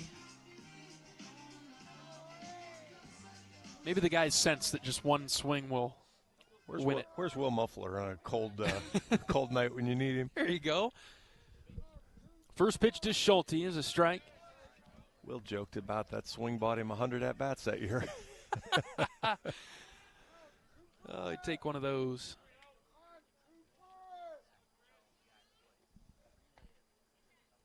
A 1 pitch to Schulte, way outside, evening things up at 1. It's turned cold now, which you'd expect at 9:23 p.m. in Iowa. Or either 2 outs or 5. I'd prefer less than 2, but we'll deal with whatever we get. Schulte hits this in the air, deep to left. Back goes the left fielder. It's over his head, and it's a ground rule double again. Iowa's, third ground rule double of the game? We have the springiest turf in the conference at this point. Is it frozen out there? Man. That was 106 off the bat. Again, kind of a lousy launch angle at just 16, but boy, what a well-struck ball from Cooper. He clobbered that one. Well, you talked about how he had some bad luck. He figured a way to work around the bad luck. I'll elevate it over everybody. Gable Mitchell. All right. Hawks have a shot now with Gable Mitchell up. Outfield for St. Thomas comes way in. One away. First pitch to Gable, high and out. I suppose I get the basic concept of that, but a fly ball over your head or in the gap is going to cause you just as big of a problem as a single in front of you.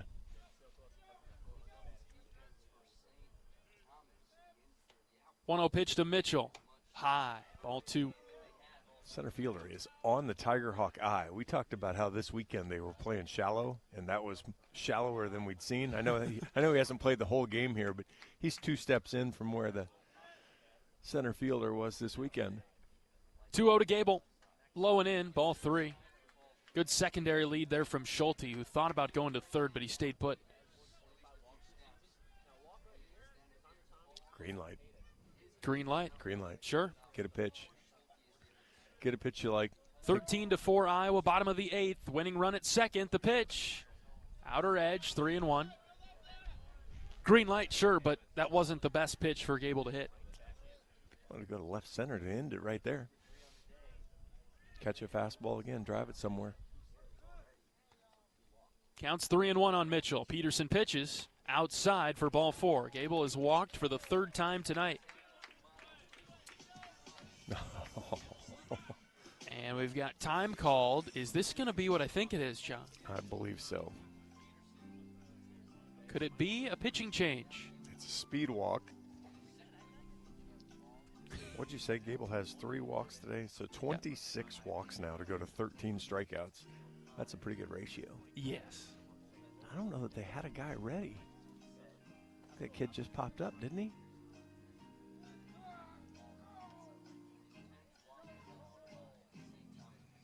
This is all right. This is more of throwing a batting practice fastball so we can get on the bus. All right, maybe not. I doubt that Coach O'Lean or any of the staff is thinking that way. So, all right, Miles, send us home here. The 52 hopper through the 5-6 hole would work. Risley's 2 for 4 today. First and second for Iowa and 1 out the bottom of the 8th. First pitch to Risley, outside edge for a strike. I guess you just got to stand on the plate. Well, the problem is then he lets you get busted inside too. You're right, but 0-1. The pitch from Peterson. Risley hits in the air to shallow left. Welke underneath it. He makes the catch. 2 down, and Caleb Wolf will come up with a chance to win it. Yeah, I think most of the hitters have done a pretty nice job of accepting where the zone is. I think it's kind of Riz takes that first pitch, and unfortunately then it's put him in a hole nearly every time, and then he's expanded the zone as it's went along, and he's found his way around it a couple times, but also then swung at some pitches and got him in trouble. First pitch to Caleb, lined into left. That's a base hit down in front of the left fielder. Getting the wave around third is Schulte. He will score, and the Hawkeyes win it 14-4 in 8 innings. Thank you, Caleb Wolf, for saving us another 10 or 15 minutes. The Hawkeyes mob him over around first base as Wolf wins the game with an opposite field single. 14-4, Iowa takes care of St. Thomas in 8 innings tonight. All right. That was good work there, and really a lot of really good at bats. I think Iowa just had the 1-3 up, maybe 2-3 up, 3 down innings where things didn't go quite as well, but a lot of good at bats through the lineup, and maybe a few too many free bases for the coach's liking, but overall a good final midweek.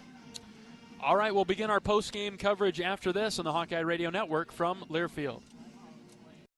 Brown Deer Golf Club offers a pure golf experience. Manicured bentgrass fairways with tees and greens carved into gracefully rolling landscape. Challenging yet extremely playable.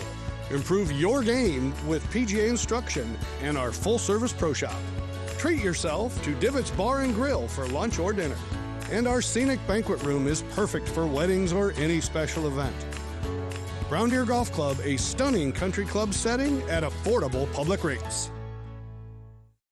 Hey fans, I know you'd do anything for a win on game day and an ice-cold Bud Light. Because whether you're tailgating in the parking lot or parked on the couch, sitting on your lucky stool at the bar, or standing in the fan section all game long, the clean, crisp taste of Bud Light turns a win into a win-win. And there's nothing easier to enjoy than that. Bud Light. Easy to drink, easy to enjoy. Enjoy responsibly. Anheuser-Busch Bud Light Beer, St. Louis, Missouri.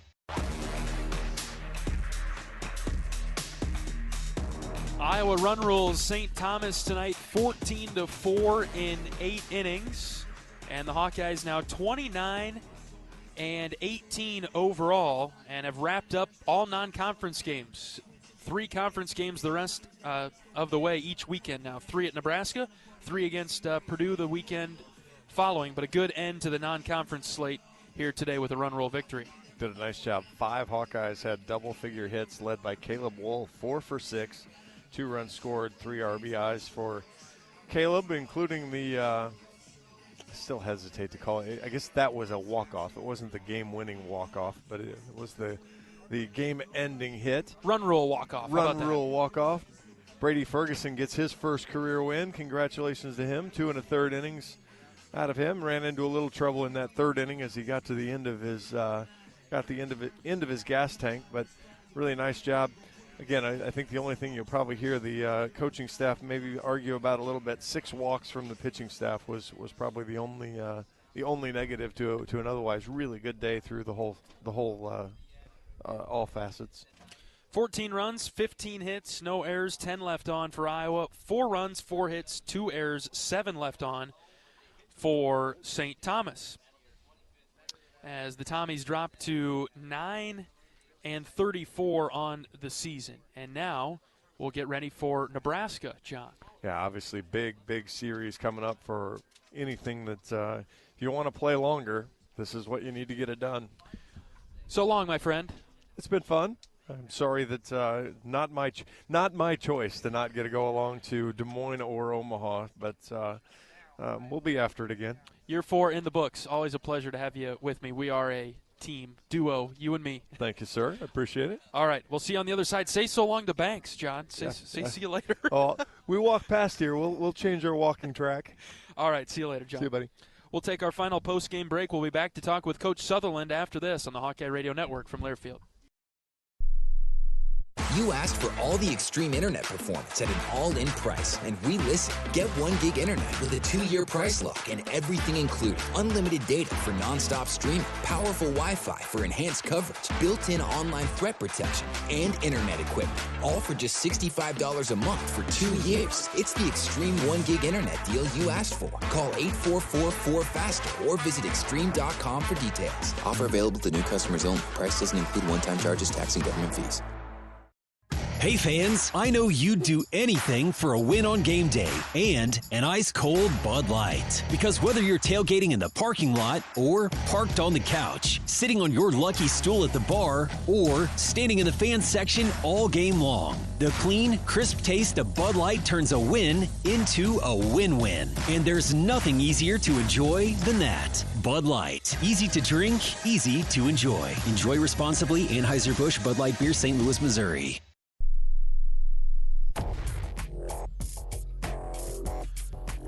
Iowa 14, St. Thomas 4 in 8 innings tonight. Associate head coach Marty Sutherland has made his way to the broadcast booth. Coach, good way to wrap up the non-conference in the midweek season. 10-1 your team finishes. Yeah, not a lot of pace to that one. I looked at my watch, and it was north of 2 hours, and we were in the bottom of the 5th. We let this one get away from us up here in the broadcast booth. John and I were a little goofy. Don't blame you. Might have got away from a few guys down there, too. Guys just did a great job. The one thing, I've said this many times, the one thing that these guys do is they show up. They show up every day. They show up to practice with an intent to get better. And all of those things, all the things that you want to see from a group of guys, these guys do it.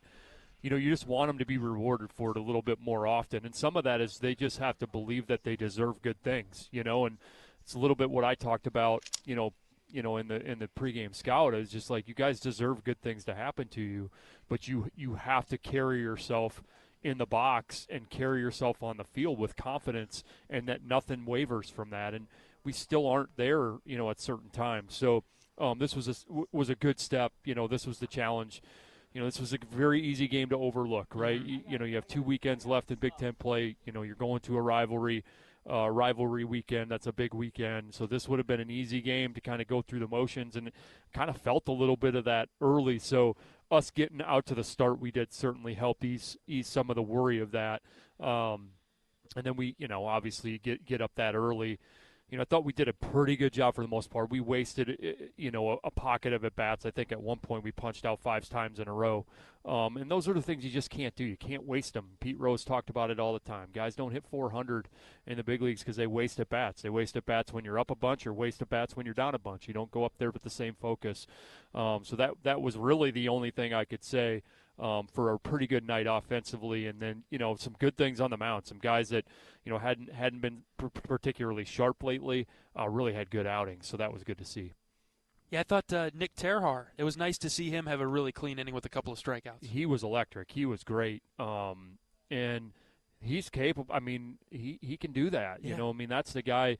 That kid went out in the Northwoods League, in a college league in the summer after his high school season, was 5-0, was a second half All-Star. He's been in there against college hitters. But, just sometimes it's hard to get your footing, and he's been fighting it a little bit.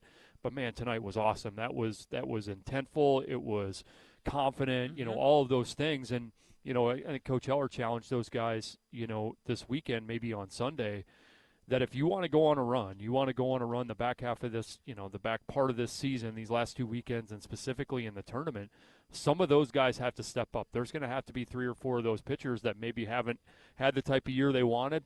They're going to have to go out there and throw big innings and throw in big spots. And so seeing Nick come back with that type of inning, Brolin's continue to just be great every time out. He's got a clean inning, 9 pitches, punches 2.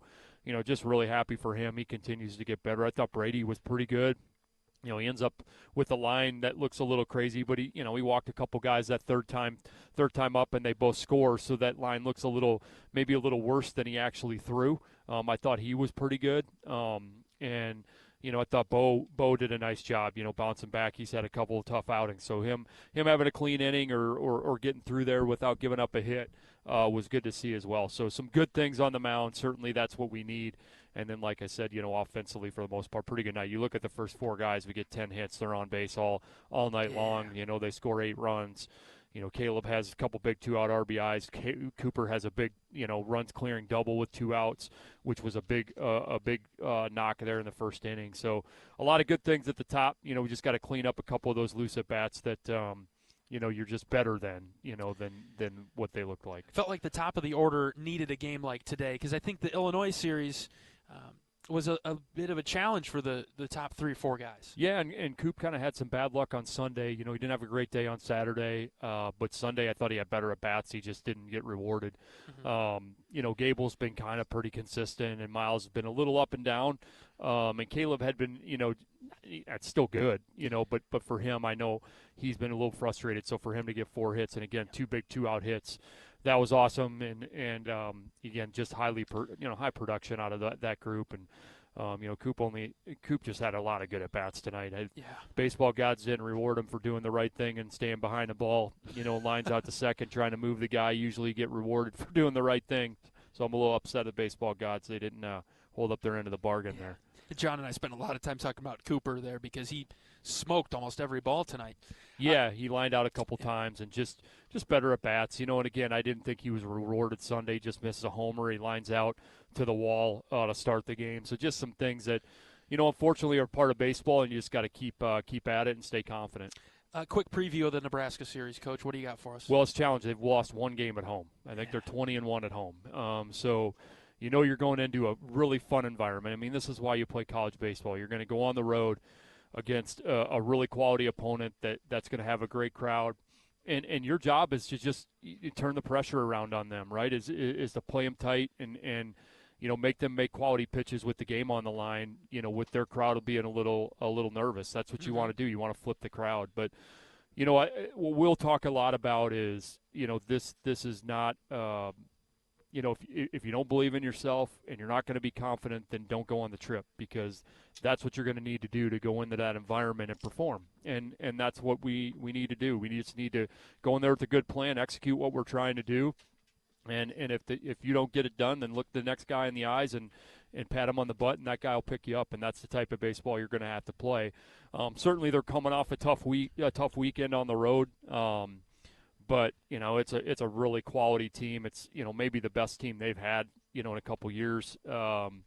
Quality pitching, good starters, that type of stuff. Older position players that have been around. So you're gonna have to play well. But that's life in the Big Ten. Very rarely can you show up and play pretty poorly and have a chance to win. So nothing changes along those lines, and we just got to do what we do. We just got to go grind out at bats and certainly, hope you get some quality starts and from that standpoint, give yourself a shot in all 3 games, because you can do enough things to be in a good spot. You just got to believe in yourself.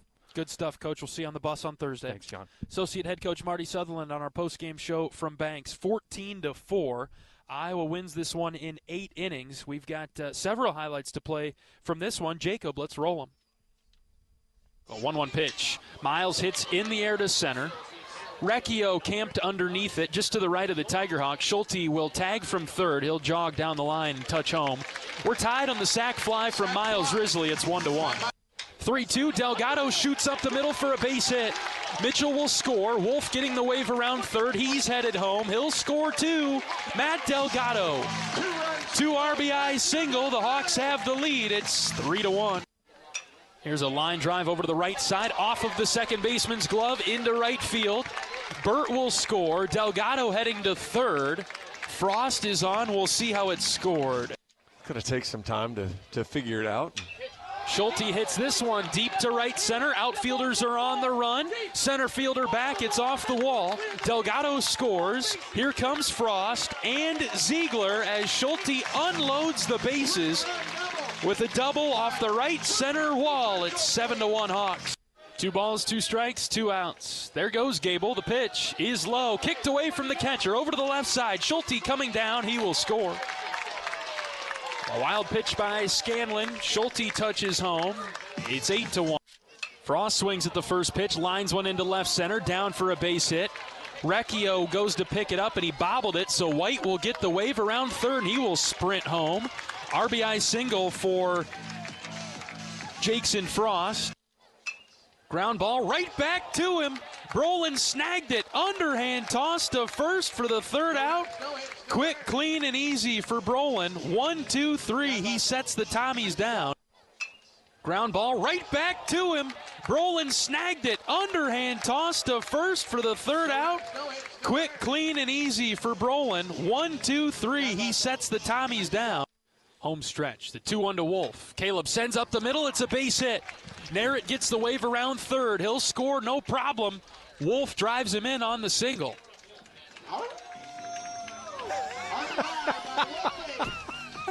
First pitch to Caleb, lined into left. That's a base hit down in front of the left fielder.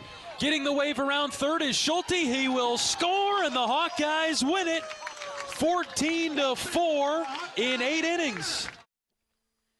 And so the Hawkeyes move to 29-18 overall with the 14-4 win over St. Thomas tonight. That'll do it for home baseball at Banks this season for Iowa. On the road at Nebraska this weekend, the 25th ranked Cornhuskers will play host to the Hawkeyes. 6 o'clock, first pitch on Friday night at Haymarket Park. We'll be live on the Hawkeye Radio Network at 5:30 with our pregame coverage beginning then. 3 big games at Nebraska. We look forward to bringing you Iowa baseball from Lincoln, and we'll do that beginning on Friday night. All right, that'll do it for coverage of Iowa Hawkeye baseball. Jacob, my producer today. Excellent job, Jacob. Thank you very much. My color analyst, John Evans, for the final time with me as I'll man the ship solo the rest of the way. Always appreciate having John with me. It is not a 1 and 2 thing. It's a 1A, 1B, however you want to put it. John and I are on the same level, and I appreciate his friendship more than anything, but his friendship greatly, and to have the rapport that we have together as a broadcasting duo means the world to me. So I'm sorry that he won't be with us the rest of the way, and I wish he would be, but we'll pick him up for year 5 together next year. We've got 6 more regular season games, then on to the Big Ten tournament. We'll join you on Friday from Lincoln. I'm John Leo saying so long from Banks in Iowa City. Every day's a great day to be a Hawkeye. Some are just a little bit better than others. So long, everybody. Iowa Hawkeye Baseball has been brought to you by Iowa Corn. You might think Iowa just grows corn, but the truth is corn grows Iowa. Brought to you by Iowa's corn farmers of the Iowa Corn Growers Association and the Iowa Corn Promotion Board. Iowa Lottery. Be a VIP with the Iowa Lottery. Visit ialottery.com/VIP for details. Mid-American Energy. Mid-American Energy is proud to deliver affordable, reliable energy to you all season long.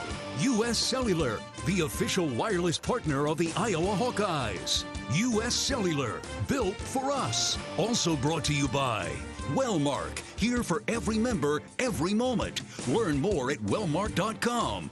U.S. Bank, proud to sponsor the Iowa Hawkeyes. Equal housing lender, member FDIC. The preceding has been a Learfield presentation on the Hawkeye Sports Network.